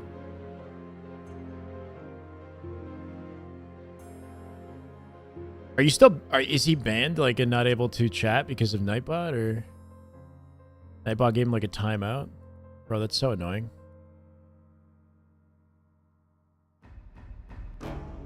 Do we have Are there any mods in my Twitch that's in my YouTube? Is there a way to fix it so that you can spam more caps? You can fuck with RTS games, all strategy? I mean, if you look at my gameplay, it's not like super strategic. I mean, it can be, but it's more like I prefer the micro aspect of the game over the strategy component, personally. Thank you, Max. Appreciate you, brother. Much love, man. Glacier's timed out, I think. I don't know if Glacier game is his GT or what, but he's like timed out for a certain amount of time. So he can't type his gamer tag. Maybe it's just Glacier Gaming. Let's try. There's no way for me to know. The second was Jelly in the Twitch chat. He was second. Second in the YouTube chat was Gus the Great in the YouTube chat. And then Stim RL was third. Jordan was fourth. Caroline was fifth.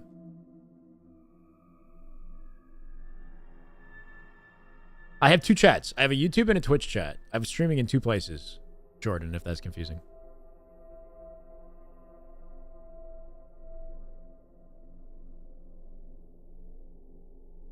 Glacier, go to Discord and put the GT in. Yeah, maybe that works too. I mean, I don't know how long he could be timed out if he's timed out. Like,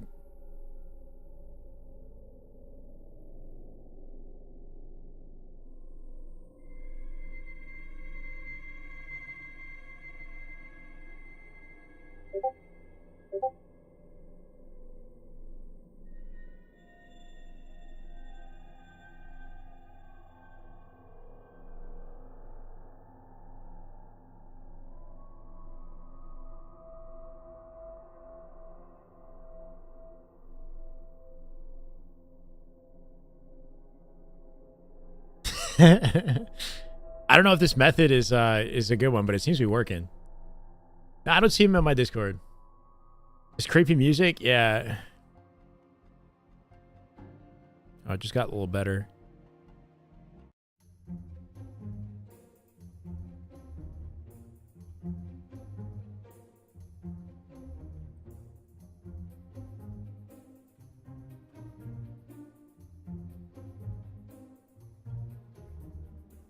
How'd he snap so fast? What are you looking at?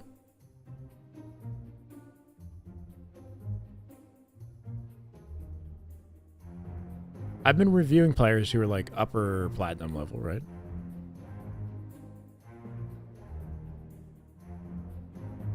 I don't know what to do, chat. He finally gets it and then he gets like timed out. I don't know how to fix that. Is there a way to fix the time? I'm not familiar with YouTube, Twitch, or YouTube streaming. He should jump into Twitch.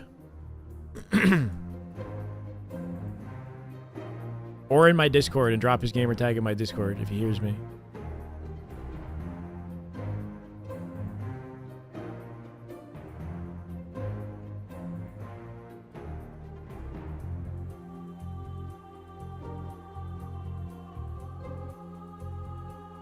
You think he actually left after all that time that he waited?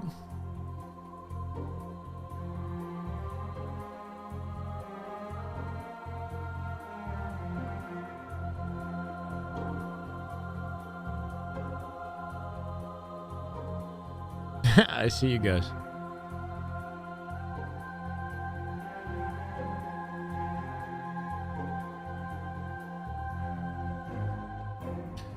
For the sake of time, what we could do is we could break down Moist gameplay until he gets back into the chat or something.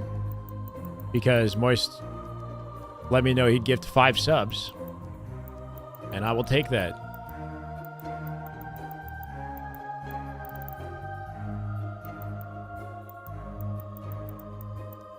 Moist Nugget, are you a lineman?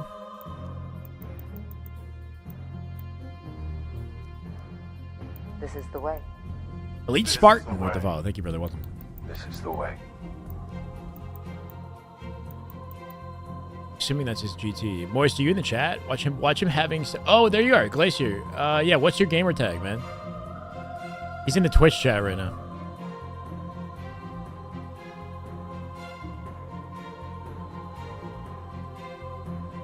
Not right now? Inverted. Cool. Alright. There's no way I would have guessed that.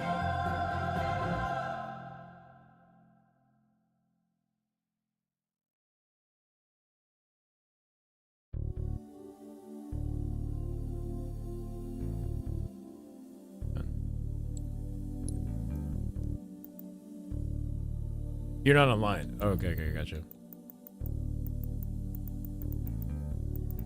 Inverted. Are you online, Glacier? Oh, there you are. Any game recommendations?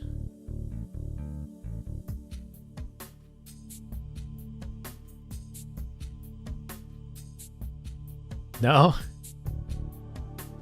Is there like a map game type you've been having trouble with? You want a CTF? Chat wants a CTF? Is there an Aqua CTF?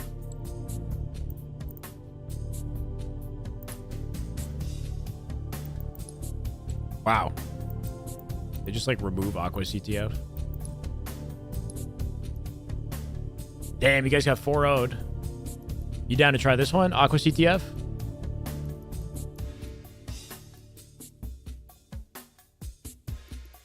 What's your rank, Glacier? Oh, page 3 Fortress? Okay. Fortress CTF? The one that you won, 17 and 14? Or the 24 and 16 that you lost? First one, second one. Yeah, there's no search bar for gamer tags in the game, bro. It's insane. First one, okay.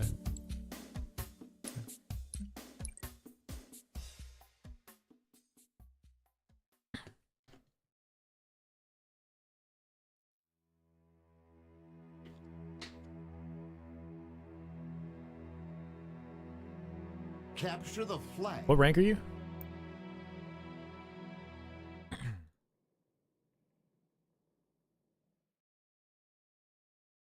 Now, something we don't get is like, maybe at some point, and this is what I normally do for coaching, is I have the student in the call so we can have more of a conversation about like, is he calming with teammates? You know, like, what was he thinking in the moment, etc. P6. Everybody's P6, bro.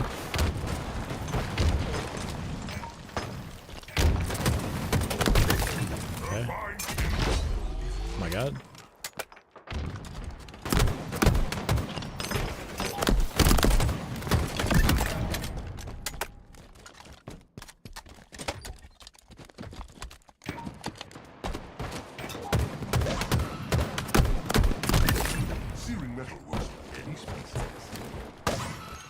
Nice.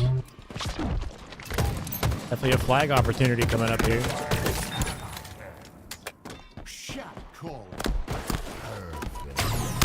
Try to desperate it a little bit, then your teammates aren't with you. Okay. Sort of like an awkward pivot to OS. Like we played for Sniper and then we're kind of like late to the OS. But I guess it worked out. Generally, I like to throw at least like one pre-nade in here and make sure you have good reticle placement on the doorway. This shouldn't catch you off guard. You should be ready to like execute this guy fast. After we get the OS, make sure that we're checking kill feed. We got some sort of understanding on the state of the game here. It might not be a bad idea to just start playing for flag like immediately and crossing out anybody like through the courtyard. So you get inside on tower. Like I would play, I don't know. I kind of like the idea of like playing out towards this ramp. If nobody's ready to shoot us, which you would have like timing. And then if you get your kills doing this, you might have access to a flagpole like immediately, but...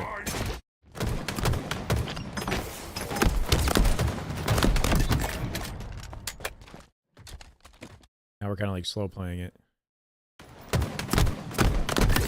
2. Dead.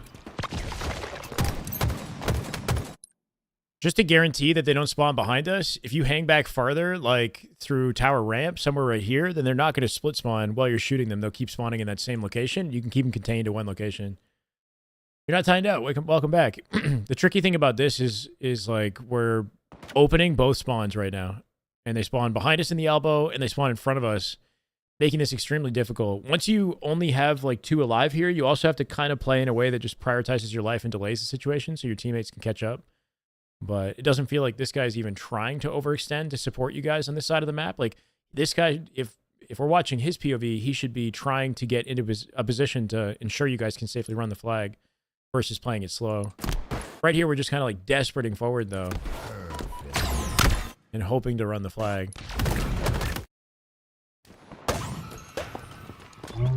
If instead you sit on the ramp here and like ping the flag for him to start running it, that way you can like anchor spawns and you can keep them coming out of one location. I feel like that might be the... It's 2 glaciers, 1 in each chat. When you get this kill, the moment that you recognize there's a player here, slide down the ramp and fight this guy instead of playing for flag. Fight into bottom base, just so at least you like preserve your life versus desperating. And if you get good damage on him, then at least your teammate might be able to pick up on the guy in courtyard. So just careful tunneling this. Like you should be ready to take any potential fight. The flag still has plenty of time to sit here. You know, you could bait it. You can do other stuff to keep yourself alive.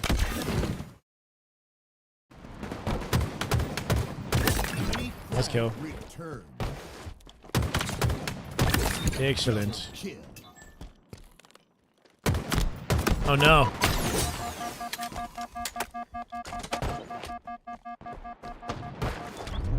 It's unfortunate because like the way that we play that, I guess our teammates are still doing damage, but because we're backing off so much, the guys that we just killed are like spawned and have time to get into valuable positions. So we didn't really gain much for killing them. You know what I mean? Because we double back so far with the way that we play this after.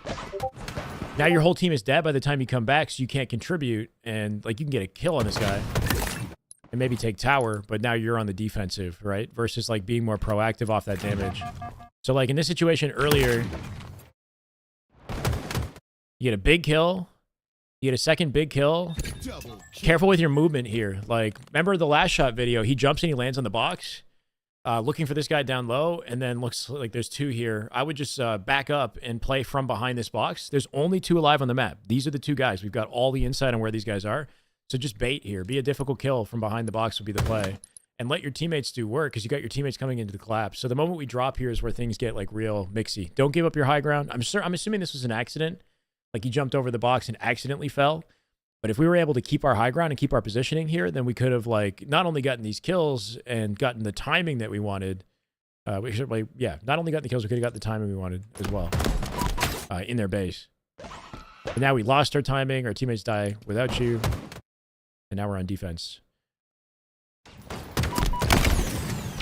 Nice try. Tongues are scorched. Okay. Careful with how much you're jumping here. There's no need to do this second jump. Just making it harder for you to hit your shots. David, thank you for the follow. Stay grounded once you get into tower and just start angle checking things. Like you got a nade that's coming through the top of your tower. You should have like awareness to cut off this, right, as you come through. You should be aware of the fact that this guy who died dropped a sniper as well. You saw him holding a sniper when he died. So something to keep in the back of your mind here. You might not be able to just like fly at it and pick it up right away, but keep that in the back of your mind. If you stay grounded, then things won't catch you off guard as much. Yeah, tricky fight. Nice try. 3-shot beatdown would have been a good trade here, but he like did a good job avoiding your beatdown.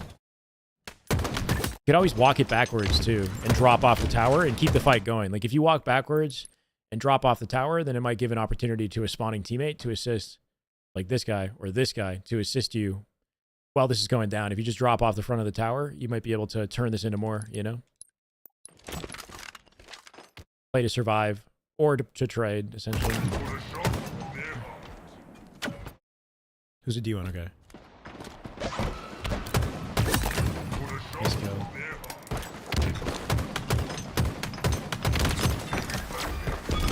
Good work. Careful just sitting out here for... Oh, he jumps in right away. Wow.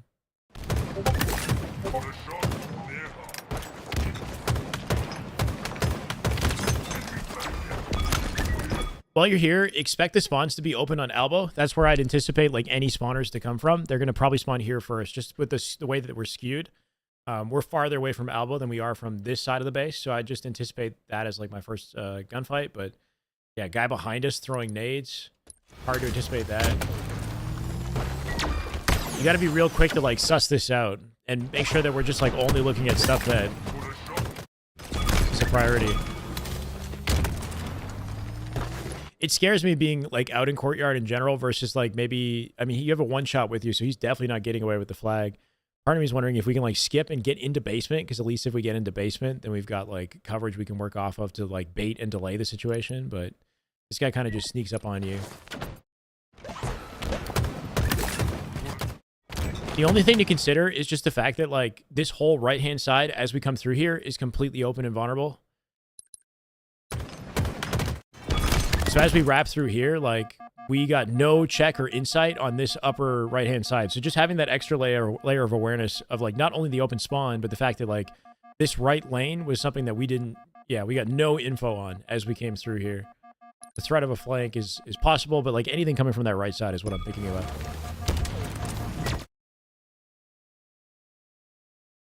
Unfortunate though, he got a good flank on you guys. Nice kill. Kind of not the greatest routing, I would say, because you can't see the flag. Like probably getting up into a position like this or getting up into like this position or something. Obviously, there's the threat of tower, but from down low, there's not much we can do from this bottom door, right? Like, we can't defend the flag. What you could do is like quickly pivot and try to get to the opposite wing, but we don't really have timing, right? We just got to put ourselves in a position where we've got like a good sight line to shoot the flag. Out of the low ground. Wow, that's loud.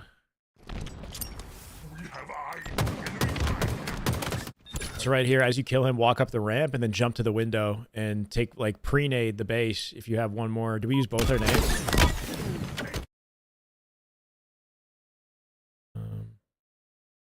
This is the wrong guy. Oh, I was watching the wrong guy the whole time? What's that?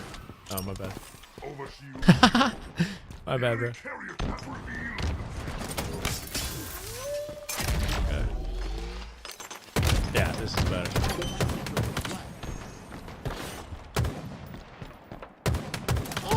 Not the whole time, just that one line.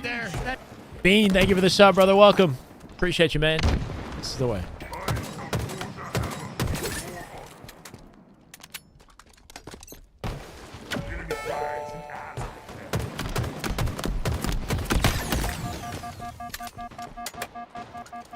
Oh no. You got to be careful desperating flags. I would like really try to prioritize getting your shields back a little bit before we're going for these like crazy desperate pulls, you know, like get your insight, guarantee your kills. This is the second time we've died like this, where we're just like running out, hoping to get it through the courtyard and then dying.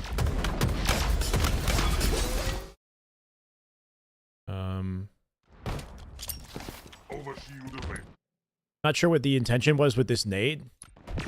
Might make sense to just like save this grenade instead of whipping like a wild one. A good fast rotate, if we watch, remember from the last shot video, how he got through here. He walks out this way, sprints out this way. It's an angled slide forward, jump, hold, crouch, and you get to this space faster. Just a quicker way to get to keep up with the flag here. Play for OS, which I guess is okay.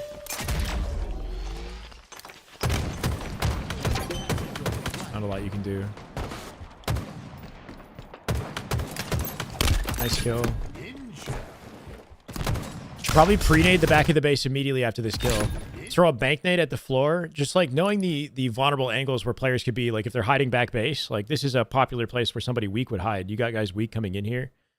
Somehow got the ninja though. But yeah, pre-nading, like being proactive and like jumping to this armor crate and pre-nading the back of the base at the same time would be just a good like way to kind of suss out where players could be hiding as you're collapsing and do damage efficiently. if you jump and pre-nade and take it from the top of this thing, then after the nade blows up, you can curb slide and jet through the lane and collapse like right in his face. Make sure that he dies while avoiding other vulnerable angles. Because, yeah, we sort of like keep him alive and let him scamper away, you know, and that makes it tricky for us versus like, I don't know, try to play in a way that really guarantees that this guy dies. You like jump up, pre-nade, and then G-slide past the angle and chase him down or something, kill him while he's isolated.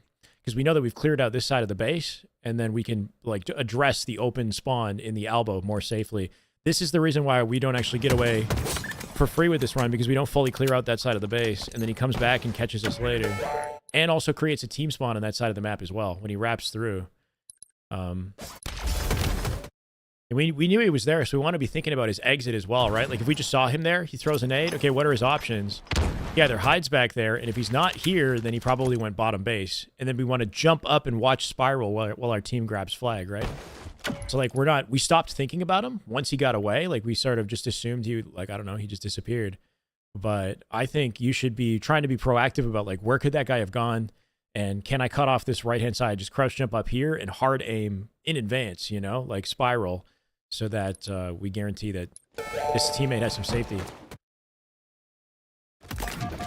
If you're quicker with that, then you might be able to avoid getting beat down here too. Getting beat down like gets you super weak versus like just keeping your distance and 5-shotting or trying to, you know, kill him without getting beat down. And then take your time. You still got a teammate here with you. If you can get your shields back while your teammate is like drawing aggro, he's shooting as well. Like that's you know, indication that like there could be a guy directly below you. That guy's stomping around. He's a one-shot. Like if we just stay where we are and execute this guy down below us, then we could actually make this work. Just a little bit too desperate. Yeah, as long as you jump like sort of over a guy and beat down back smack, then it counts as like a ninja, but it was a little weird. Enemy flag returned. Nice. Ooh, okay, good help from the teammate.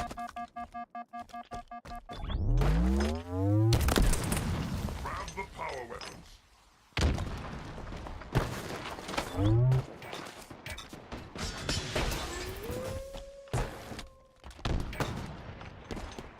Teammate's playing for a flagpole alone here.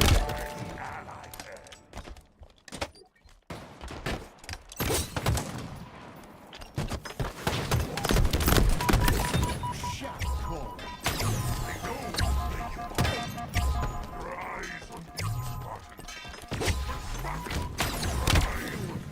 Similar kind of thing, like you're a 1 bullet from death. That whole left lane perimeter, like we have no insight on where players could be here. Like just throwing the flag and trying to play in a way that baits it wouldn't be a bad idea.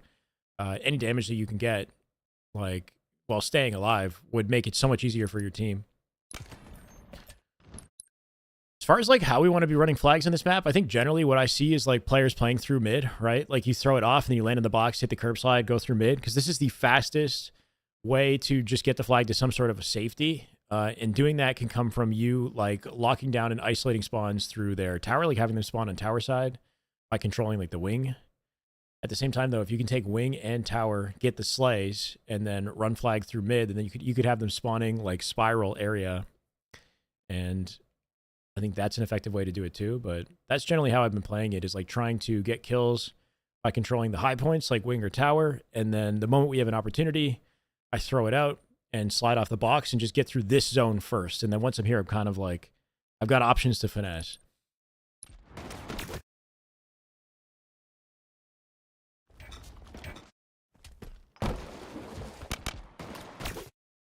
Once we get this kill, 2 dead right here. We got sniper coming up on our side of the map. Running back to mid, I feel like kind of is wasted time. Like there's no OS coming up in this moment. Versus like the moment you get shields, I feel like I would try to pick up off my teammate who's rotating tower and hit like a fast rotate through here to their side of the base is how I would want to play it. Like hit the curb slide off here and like damage this guy and ping stuff. Oh, that is Play just good proactive. Halo right there. Thank you, just Billy. damn good Halo. 9-month Oh my resub. Much love, man. I'll keep at it. Appreciate you, brother. This is the way.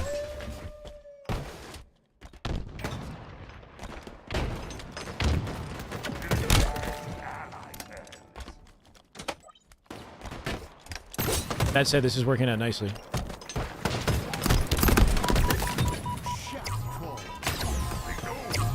And then, yeah, we just killed like 3 of them. We know that there's a guy coming from the left-hand side. You could even like take the flag. I mean, it might be risky because the tower angle can get an angle on you if you go up the ramp. But just take your time. It's the same. It's been the same thing, I think, like 3 times. We have a clear numbers advantage. You don't have to die running this flag through the courtyard. So just toss it out as toss it out as far as you can and just like chill for a bit. Listening for gunfights, being aware that you could be flanked from behind, but like, yeah, just do what you can to like deal your damage and stay alive here. With the flag, you're playing a little bit too desperate. Yeah.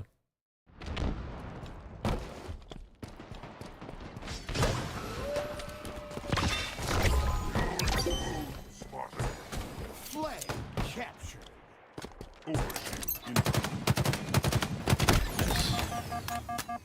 OS is coming up here.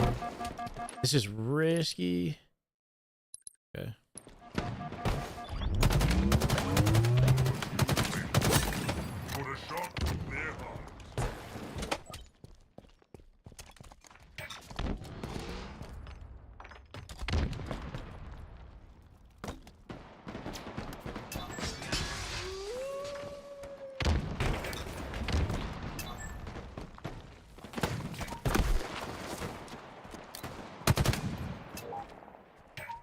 Suppa Freak is just trolling, chat.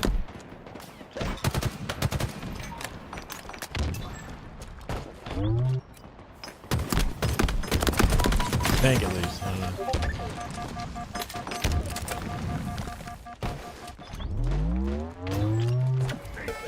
So for real?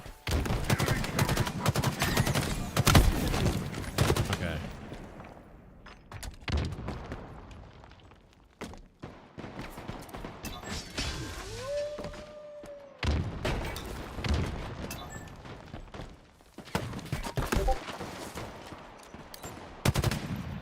Gave up a lot of our advantages here.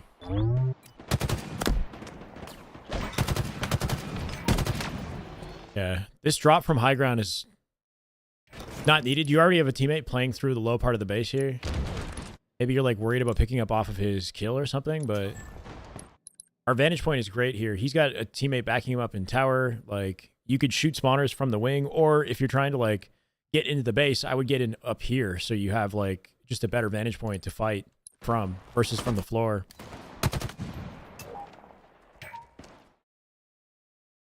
Play to like slay them one more time and then hit a pull.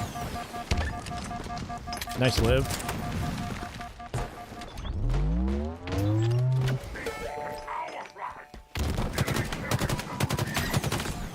It's a really scary way to take this fight because we know that the elbow is still still open in the situation. So anybody could spawn and shoot you from behind or from the tower. You gotta like try to find a way to keep the fight on this side. So like right here, coming back in the same angle and challenging the fight this way, like so that you avoid the possibility of getting like shot in the back when you slide out, or like playing towards the wall or something like this, so you're at least like isolating some sort of an angle if you're gonna come out and challenge. Teammate goes down bottom base as well and leaves you alone in this situation while we kind of like fly out into the open. Just unfortunate. We want to be like team shooting or like playing our angles kind of tighter here so that we're baiting this guy like into making a mistake versus like trying to play up and play aggressive on him, even though we don't get like, yeah, and your teammate should be sticking with you, but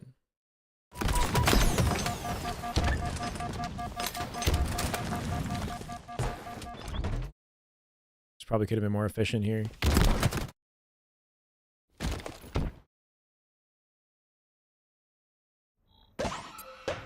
Okay, last life I'm going to look at for now.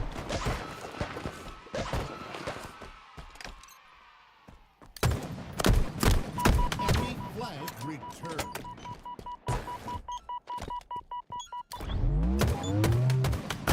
Flag returned. You hear him like clambering up in your face. We spawn bottom base. Might not be a bad idea to get in the habit of just jumping up to the top of the base off your spawn versus like running out through bottom in a moment like this when we're playing defense.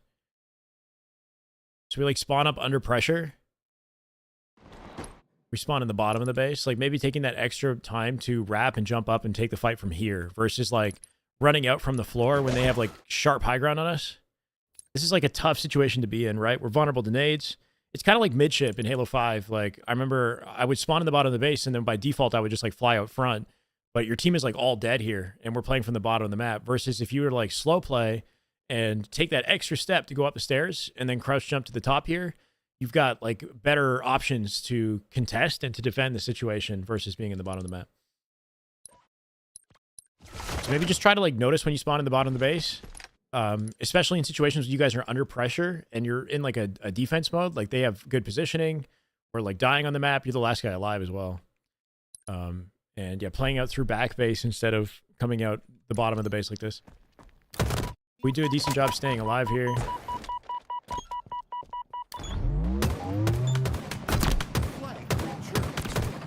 Yeah, just hearing him stomp in as he like sprints in, you can kind of hear him before he clambers. Nice try though.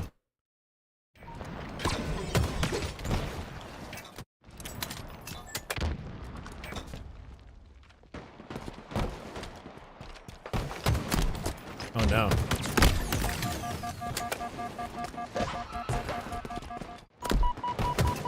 Doing a lot of like moving and sprinting and sliding around. Like exposing us to damage, making it hard to get our shields back. Like this right here, the moment we see him, just shoot. Don't go for anything fancy. Don't go for any slides or whatever. Just like shoot and play your corner, right? Keep your distance. Take advantage of the opportunity you have. You kind of like end up tunneling into what you're doing and like continuing to move and slide anyway. Delaying your time to shoot and then making this fight like more difficult than it needs to be. Now you're a one-shot. And then while you're one-shot, like maybe just slow things down a little bit and pay attention to what your teammates are doing and then put yourself in a position where you can easily fill in. Like he's dropping off tower, so I would just stay tower and like keep your presence low and then jump right back into this position once you get your full shields back.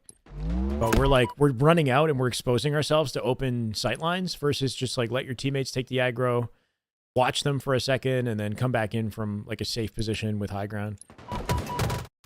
Because now we don't have the shields that we need to take this fight and to support the OS afterwards, right? We want to like survive here so that we have a good vantage point for the OS.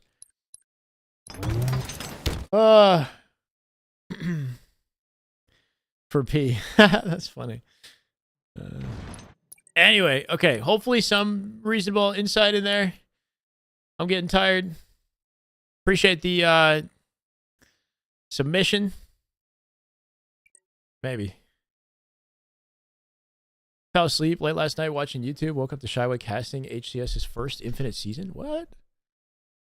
Must have been sleeping under a rock because I had no idea. Oh, try catching up. It looks like someone blew up in his face after it was a misunderstanding. Yeah. In a private relationship that had absolutely nothing to do with my work whatsoever. Which is unfortunate. People think that it had to do, and I wasn't fired. I was not employed. I was not hired. 343 caught wind of something and they didn't investigate at all. They just decided the best case scenario would be to distance themselves immediately. So they cut me off without any details. And that was really difficult for me. And I didn't handle it as well as I wish I did, you know, because I was kind of unhappy with how they treated me in that situation, considering how much I had done and how the whole thing started from a genuine misunderstanding between me and a partner that was not related to my work at all, but happened to be in the Halo community. But anyway, long story. It's unfortunate. And then all I can do is learn from the situation and be the best person I can be. And believe that things will work out, that it was for the best. Regardless, it was for the best. You know what I mean? All right, Moist, you ready?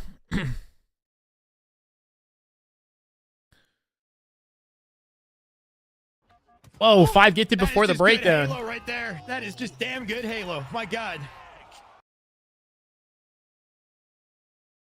Now you're considering becoming a subscriber on Patreon? Well, you don't have to do it for that, Roman, but that's kind of you. Do it because you want to and you see value. You know. Anyway, it's been 3 years at this point. It's been over 2 years since this whole difficult situation. It's been over 3 years since the.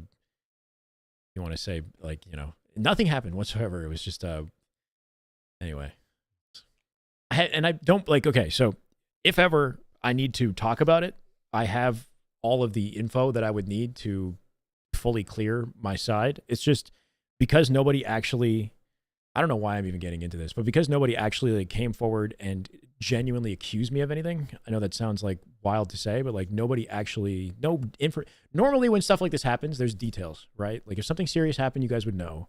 There would be a story. There'd be like something to work off of, but none of that happened. So I don't want to be the guy that just like pours my heart out on the internet and like brings up the past, you know what I mean? But if something happens, I'm prepared to talk through everything, you know, because the best way to solve anything is with vulnerability and compassion, consideration on both sides. So I can confidently, comfortably navigate it if I have to, but I'm not going to be the guy to instigate. I'm just going to assume that this happened for the best and be the best person that I can be and let my actions speak for themselves, because your actions define you, right? I'm getting lost in something that's like, I understand, like not related to Halo or this, but just trying to believe that like good actions will yield good results and things are going to be okay if I just focus on that. And if I ever need to defend myself, I am more than prepared to. Don't worry, guys. Like, more than prepared to. Just an argument. I got in an argument in a text message conversation is what happened, essentially, between myself and a partner that I had broken up with. Over like a day or 2 days. That was it. That was the end of it. But like it led to assumptions about who I was and who I could be, or assumptions about like my character that were wrong and false. And that spiraled into a snowball effect because that's how the internet works. So everybody kind of made assumptions that I was a certain type of person, even though things didn't happen, but based off a misunderstanding of like what my intentions were behind things I said, if that makes sense. So I said I was, you know, obviously I'm not perfect. And I said things that were like kind of insecure in a relationship. And that blew up into a guess about like who I was, if that makes sense. But it's my personal relationship and nobody needed to know anything. And it had nothing to do with my work. Like it's not a colleague. This is not a content creator. This is just separate from work entirely. But lessons learned. Is Moist in here?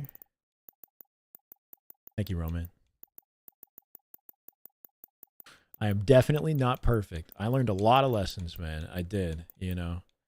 And I think like at the time in my life, I was an anxious person and I had goals. I wanted to commentate. I had a lot of dreams and I wanted them to happen and happen quickly. And I was like anxious that I wasn't good enough. I thought I wasn't good enough.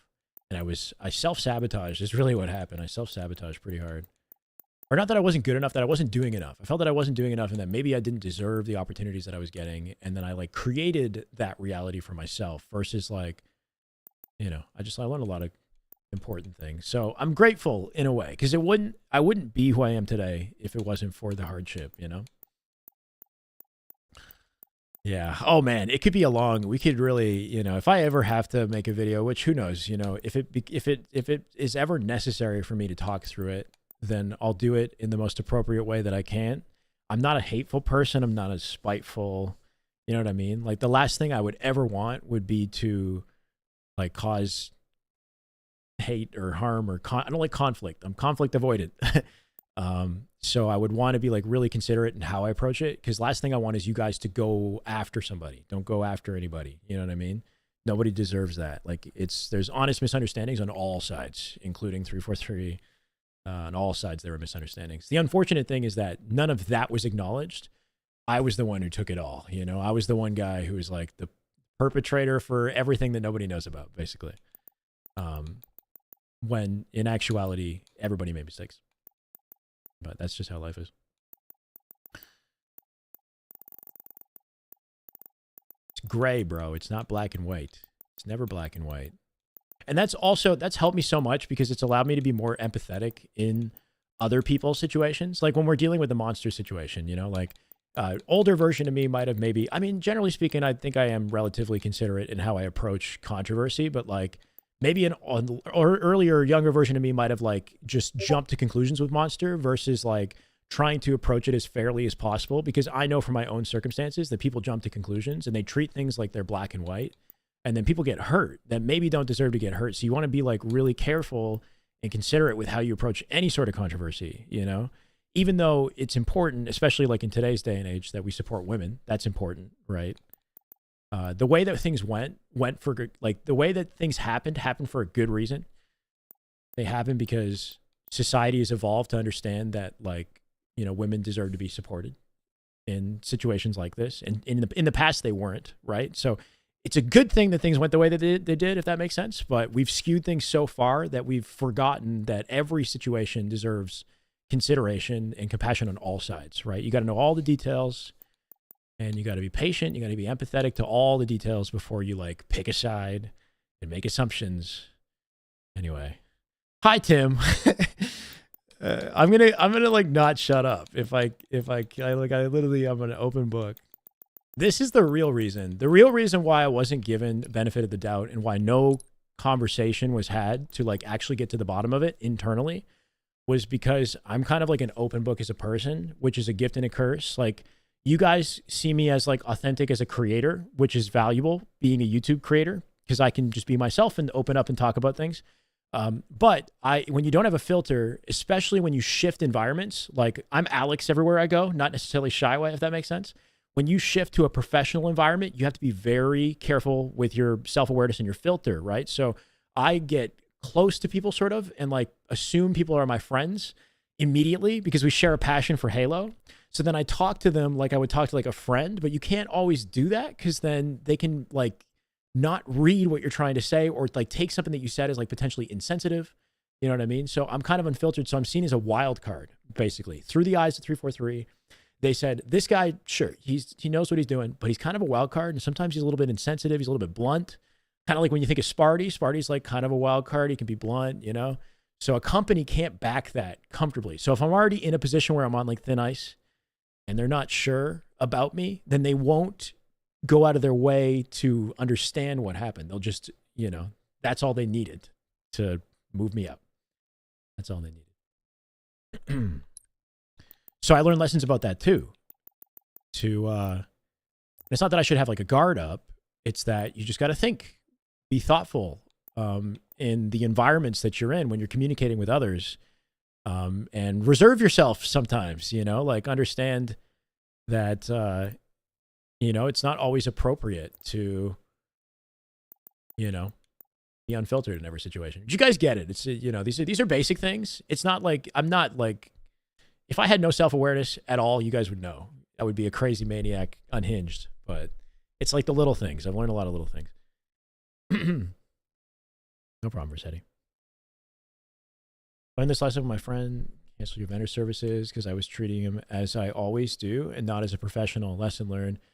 Yeah, that happens a lot. You know, so one thing with me that's made it difficult when I work for like in a tip. You know, when I've never really had like a proper 9 to 5.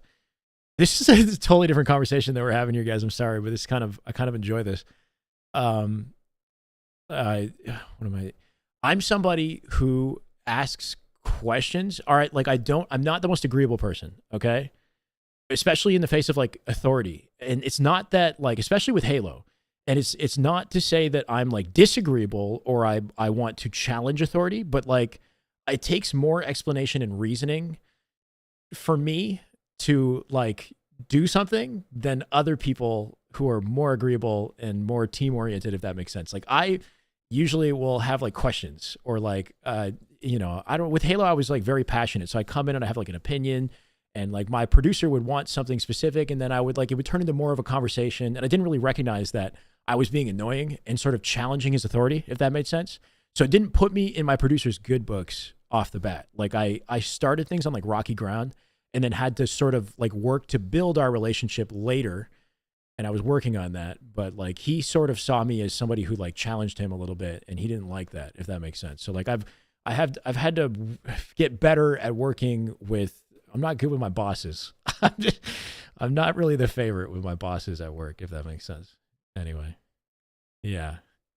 I would see opportunities for Halo that I would want people to like capitalize on, like with events and stuff. And then I would make recommendations, but like really I'm not in a position to do that. I needed to kind of just like accept that this is how things are and, you know, like be excited about that. But I was too focused on, I was focused on the wrong things. Got to learn how to be a better team player. It's a social game. Yeah. And I wasn't the greatest at the social game. And that didn't put me in a good position. So it's like the boy who cried wolf. So like when something happened that was negative about me, there was like a drama. Nobody really knew the full details, but they decided to not even hear my side because I didn't put myself in the best possible position to begin with. So that screwed me really hard, right? Like in other circumstances, if I had developed a strong professional relationship, then maybe my superiors would have had the consideration to say, okay, maybe there's a misunderstanding here. Let's have a conversation and see what Shyway thinks about the situation. Because we don't think Shyway's that kind of guy. He wouldn't do that. You know what I mean?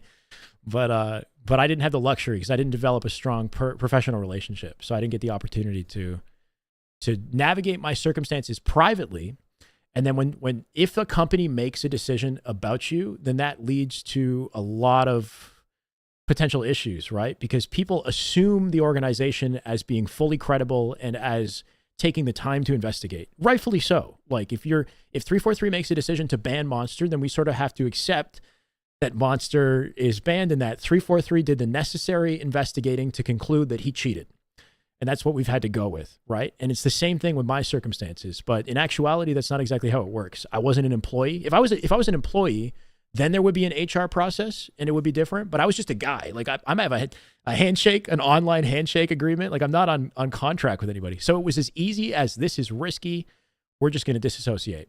But when they do that, people assume I got fired. People assume there was an investigation, which it's not how it works, bro. It's not how I wish it worked that way. Because then I would have had an opportunity to navigate it privately. And then the rumors and all the craziness wouldn't have spread internally and caused me so much pain that led to the result publicly, right? Like, why do you think I said I wasn't selected when things happened? Like, inevitably, there's going to be an event. People are going to wonder what happened.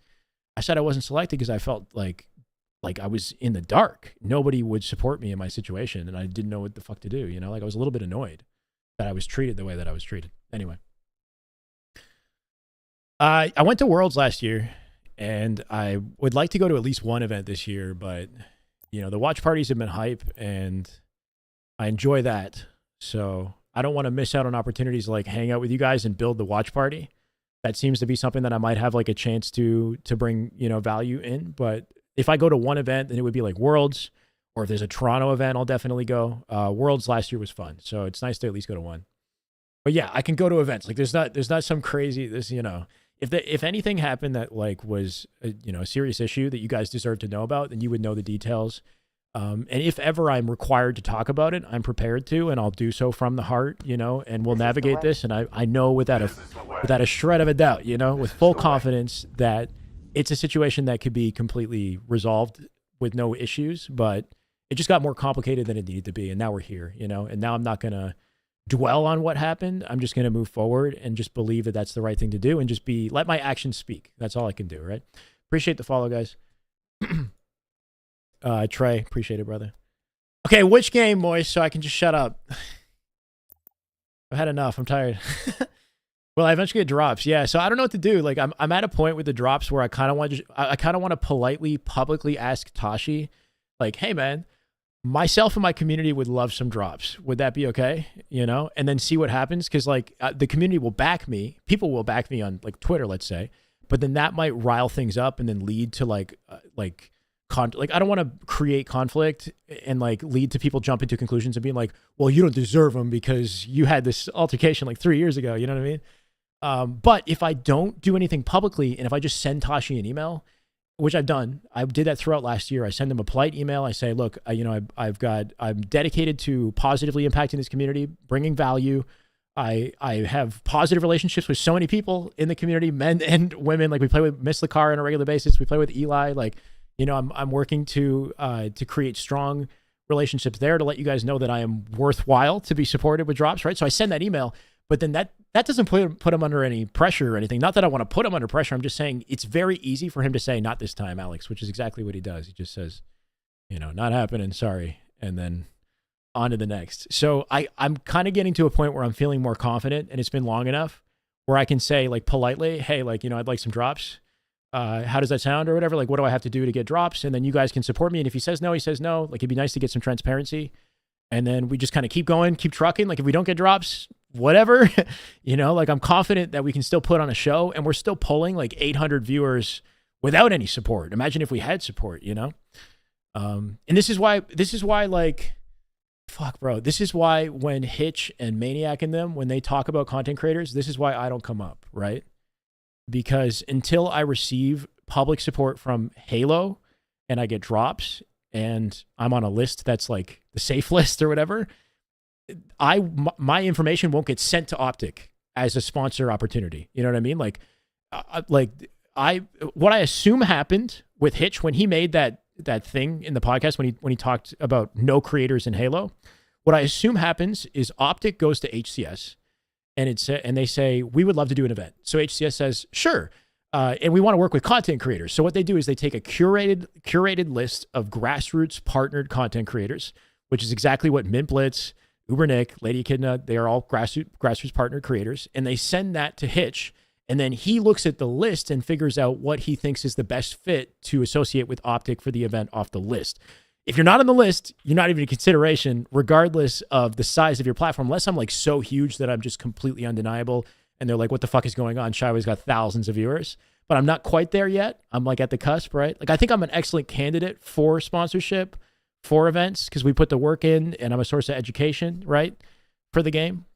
But because I'm not on that list, I don't think they're going to see me or see me as like a advantageous, venture until I can get drops or get some sort of support that makes it safe for other organizations to also jump in and support me too. So it keeps me, I'm like locked basically until I become undeniable, right? Until we keep going and we get better and we do even more, just we bring more positivity and energy to the game. And then the numbers speak for themselves and then they can't do anything about it. Basically it's like, that's the only other thing I can do is just keep doing that, Yeah, too big to ignore. Yeah. And then they eventually they're like, okay, fuck it, fine. Like, or like, fine, let's actually have a conversation with the guy. Maybe there was a misunderstanding 3 years ago. Maybe we can have a private conversation with some consideration separately. That would be the best thing, honestly, would be like, we work hard and things start blowing up and then 343 says, okay, clearly he really cares.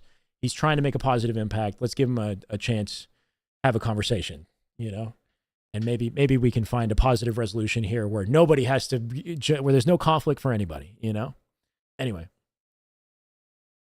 But I'm nothing like Tyler One. That's the thing is like, I've never been that guy who's like, just like, but I have to kind of lean into not giving a shit about any of this, right? Like I have to unlock that side of my persona that doesn't really exist. Like I care too much about probably too much about, being liked or like doing things correctly when I should, kind of channel a little bit of like gunplexion or something like that, where I just say like, who cares? I don't care if you like me. I'm just going to keep doing what I do and whatever. I don't need your support. You know what I mean? So there's a sweet spot there somewhere where like, we're still, eligible for sponsorships and like we're, keeping it clean. We're not being like unhinged or anything too much. But also, I'm paving my own way without any expectation that I'm going to receive support in return, which we've kind of been doing for like 3 years, right? Like I'm not, you don't see me crying on the internet hoping that I get help or like, you know what I mean? Like I'm just going to keep going and I'm grateful for you guys. I have a lot to be grateful for. No campaign. Yeah. Like look, I'm fortunate that my family has been so supportive. Like if it wasn't for my family, I would have lost my shit a long time ago. I would have, slipped into like drugs and alcohol. I wouldn't have gone to therapy. I wouldn't have started reading books, listening to podcasts and shit. Anyway, it's going to make me fucking emotional, but like, I'm lucky. My family helped me out. And,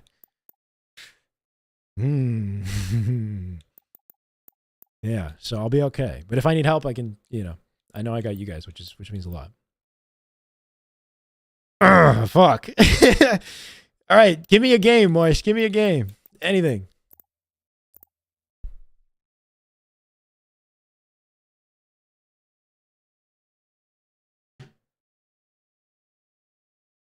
Page 6. Oh, he knows exactly what he wants.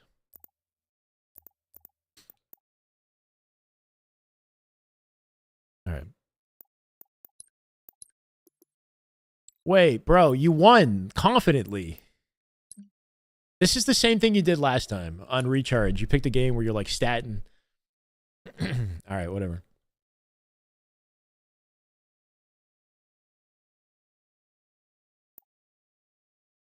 All right, shut up. King of the hill.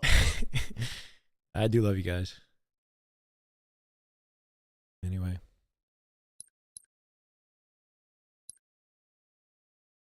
It's the king of the hill. King of the hill.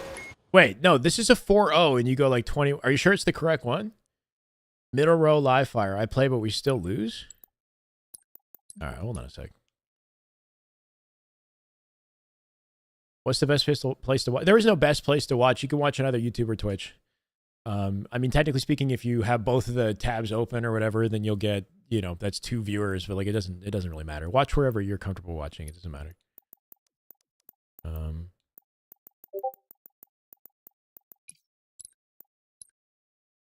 It's a stronghold. Oh, okay. In the middle row, that's a king of the hill. So your setup is different than mine. This one you guys win. You know why? Maybe your custom games are like not set to. Oh, geez, is it this one? You had a rough one. Oh, that is just good. Vibrant Halo Ninja right with there. 2 months. That is Thank you, just brother. Damn good Halo. This is the way. Welcome back. I appreciate you. Hype train incoming. Whoa, scores with the That sub. is just 7 good months. Halo right there. That is Damn good Halo. My God, appreciate you, man. Welcome back. Right. Yeah, you get no ads.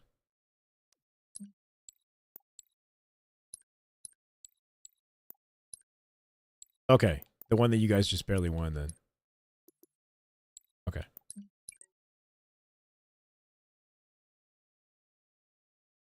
What rank are you now, Moise? Link to what? My OF? I don't got one, bro. Come on. For beard pics?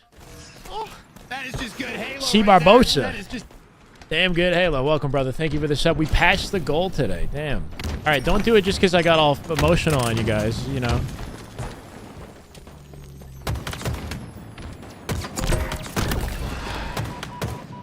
Enemy team scored. Camo. Inbound. Okay, okay. I mean, camo's coming up, and we're double stacking in hill off the opening strat. What's going on here? We just killed the team. 1 dead, or he's weak. Okay, 2. Enemy team I guess it's a 3v3. Dead. Weak player. Camo. Inbound. Hack him down. One of us, I want us to be more proactive. We have a teammate that's in A, currently capping A, and you know that this guy was mid, but you can like shoulder and peek this. Like, let your teammate's already in B, so let him cap B and then walk out here, even though you're a 1-shot. Peek this confidently. He probably dies in a sec, or he doesn't. Wow, this guy in A is not shooting him.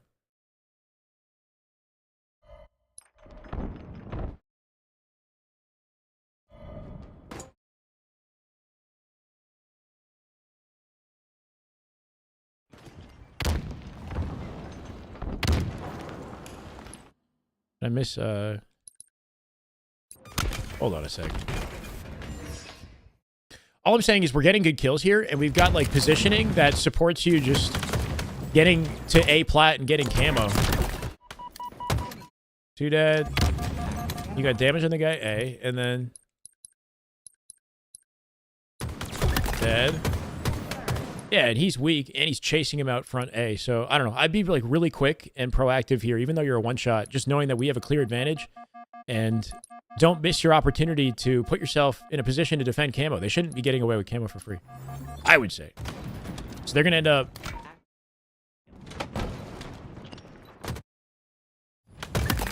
All right, we're still doing good work regardless. Stronghold Charlie. Yeah, I play with viewers sometimes. Nice 5. perfect.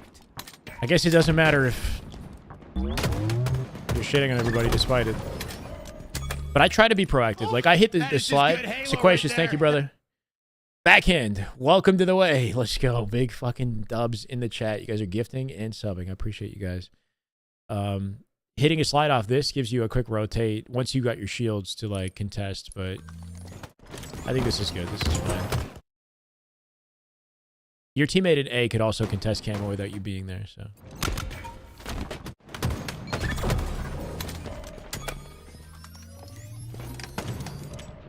Yeah, they're either OS or B. Nice kill. They somehow reset C.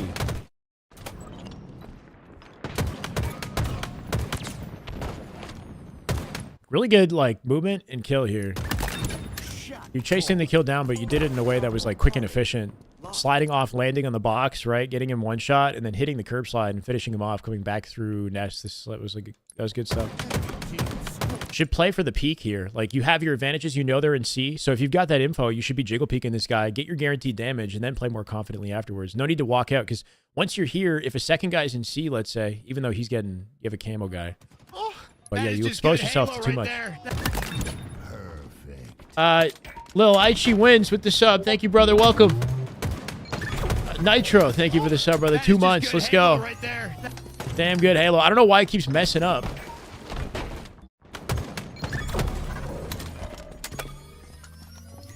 So I guess your assumption in this moment is like we're pretty stacked in hill, so you feel like you can kind of just like jump around. You got a teammate in A in this moment. They were previously coming from dummies. I just feel like maybe we're doing too much. I don't know.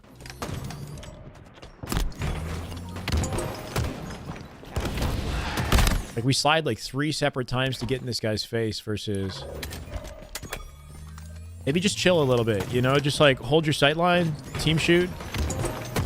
Peek this guy from this position. Like that nade's not going near you. And then play up off your damage, but I don't know. Maybe it's just unfortunate timing. Goal needs to be updated. Nah, it's cool. Some good stuff, though. Regardless.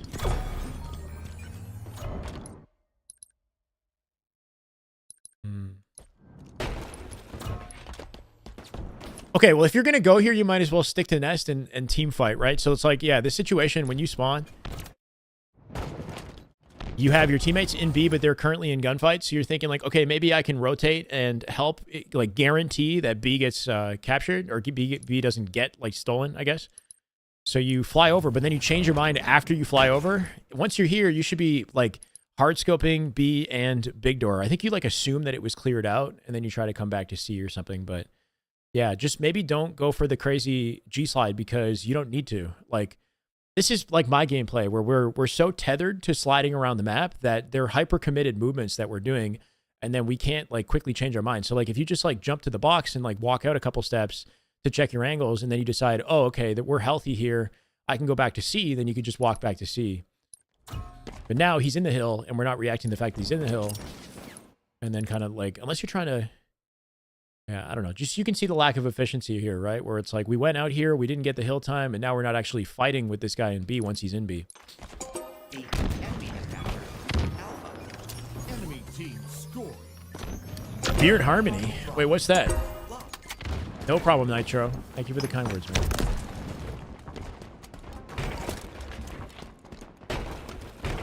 Okay.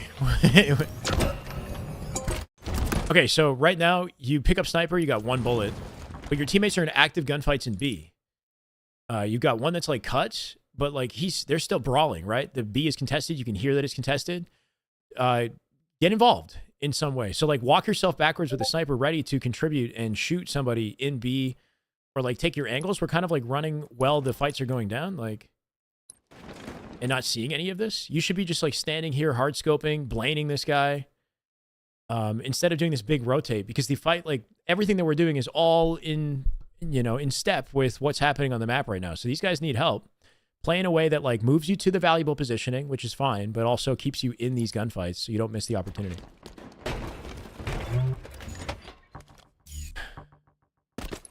I had no idea there was non-pro coaching desire out there. Oh, there's plenty. Yeah.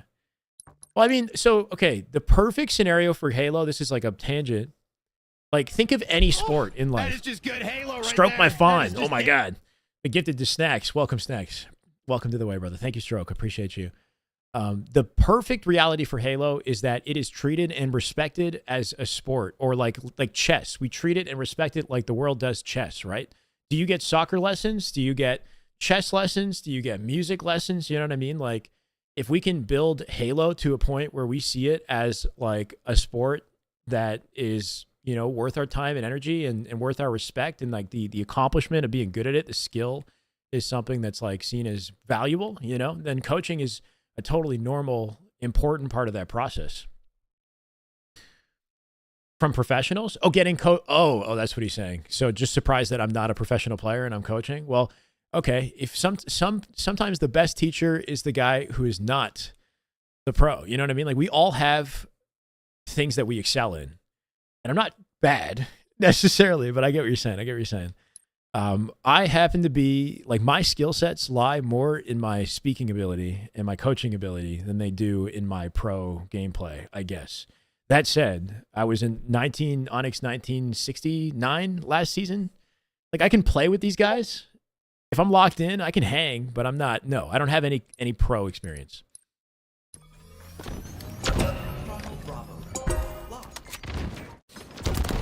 But then sometimes you get lessons from a pro and they don't know how to articulate what it is that they're doing. So not every pro is a good teacher, right? We've left this angle for some reason, like super early. They're not in our C yet. This vantage point is valuable, right? Like you can stay in this zone until you've like given up insight. And the fact that you're here, we kind of like jumped off it immediately when your teammate just died in nest. So if we're like here, we got I don't know, we just have a better vantage point. Teaching is its own skill. Yeah, not every pro player can articulate what it is that they're doing. They just kind of know. They've built up the pattern recognition and the instincts over years and years of playing to the point where they don't even think like there's any explanation to it, you know? They just assume you got to know it or not. You either know it or you don't. I can ignore you all you want, but bro, I'm sorry. My chat's moving too quick. I can't see that you're gay. No, I'm kidding. I know. What's up, Suppa?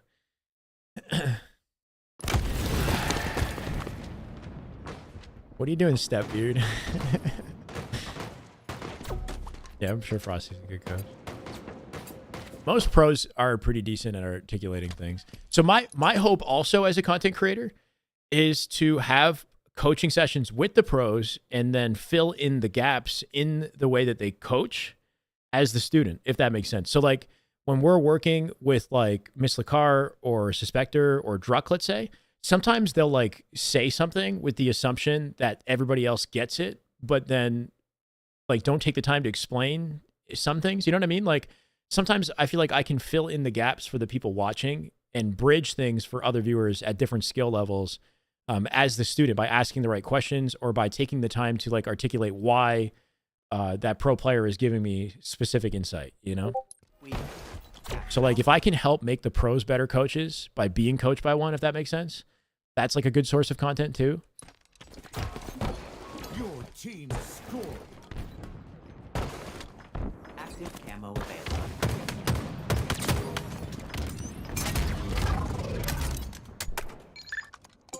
Stronghold Alpha. So, okay, so we're rotating off C side of the map. Our teammate's in a fight with screens that we know. He's in trouble. Great. Clean up this guy.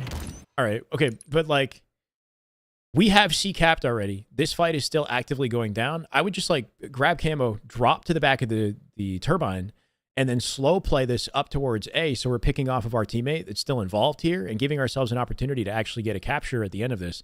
By running away with the camo here, we leave our teammate out to dry, who's likely going to get 2v1'd.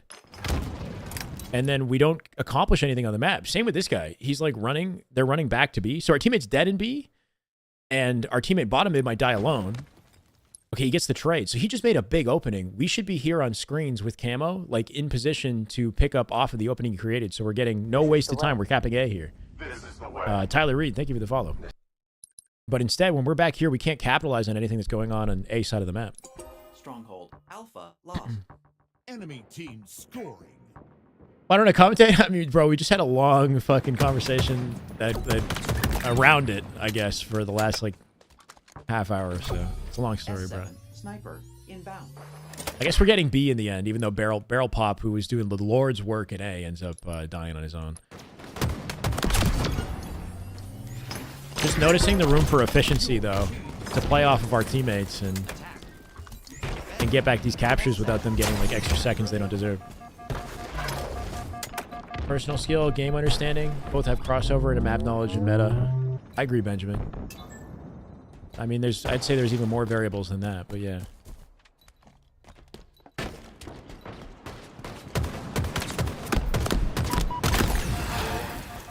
Bullets. Your teammate's drawing a lot of attention here. You don't like, so he's in a gunfight right now. He has an exclamation point above his head. You can actually walk out this lane and take an angle with the sniper to back him up in the situation. You got a teammate in C as well, so you don't have to worry about the threat of somebody being behind you. We're playing for like tower positioning, which is good in like maybe more of a neutral state, but right now your team is getting aggressive. So I would follow up off of that and just hold a hard aim on, yeah, like clean this guy up, this one shot the moment your teammate backs down so that we can take advantage of the space here. I think like in a situation where the enemy is not staggered, it makes sense. Like if we're like at a disadvantage or if it's like an even neutral state, then you can like take the snipe and play for positioning. But if your teammate is getting aggressive and dealing damage to A, then I would like play in a way that follows him up and take advantage of the aggro, the distraction that he's creating. Yes, have some awareness of the fact that like screen spawn is open. And if we linger in top mid for too long, then we could get flanked through cuts, right? But yeah, I feel like we're kind of missing an opportunity to be proactive here again. So there's a lot of like micro stuff that you do really well. Like you've learned how to curb slide efficiently. You seem to be winning a lot of like fights in stylish fashion, but there's like moments where we could pick up off of our team and be more proactive. That's sort of being missed out. So we lost our team now, and now we need to play like carefully, right? So when your teammate dies here, you should be top tower right now, like or like on this side of tower. But we're playing in here and watching mid, assuming like as if our teammate isn't dead. You know what I mean? We've lost the safety of our left-hand perimeter. We could get surprise attacked through dummies right now with our positioning. And we die, right? So there you go. Like everything from the like when you're up in the fight to when they're dying, it's giving you valuable insight. Like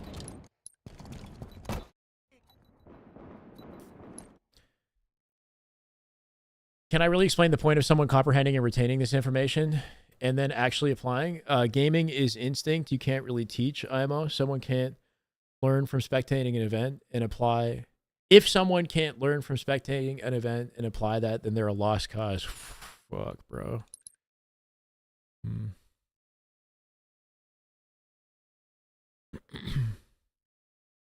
So, okay. So, I mean, what is your goal as a Halo player? You know, everybody's different, right? Like, are you trying to be the best player in the world? If you're trying to be the absolute best player in the world, then I would say to an extent, you're going to have some innate talents and learning abilities if you want to be a top professional, right? Like you take somebody like a Frosty, you know, who's as good as they are today. They didn't have to take lessons, right? They were able to absorb what they learned based off watching other people's gameplay. So yeah, there's definitely a point in that, but like, what's the fastest way to improve at something though? Technically, like if there's accessible information, coaching information for you to learn something quickly as like somebody who's on the outside of the scene, there's definitely benefit in that. And then people take coaching for different reasons. Like not everybody's trying to be the best player in the world. Some people are just like, they know that they're not going to ever be the best and they don't care about that. They're just like, what can I do to get to Onyx? Or what can I do to just keep up with my son? I play with my son. I'm a 40-year-old dad or something. And my son, you know, I want to help guide him to get through Onyx, or I want to keep up with him so we can play together and enjoy the game. Like coaching could be, you know, beneficial for that. Or like a boyfriend and a girlfriend who, you know, want to improve at the game together and learn how to play off of each other as teammates better. You know, like it's not going to be intuitive for every single person, and people have different goals, you know, for their improvement and what they want at a Halo. So yeah, if you're trying to be the absolute best fucking prodigy player that ever exists in the world, then you will have to have some innate talents and, you know, an ability to learn the game on your own. You'll have to, you know, put a lot of grind time into it as well. Like a lot of the young kids are so good because they've clocked over 10,000 hours before they even contemplate competing or before they, you know, they're fucking like 10 years old because they put so much time in. But if you're later if you're later to start, then I think that, you know, jumping into coaching or like learning from people like Eli or myself or from the teachings of pros is a fast way to accelerate your learning. And then maybe from there, maybe you go off and you do your own thing. You know what I mean? So like we all take different things from what we learn. And sometimes there are general strategies for how to play. Like there are people who have natural talent in their ability to pick up the micro of what a player is doing. Like I'm very good at, I can do everything and more than most pros when it comes to like tech in the game, if that makes sense. Like I'm very analytical in that way, and I'm good at translating what I learn into perfect movement. but there's a strategy component to the game that is not intuitive for me. And I had to have somebody like Callus, for example, or Eli sit down with me and say, okay, this is the general strategy for CTF and how we want to play every single time on this map. And this is what you're shooting for with your play, right? Or like some of the macro elements of how to work off your teammates. Some of that stuff doesn't come as intuitively to everybody, you know what I mean? So there's a lot of other things. Does that answer your question? I feel like that's a fair answer to his question. If you have the mindset of like, you know, like either you're fucking born for it or what are you doing? It's kind of a limited way to look at this.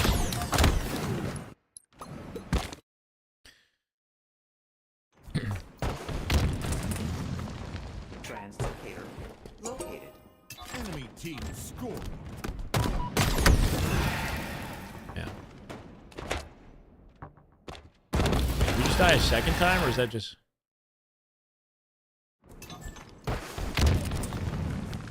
Translocator.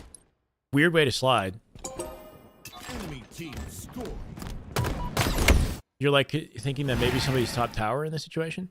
Our routing is odd, right? Like, if you want to clear tower or like clear back base, so in this situation when we spawn dummies, it's like it's likely that players are B in this moment coming to nest based off our spawn. Like, it's possible that there could be somebody like wrapping down low.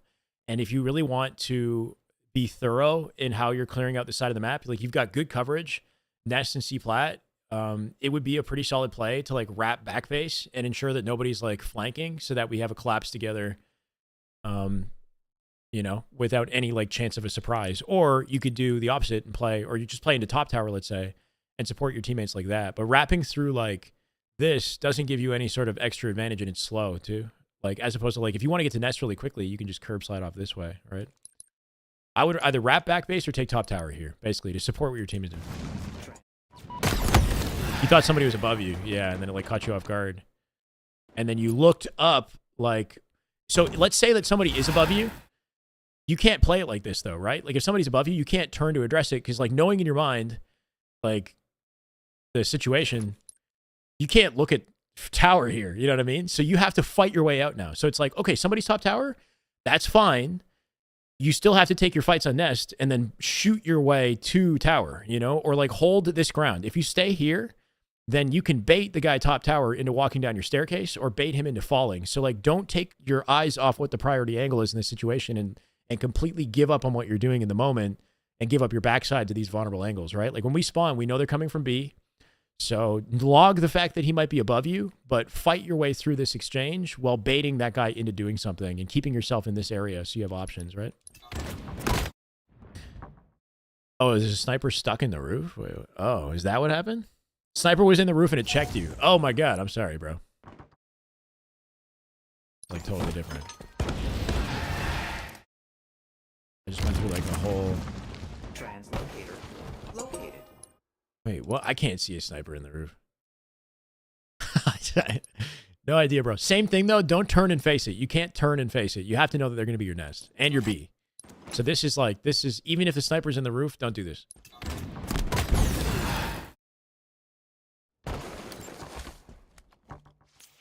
Yeah, forcing an enemy to leave a power position can be a win for sure. Lost the lead. You have a teammate's X off spawn here. If you pre-nade, it does like give up your location, but it might not be a bad idea to just like come in here and throw a bank nade into nest to deny nest and then just ready yourself for a fight. Take your time here. You're alone. You're very split too. Like generally when there's two people alive on the map, you guys want to be holding hands and play together. So this is kind of not like a good look. Like we're only two live and we're super split on the map right here. It doesn't give us a good chance of like fighting, bouncing back in this game.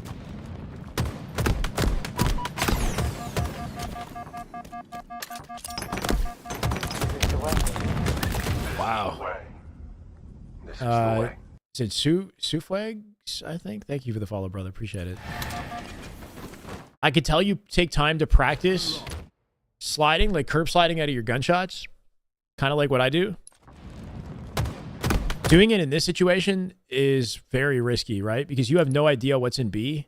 And if this guy was following up on this fight, like if this guy had awareness, then he would be paying attention to the fact that his teammate's in a fight on nest. And like he'd be standing like here and team shotting with you or something like that, right? So just curb sliding forward opens you up to like all these fights or potential fights and makes this way more difficult. Gives up your high ground as well.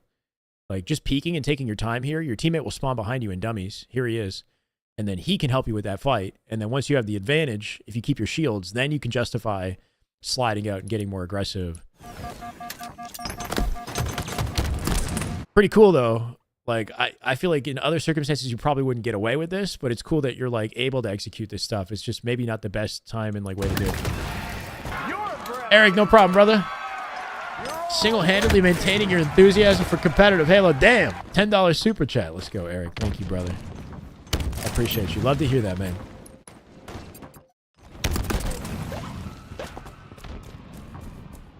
Active camo.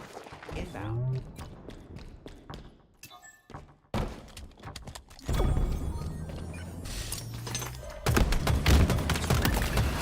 Expectancy. Shorten. Active camo available. What are we doing? I'm going to assume that his controller just like disconnected here. I would be curious, by the way. I know we're kind of like doubling back. That guy in the chat who like talked about coaching not being worthwhile. I wonder what rank he is and like what his goals are as a player. You know what I mean? Because even in the upper Onyx, like a good example is you know, somebody like Ezo. So Ezo is 18, I think, right? And he is on Dark Inside. He's competing at the top level. He got top 12 in Worlds. Ezo got coaching from Eli, if you guys didn't know, to help clean up his play. Because there's even as a pro, you know, even when you have talent, why not get the coaching from? And I guess maybe what he was saying is I'm not an active pro. Maybe that's like his argument for that is like if I'm not an active pro player, then why go to me? But there are people who are not. So like for somebody like Ezo, maybe he wouldn't go to me. He would go to another pro for coaching, or he would go to, like a pro like coach like Eli, who like has experience working with players like him.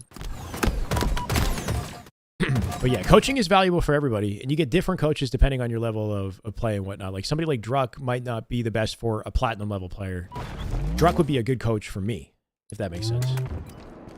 Yeah, he's a beast. Double kill. We captured Alpha. Great. Your team scored. Please remain calm.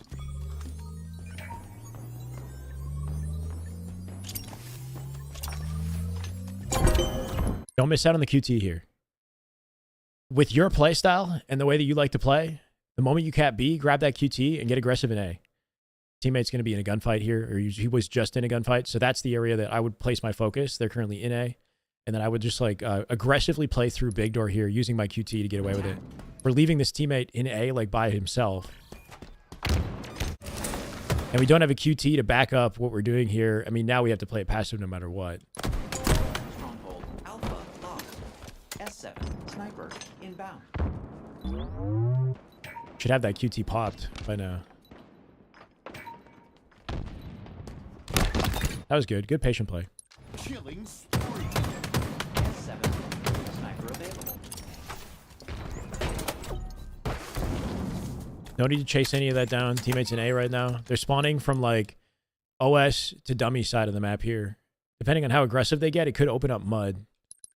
But cool, we got it. They're mud, see?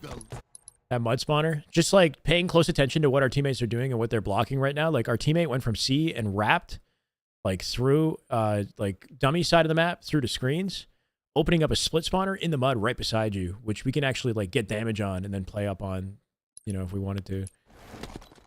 Or if we're thinking about what's open.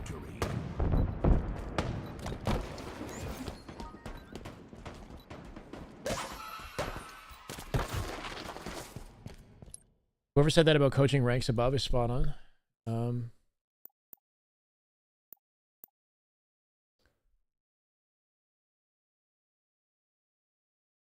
If Shyway were to coach a pro team, it would prove him to be a better asset to, than a talented Halo pro trying to wrangle a team.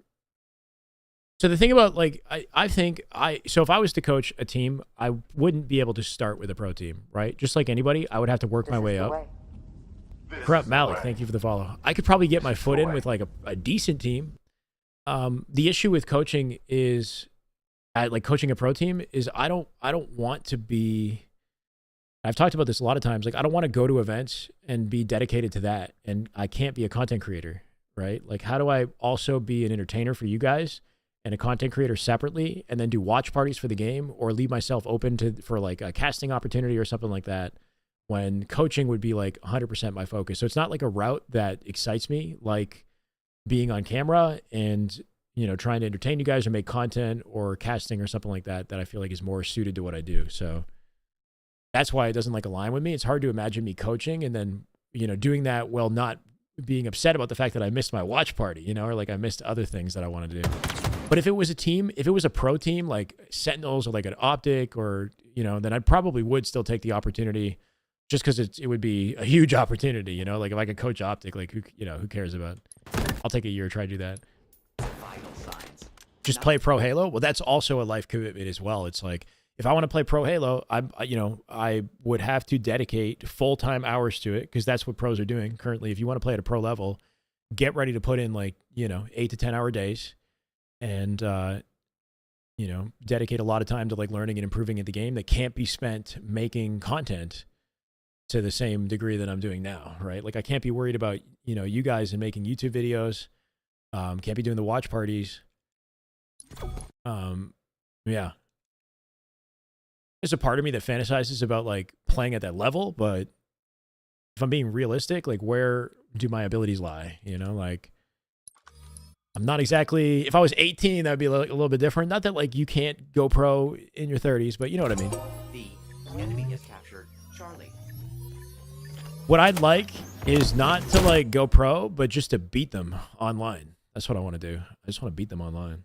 The enemy has. Formal's been competing for like 17 years. We have captured Charlie. Maybe not that long. For a long time though. Since at least like 2010. Stronghold Alpha lost.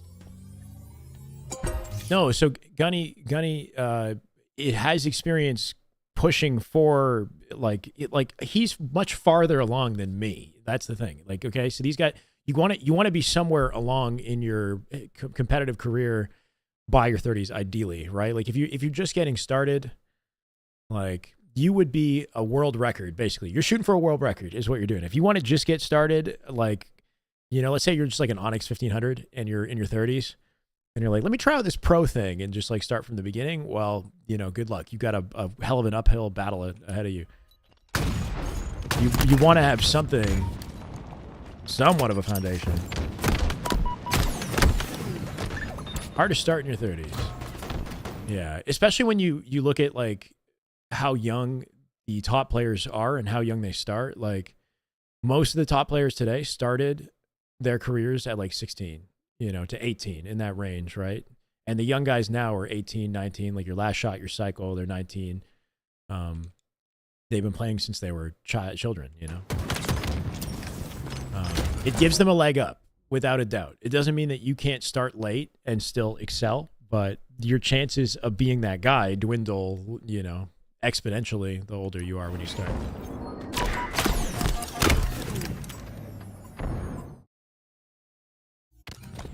Wait, this ain't moist. Anyway, we've been looking at this for a bit.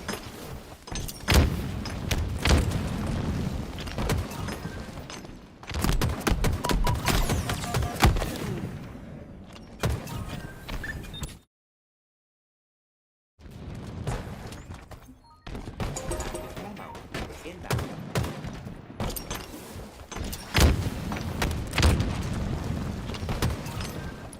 Yeah, I mean, some like solid attempt that you're going for with the pre-nades and whatnot. He doesn't do any damage to you, and you kind of like give up your nest positioning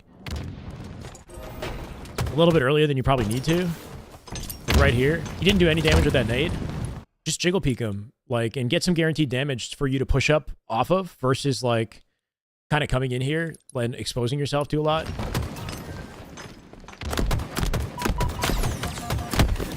We're fighting this like in a way that's just, we end up getting beaten. It's just a straight up 1v1, but like the way that we're fighting this is just super vulnerable, versus like we have all the advantages here to like get things started and then to finish the fight here while he's already like, 2 shots from death, and then convert that into a wrap through back B, right? So I would just like take your time a little bit and play off of like more of a guaranteed advantage before you expose yourself to all these other potential threats. Like if somebody's A plat, if somebody's still in B, then you get tag teamed, you know, anyway, even if you don't win this fight. But the more you move, the more difficult it is to properly place your shots as well. But yeah, you shot okay there. I'm gonna wait till I hit 40, then give it a shot. You got it, guy. I believe in you, man. Enemy team scoring. 30 and the best you've ever been at Halo? Yeah, I'm 33 and I'm the best I've ever been at Halo as well. So like, you know, as long as you keep up what you're doing and you're constantly learning, there's no reason why you can't be at your best in your 30s. But yeah, like other things hit you in life, like responsibilities and whatnot. It's hard to start competing at this chapter in your life is what I'm trying to say. It doesn't mean you can't be at your best or like, you know, keep building your abilities, but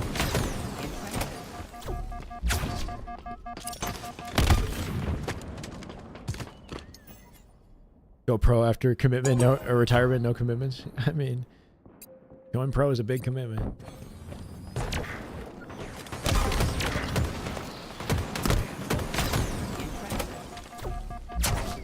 Damn. Try to use more of your left stick in this gunfight, I think. I feel like we're swinging our right stick like a lot and really, you know, relying on that, hoping that that's going to be the source of like our accuracy here. But try to aim with your strafe here. There's a lot of just like, you know, wild reticle movement.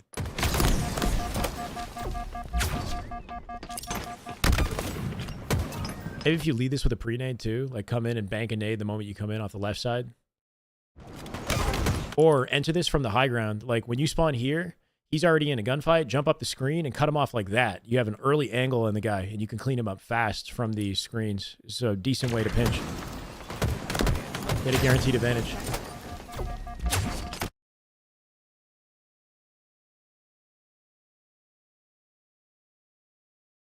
Seeing Formal be Squirrel grow more than a Spartan seems odd. Yeah, but he's going to come back soon, so stay tuned.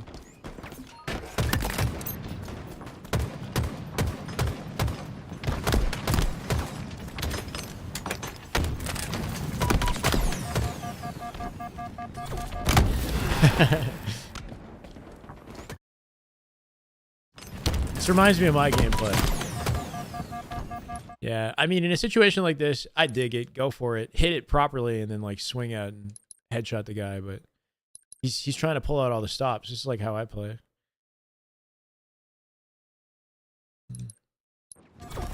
Your reticle position is, like, low while you're setting it up as well. So, like, during the process that you're setting it up, you're not actually, like, as ready as you should be to take... Like, if he decides to re-challenge you, you're not, like, super ready for him to re-challenge, if that makes sense. But if you just kept this simple, like, he's airborne right now. So if you just, like, sprint peeked him, sprint peek, you win that fight more likely than he does, right? Like, his positioning is, or he has less options to deny you if you keep yourself, like, you know, like, tethered to the wall. Was it? Good, Aaron. I gotta figure out if I can clip it together and find something, like, kind of succinct with that. But we had fun with it. Jump the ledge above? Not in that situation, because he can just re-challenge you at any time. I mean, before all of this takes place, when you kill this guy, wrapping wide over here, and I mean, like playing like towards the box. So like shooting and like sprint sliding and fighting like maybe towards the box over here, and then so you catch him and he doesn't like surprise you at any point in this exchange. Did our teammate die Nest? Our teammate who was Nest ended up like throwing himself out and dying. Like one of us being in Nest in this situation would have been great. Versus like all of this craziness. But yeah, this is like an isolated 1v1. It's a 50-50. Going for a skill jump would expose you to an easy kill. Like he would definitely kill you for free. I would take this 1v1. Just, you know, we're doing it in a way that's like very committed. Like during this process that you're sliding, like here's what it looks like. Right? Like he didn't even like, all he thought about was hitting his shot and like nothing else. So his reaction, like he had a reactionary advantage because you're going for your curb slide here. You didn't even fire a shot yet, kind of, you know what I mean? Like, that's the risk of going for curb slides, is like we do all this fancy stuff to like set it up and hit the slide, and like and you didn't even get the frame perfect timing, you know, like if you do a later timing, it's like frame perfect, but like all he's doing, oh, the ledge above, I get what you're saying. Yeah. I mean, that's a decent option too. Yeah, because then from there you can like peek him. That's a decent option.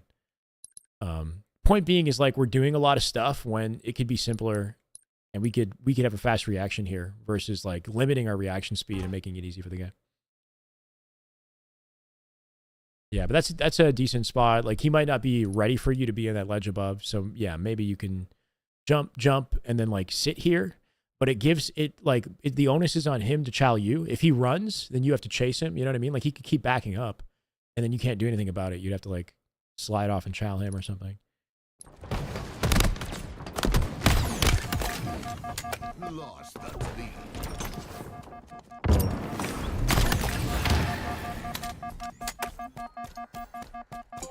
Stronghold Alpha is ours. Your team scoring. Gain I the feel that. lead.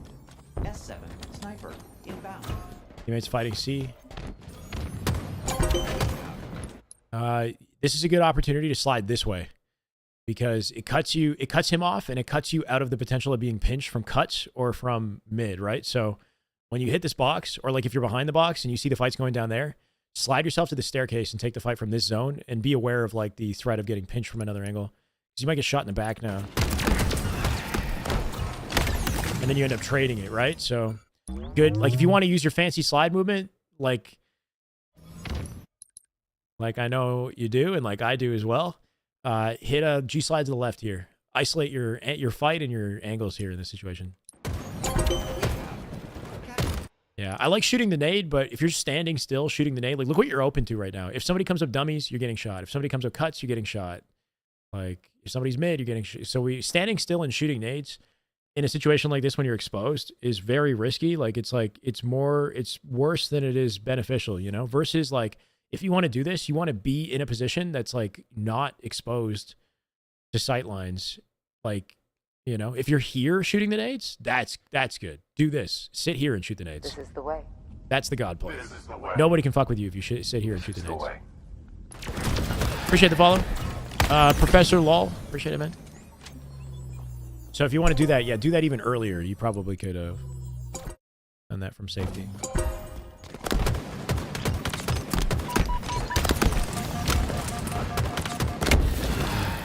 I dig it. Try sliding out the left side if you want to do that, the aggro play. Kind of a crazy way to enter the fight to begin with, because it opens us up to damage, but then we get out, and then he nades one side. You have a teammate on the right side. Curb slide out the left side and shoot him in the back off the distraction, right? So if we're paying attention to the fact that our teammate is fighting on the right side, go the opposite way here, and then jump into the key door generator like that. It would still be risky, and he could still clean you up. Like the safest thing to do would be to like wrap this side and jiggle peek him and just annoy him so that he can't just execute you for free. But if you are going to do this crazy movement, then I would take the side that he's not looking at. What's a curb slide? Or it's a curb slide or a G slide or whatever you want to call it, but it's like process of sprinting off a ledge and timing crouch before you hit the floor, basically, and it boosts you out forward. It's a fast boosted slide, right? So like right here, he sprinted and he timed to slide in the air before he hit the floor, and he jet out behind the scoreboard to like get aggressive. It's, you know, it's like a high reward, high risk type maneuver. Problem, Batman. All right, last life, and then I'm going to take a break. I haven't had dinner yet. It's getting late. It's almost 11, my God.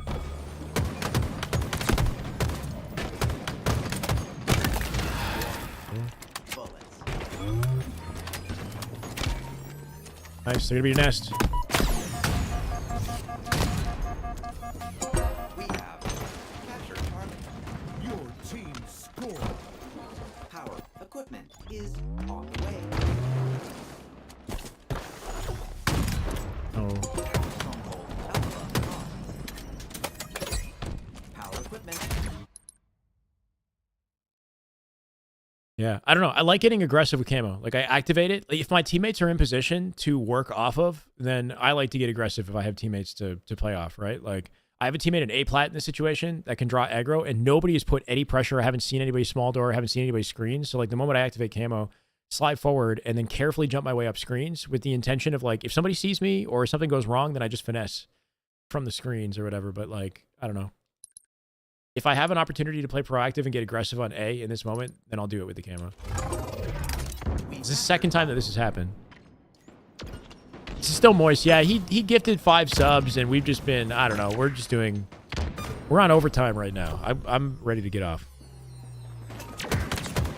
Get rid of intelligent forge if we got any mods.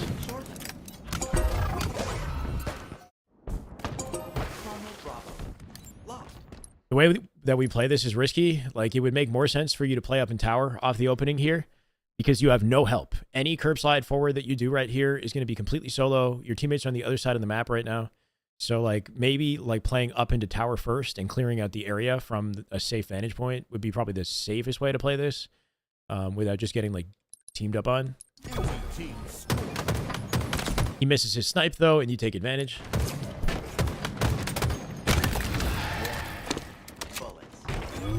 Is Broward in the chat? I don't see Broward. And then, yeah, you spawn on this side of the map, and the B side of the map is open. So just having that awareness in the back of your mind that Nest is likely where the rest of them are going to be coming from, or B is where they're coming from. You can take your time here. You have a teammate that's, like, drawing attention. Oh, you just got here. Welcome, brother.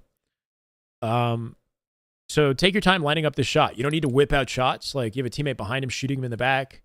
Like, you know, peek and, like, line up your reticle and, you know, make this count. Your team score. Same here. This is like, we got to get the fundamentals, you know? It's what we talk about with Renegade. What does Renegade do? When he sees a target, he sees the trajectory that, like, the target's going. He puts his reticle in advance of the target at head level.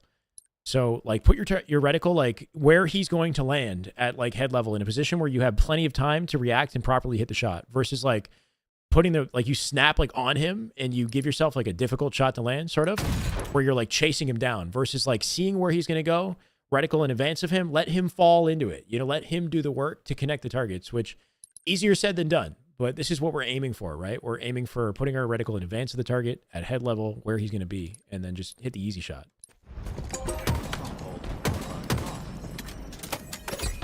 I'm from Toronto. Yeah, Iran. I'm from Toronto, brother. We've captured Bravo. Do pros crouch when they strafe? How common is that? They do crouch, yeah. I'd say, like, it's pretty common, crouching in strafe. How it's used is, like, I don't know, it's all situational. But one thing that I noticed the pros do when they crouch strafe, especially when things get kind of crazy, is they strafe in, like, kind of like a circle motion that I've been trying to incorporate, where, like, try to, using your left stick and your crouch, create a circle with your reticle using your left stick and your crouch. And if you're able to do that, you'll recognize that your character moves in, like, you know, in this, like, really tricky kind of circular way. So you, like, kind of, like, walk out and crouch as you're walking right, and then left in crouch up. Start crouching as you're walking right, left and crouch up. And it creates, like, a circular strafe motion with the crouch. That's pretty nasty towards the end of the fight if you can pull something like that off. Without throwing your aim off. The big thing is, like, not throwing off your aim. Mixing in crouch, like, and holding the button down versus just, like, tapping it really quickly in certain situations. Like, there's a lot of ways you can potentially strafe. The biggest thing is that you just got to hit your shots and move in a way that complements your accuracy and the environment around you, right? Your positioning in your environment.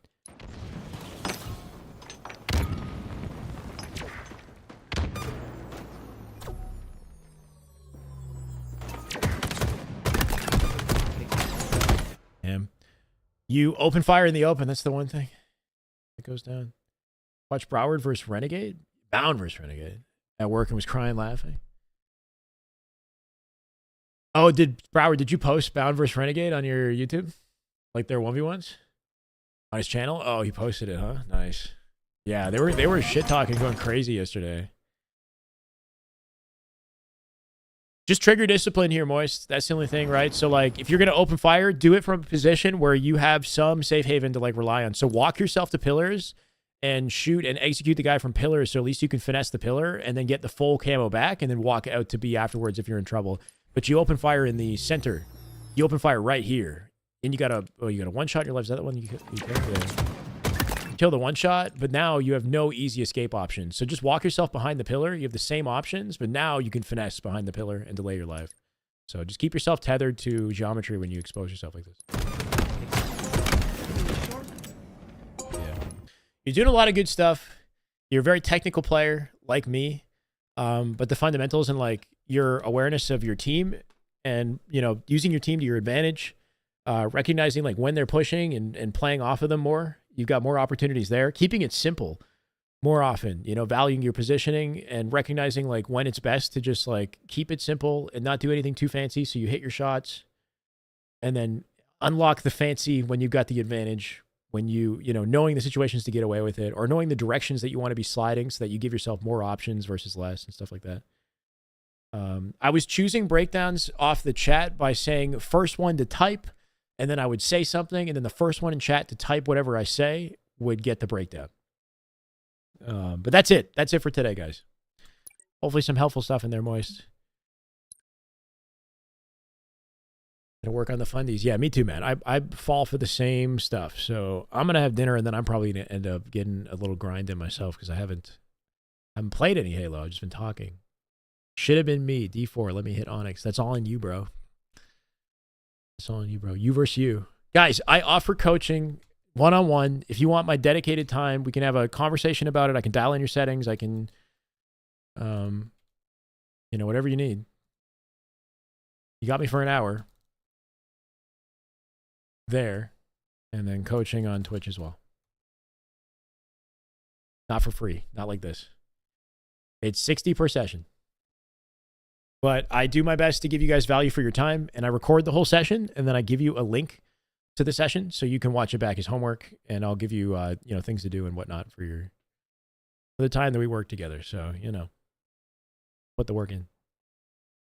60 per, like, it's an hour as the scheduled time, but I usually stay an extra 15, 20 minutes at least, making sure I give you value for your time. I do Black Friday deals. I don't have any deals at the moment, but I'm currently with Calendly just doing my own thing. At some point, I should do Medify so I can incorporate like more sales and deals and discounts and things like that. Cool. I play drums as well. That's dope. I could trade you. You give me drum lessons, I give you Halo lessons. I don't know. For my knowledge, honestly, yeah, I could probably charge more, but at the same time, like it's comparable to what's out there right now, right? Because other people charge similar. Like if Eli charges for a lesson, I think it's 60 as well. So I don't want to have something that's like, you know, way farther than what the other pros or other coaches are offering. But I'm confident that I'll give you value for your time, 100%. Yeah. I see you, Dupity. I have an electric kit, but yeah, no, I just gotta actually play. I haven't played in a long time. How many requests do I get? It varies depending on how hard I try to like get coaching, right? So like if I wanted to keep myself busy every single day, I'm confident I could. I've got DMs that I need to respond to, especially on my Instagram. People hitting me up on Instagram, I like never get back, but I got a lot of DMs of like people who want coaching that I could reach out to if I wanted to. But I'm going to offer it to you guys and say that I'm relatively open. I have open scheduling 9:30 p.m. Eastern every single day, and then 4 p.m. every single day Eastern as well. If you're from Europe, the 4 p.m. time slot's a better option. Streaming to drums? Nah, if I pull out an instrument on stream, it'll be the saxophone, probably. But I've been talking about that for a long time, and I haven't done it. So I was raised playing alto saxophone. And drums, I'm self-taught, but I went to school for saxophone in high school. And that's easy. I could just pull it out, play it into the microphone. I haven't played in a while for that too, but yeah. Okay.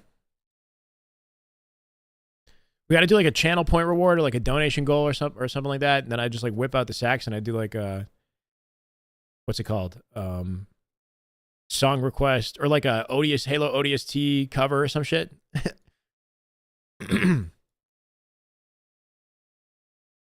Chat on Twitch. If to anybody that's lurking on Twitch, can you guys do me a favor and say happy birthday, Butrixie?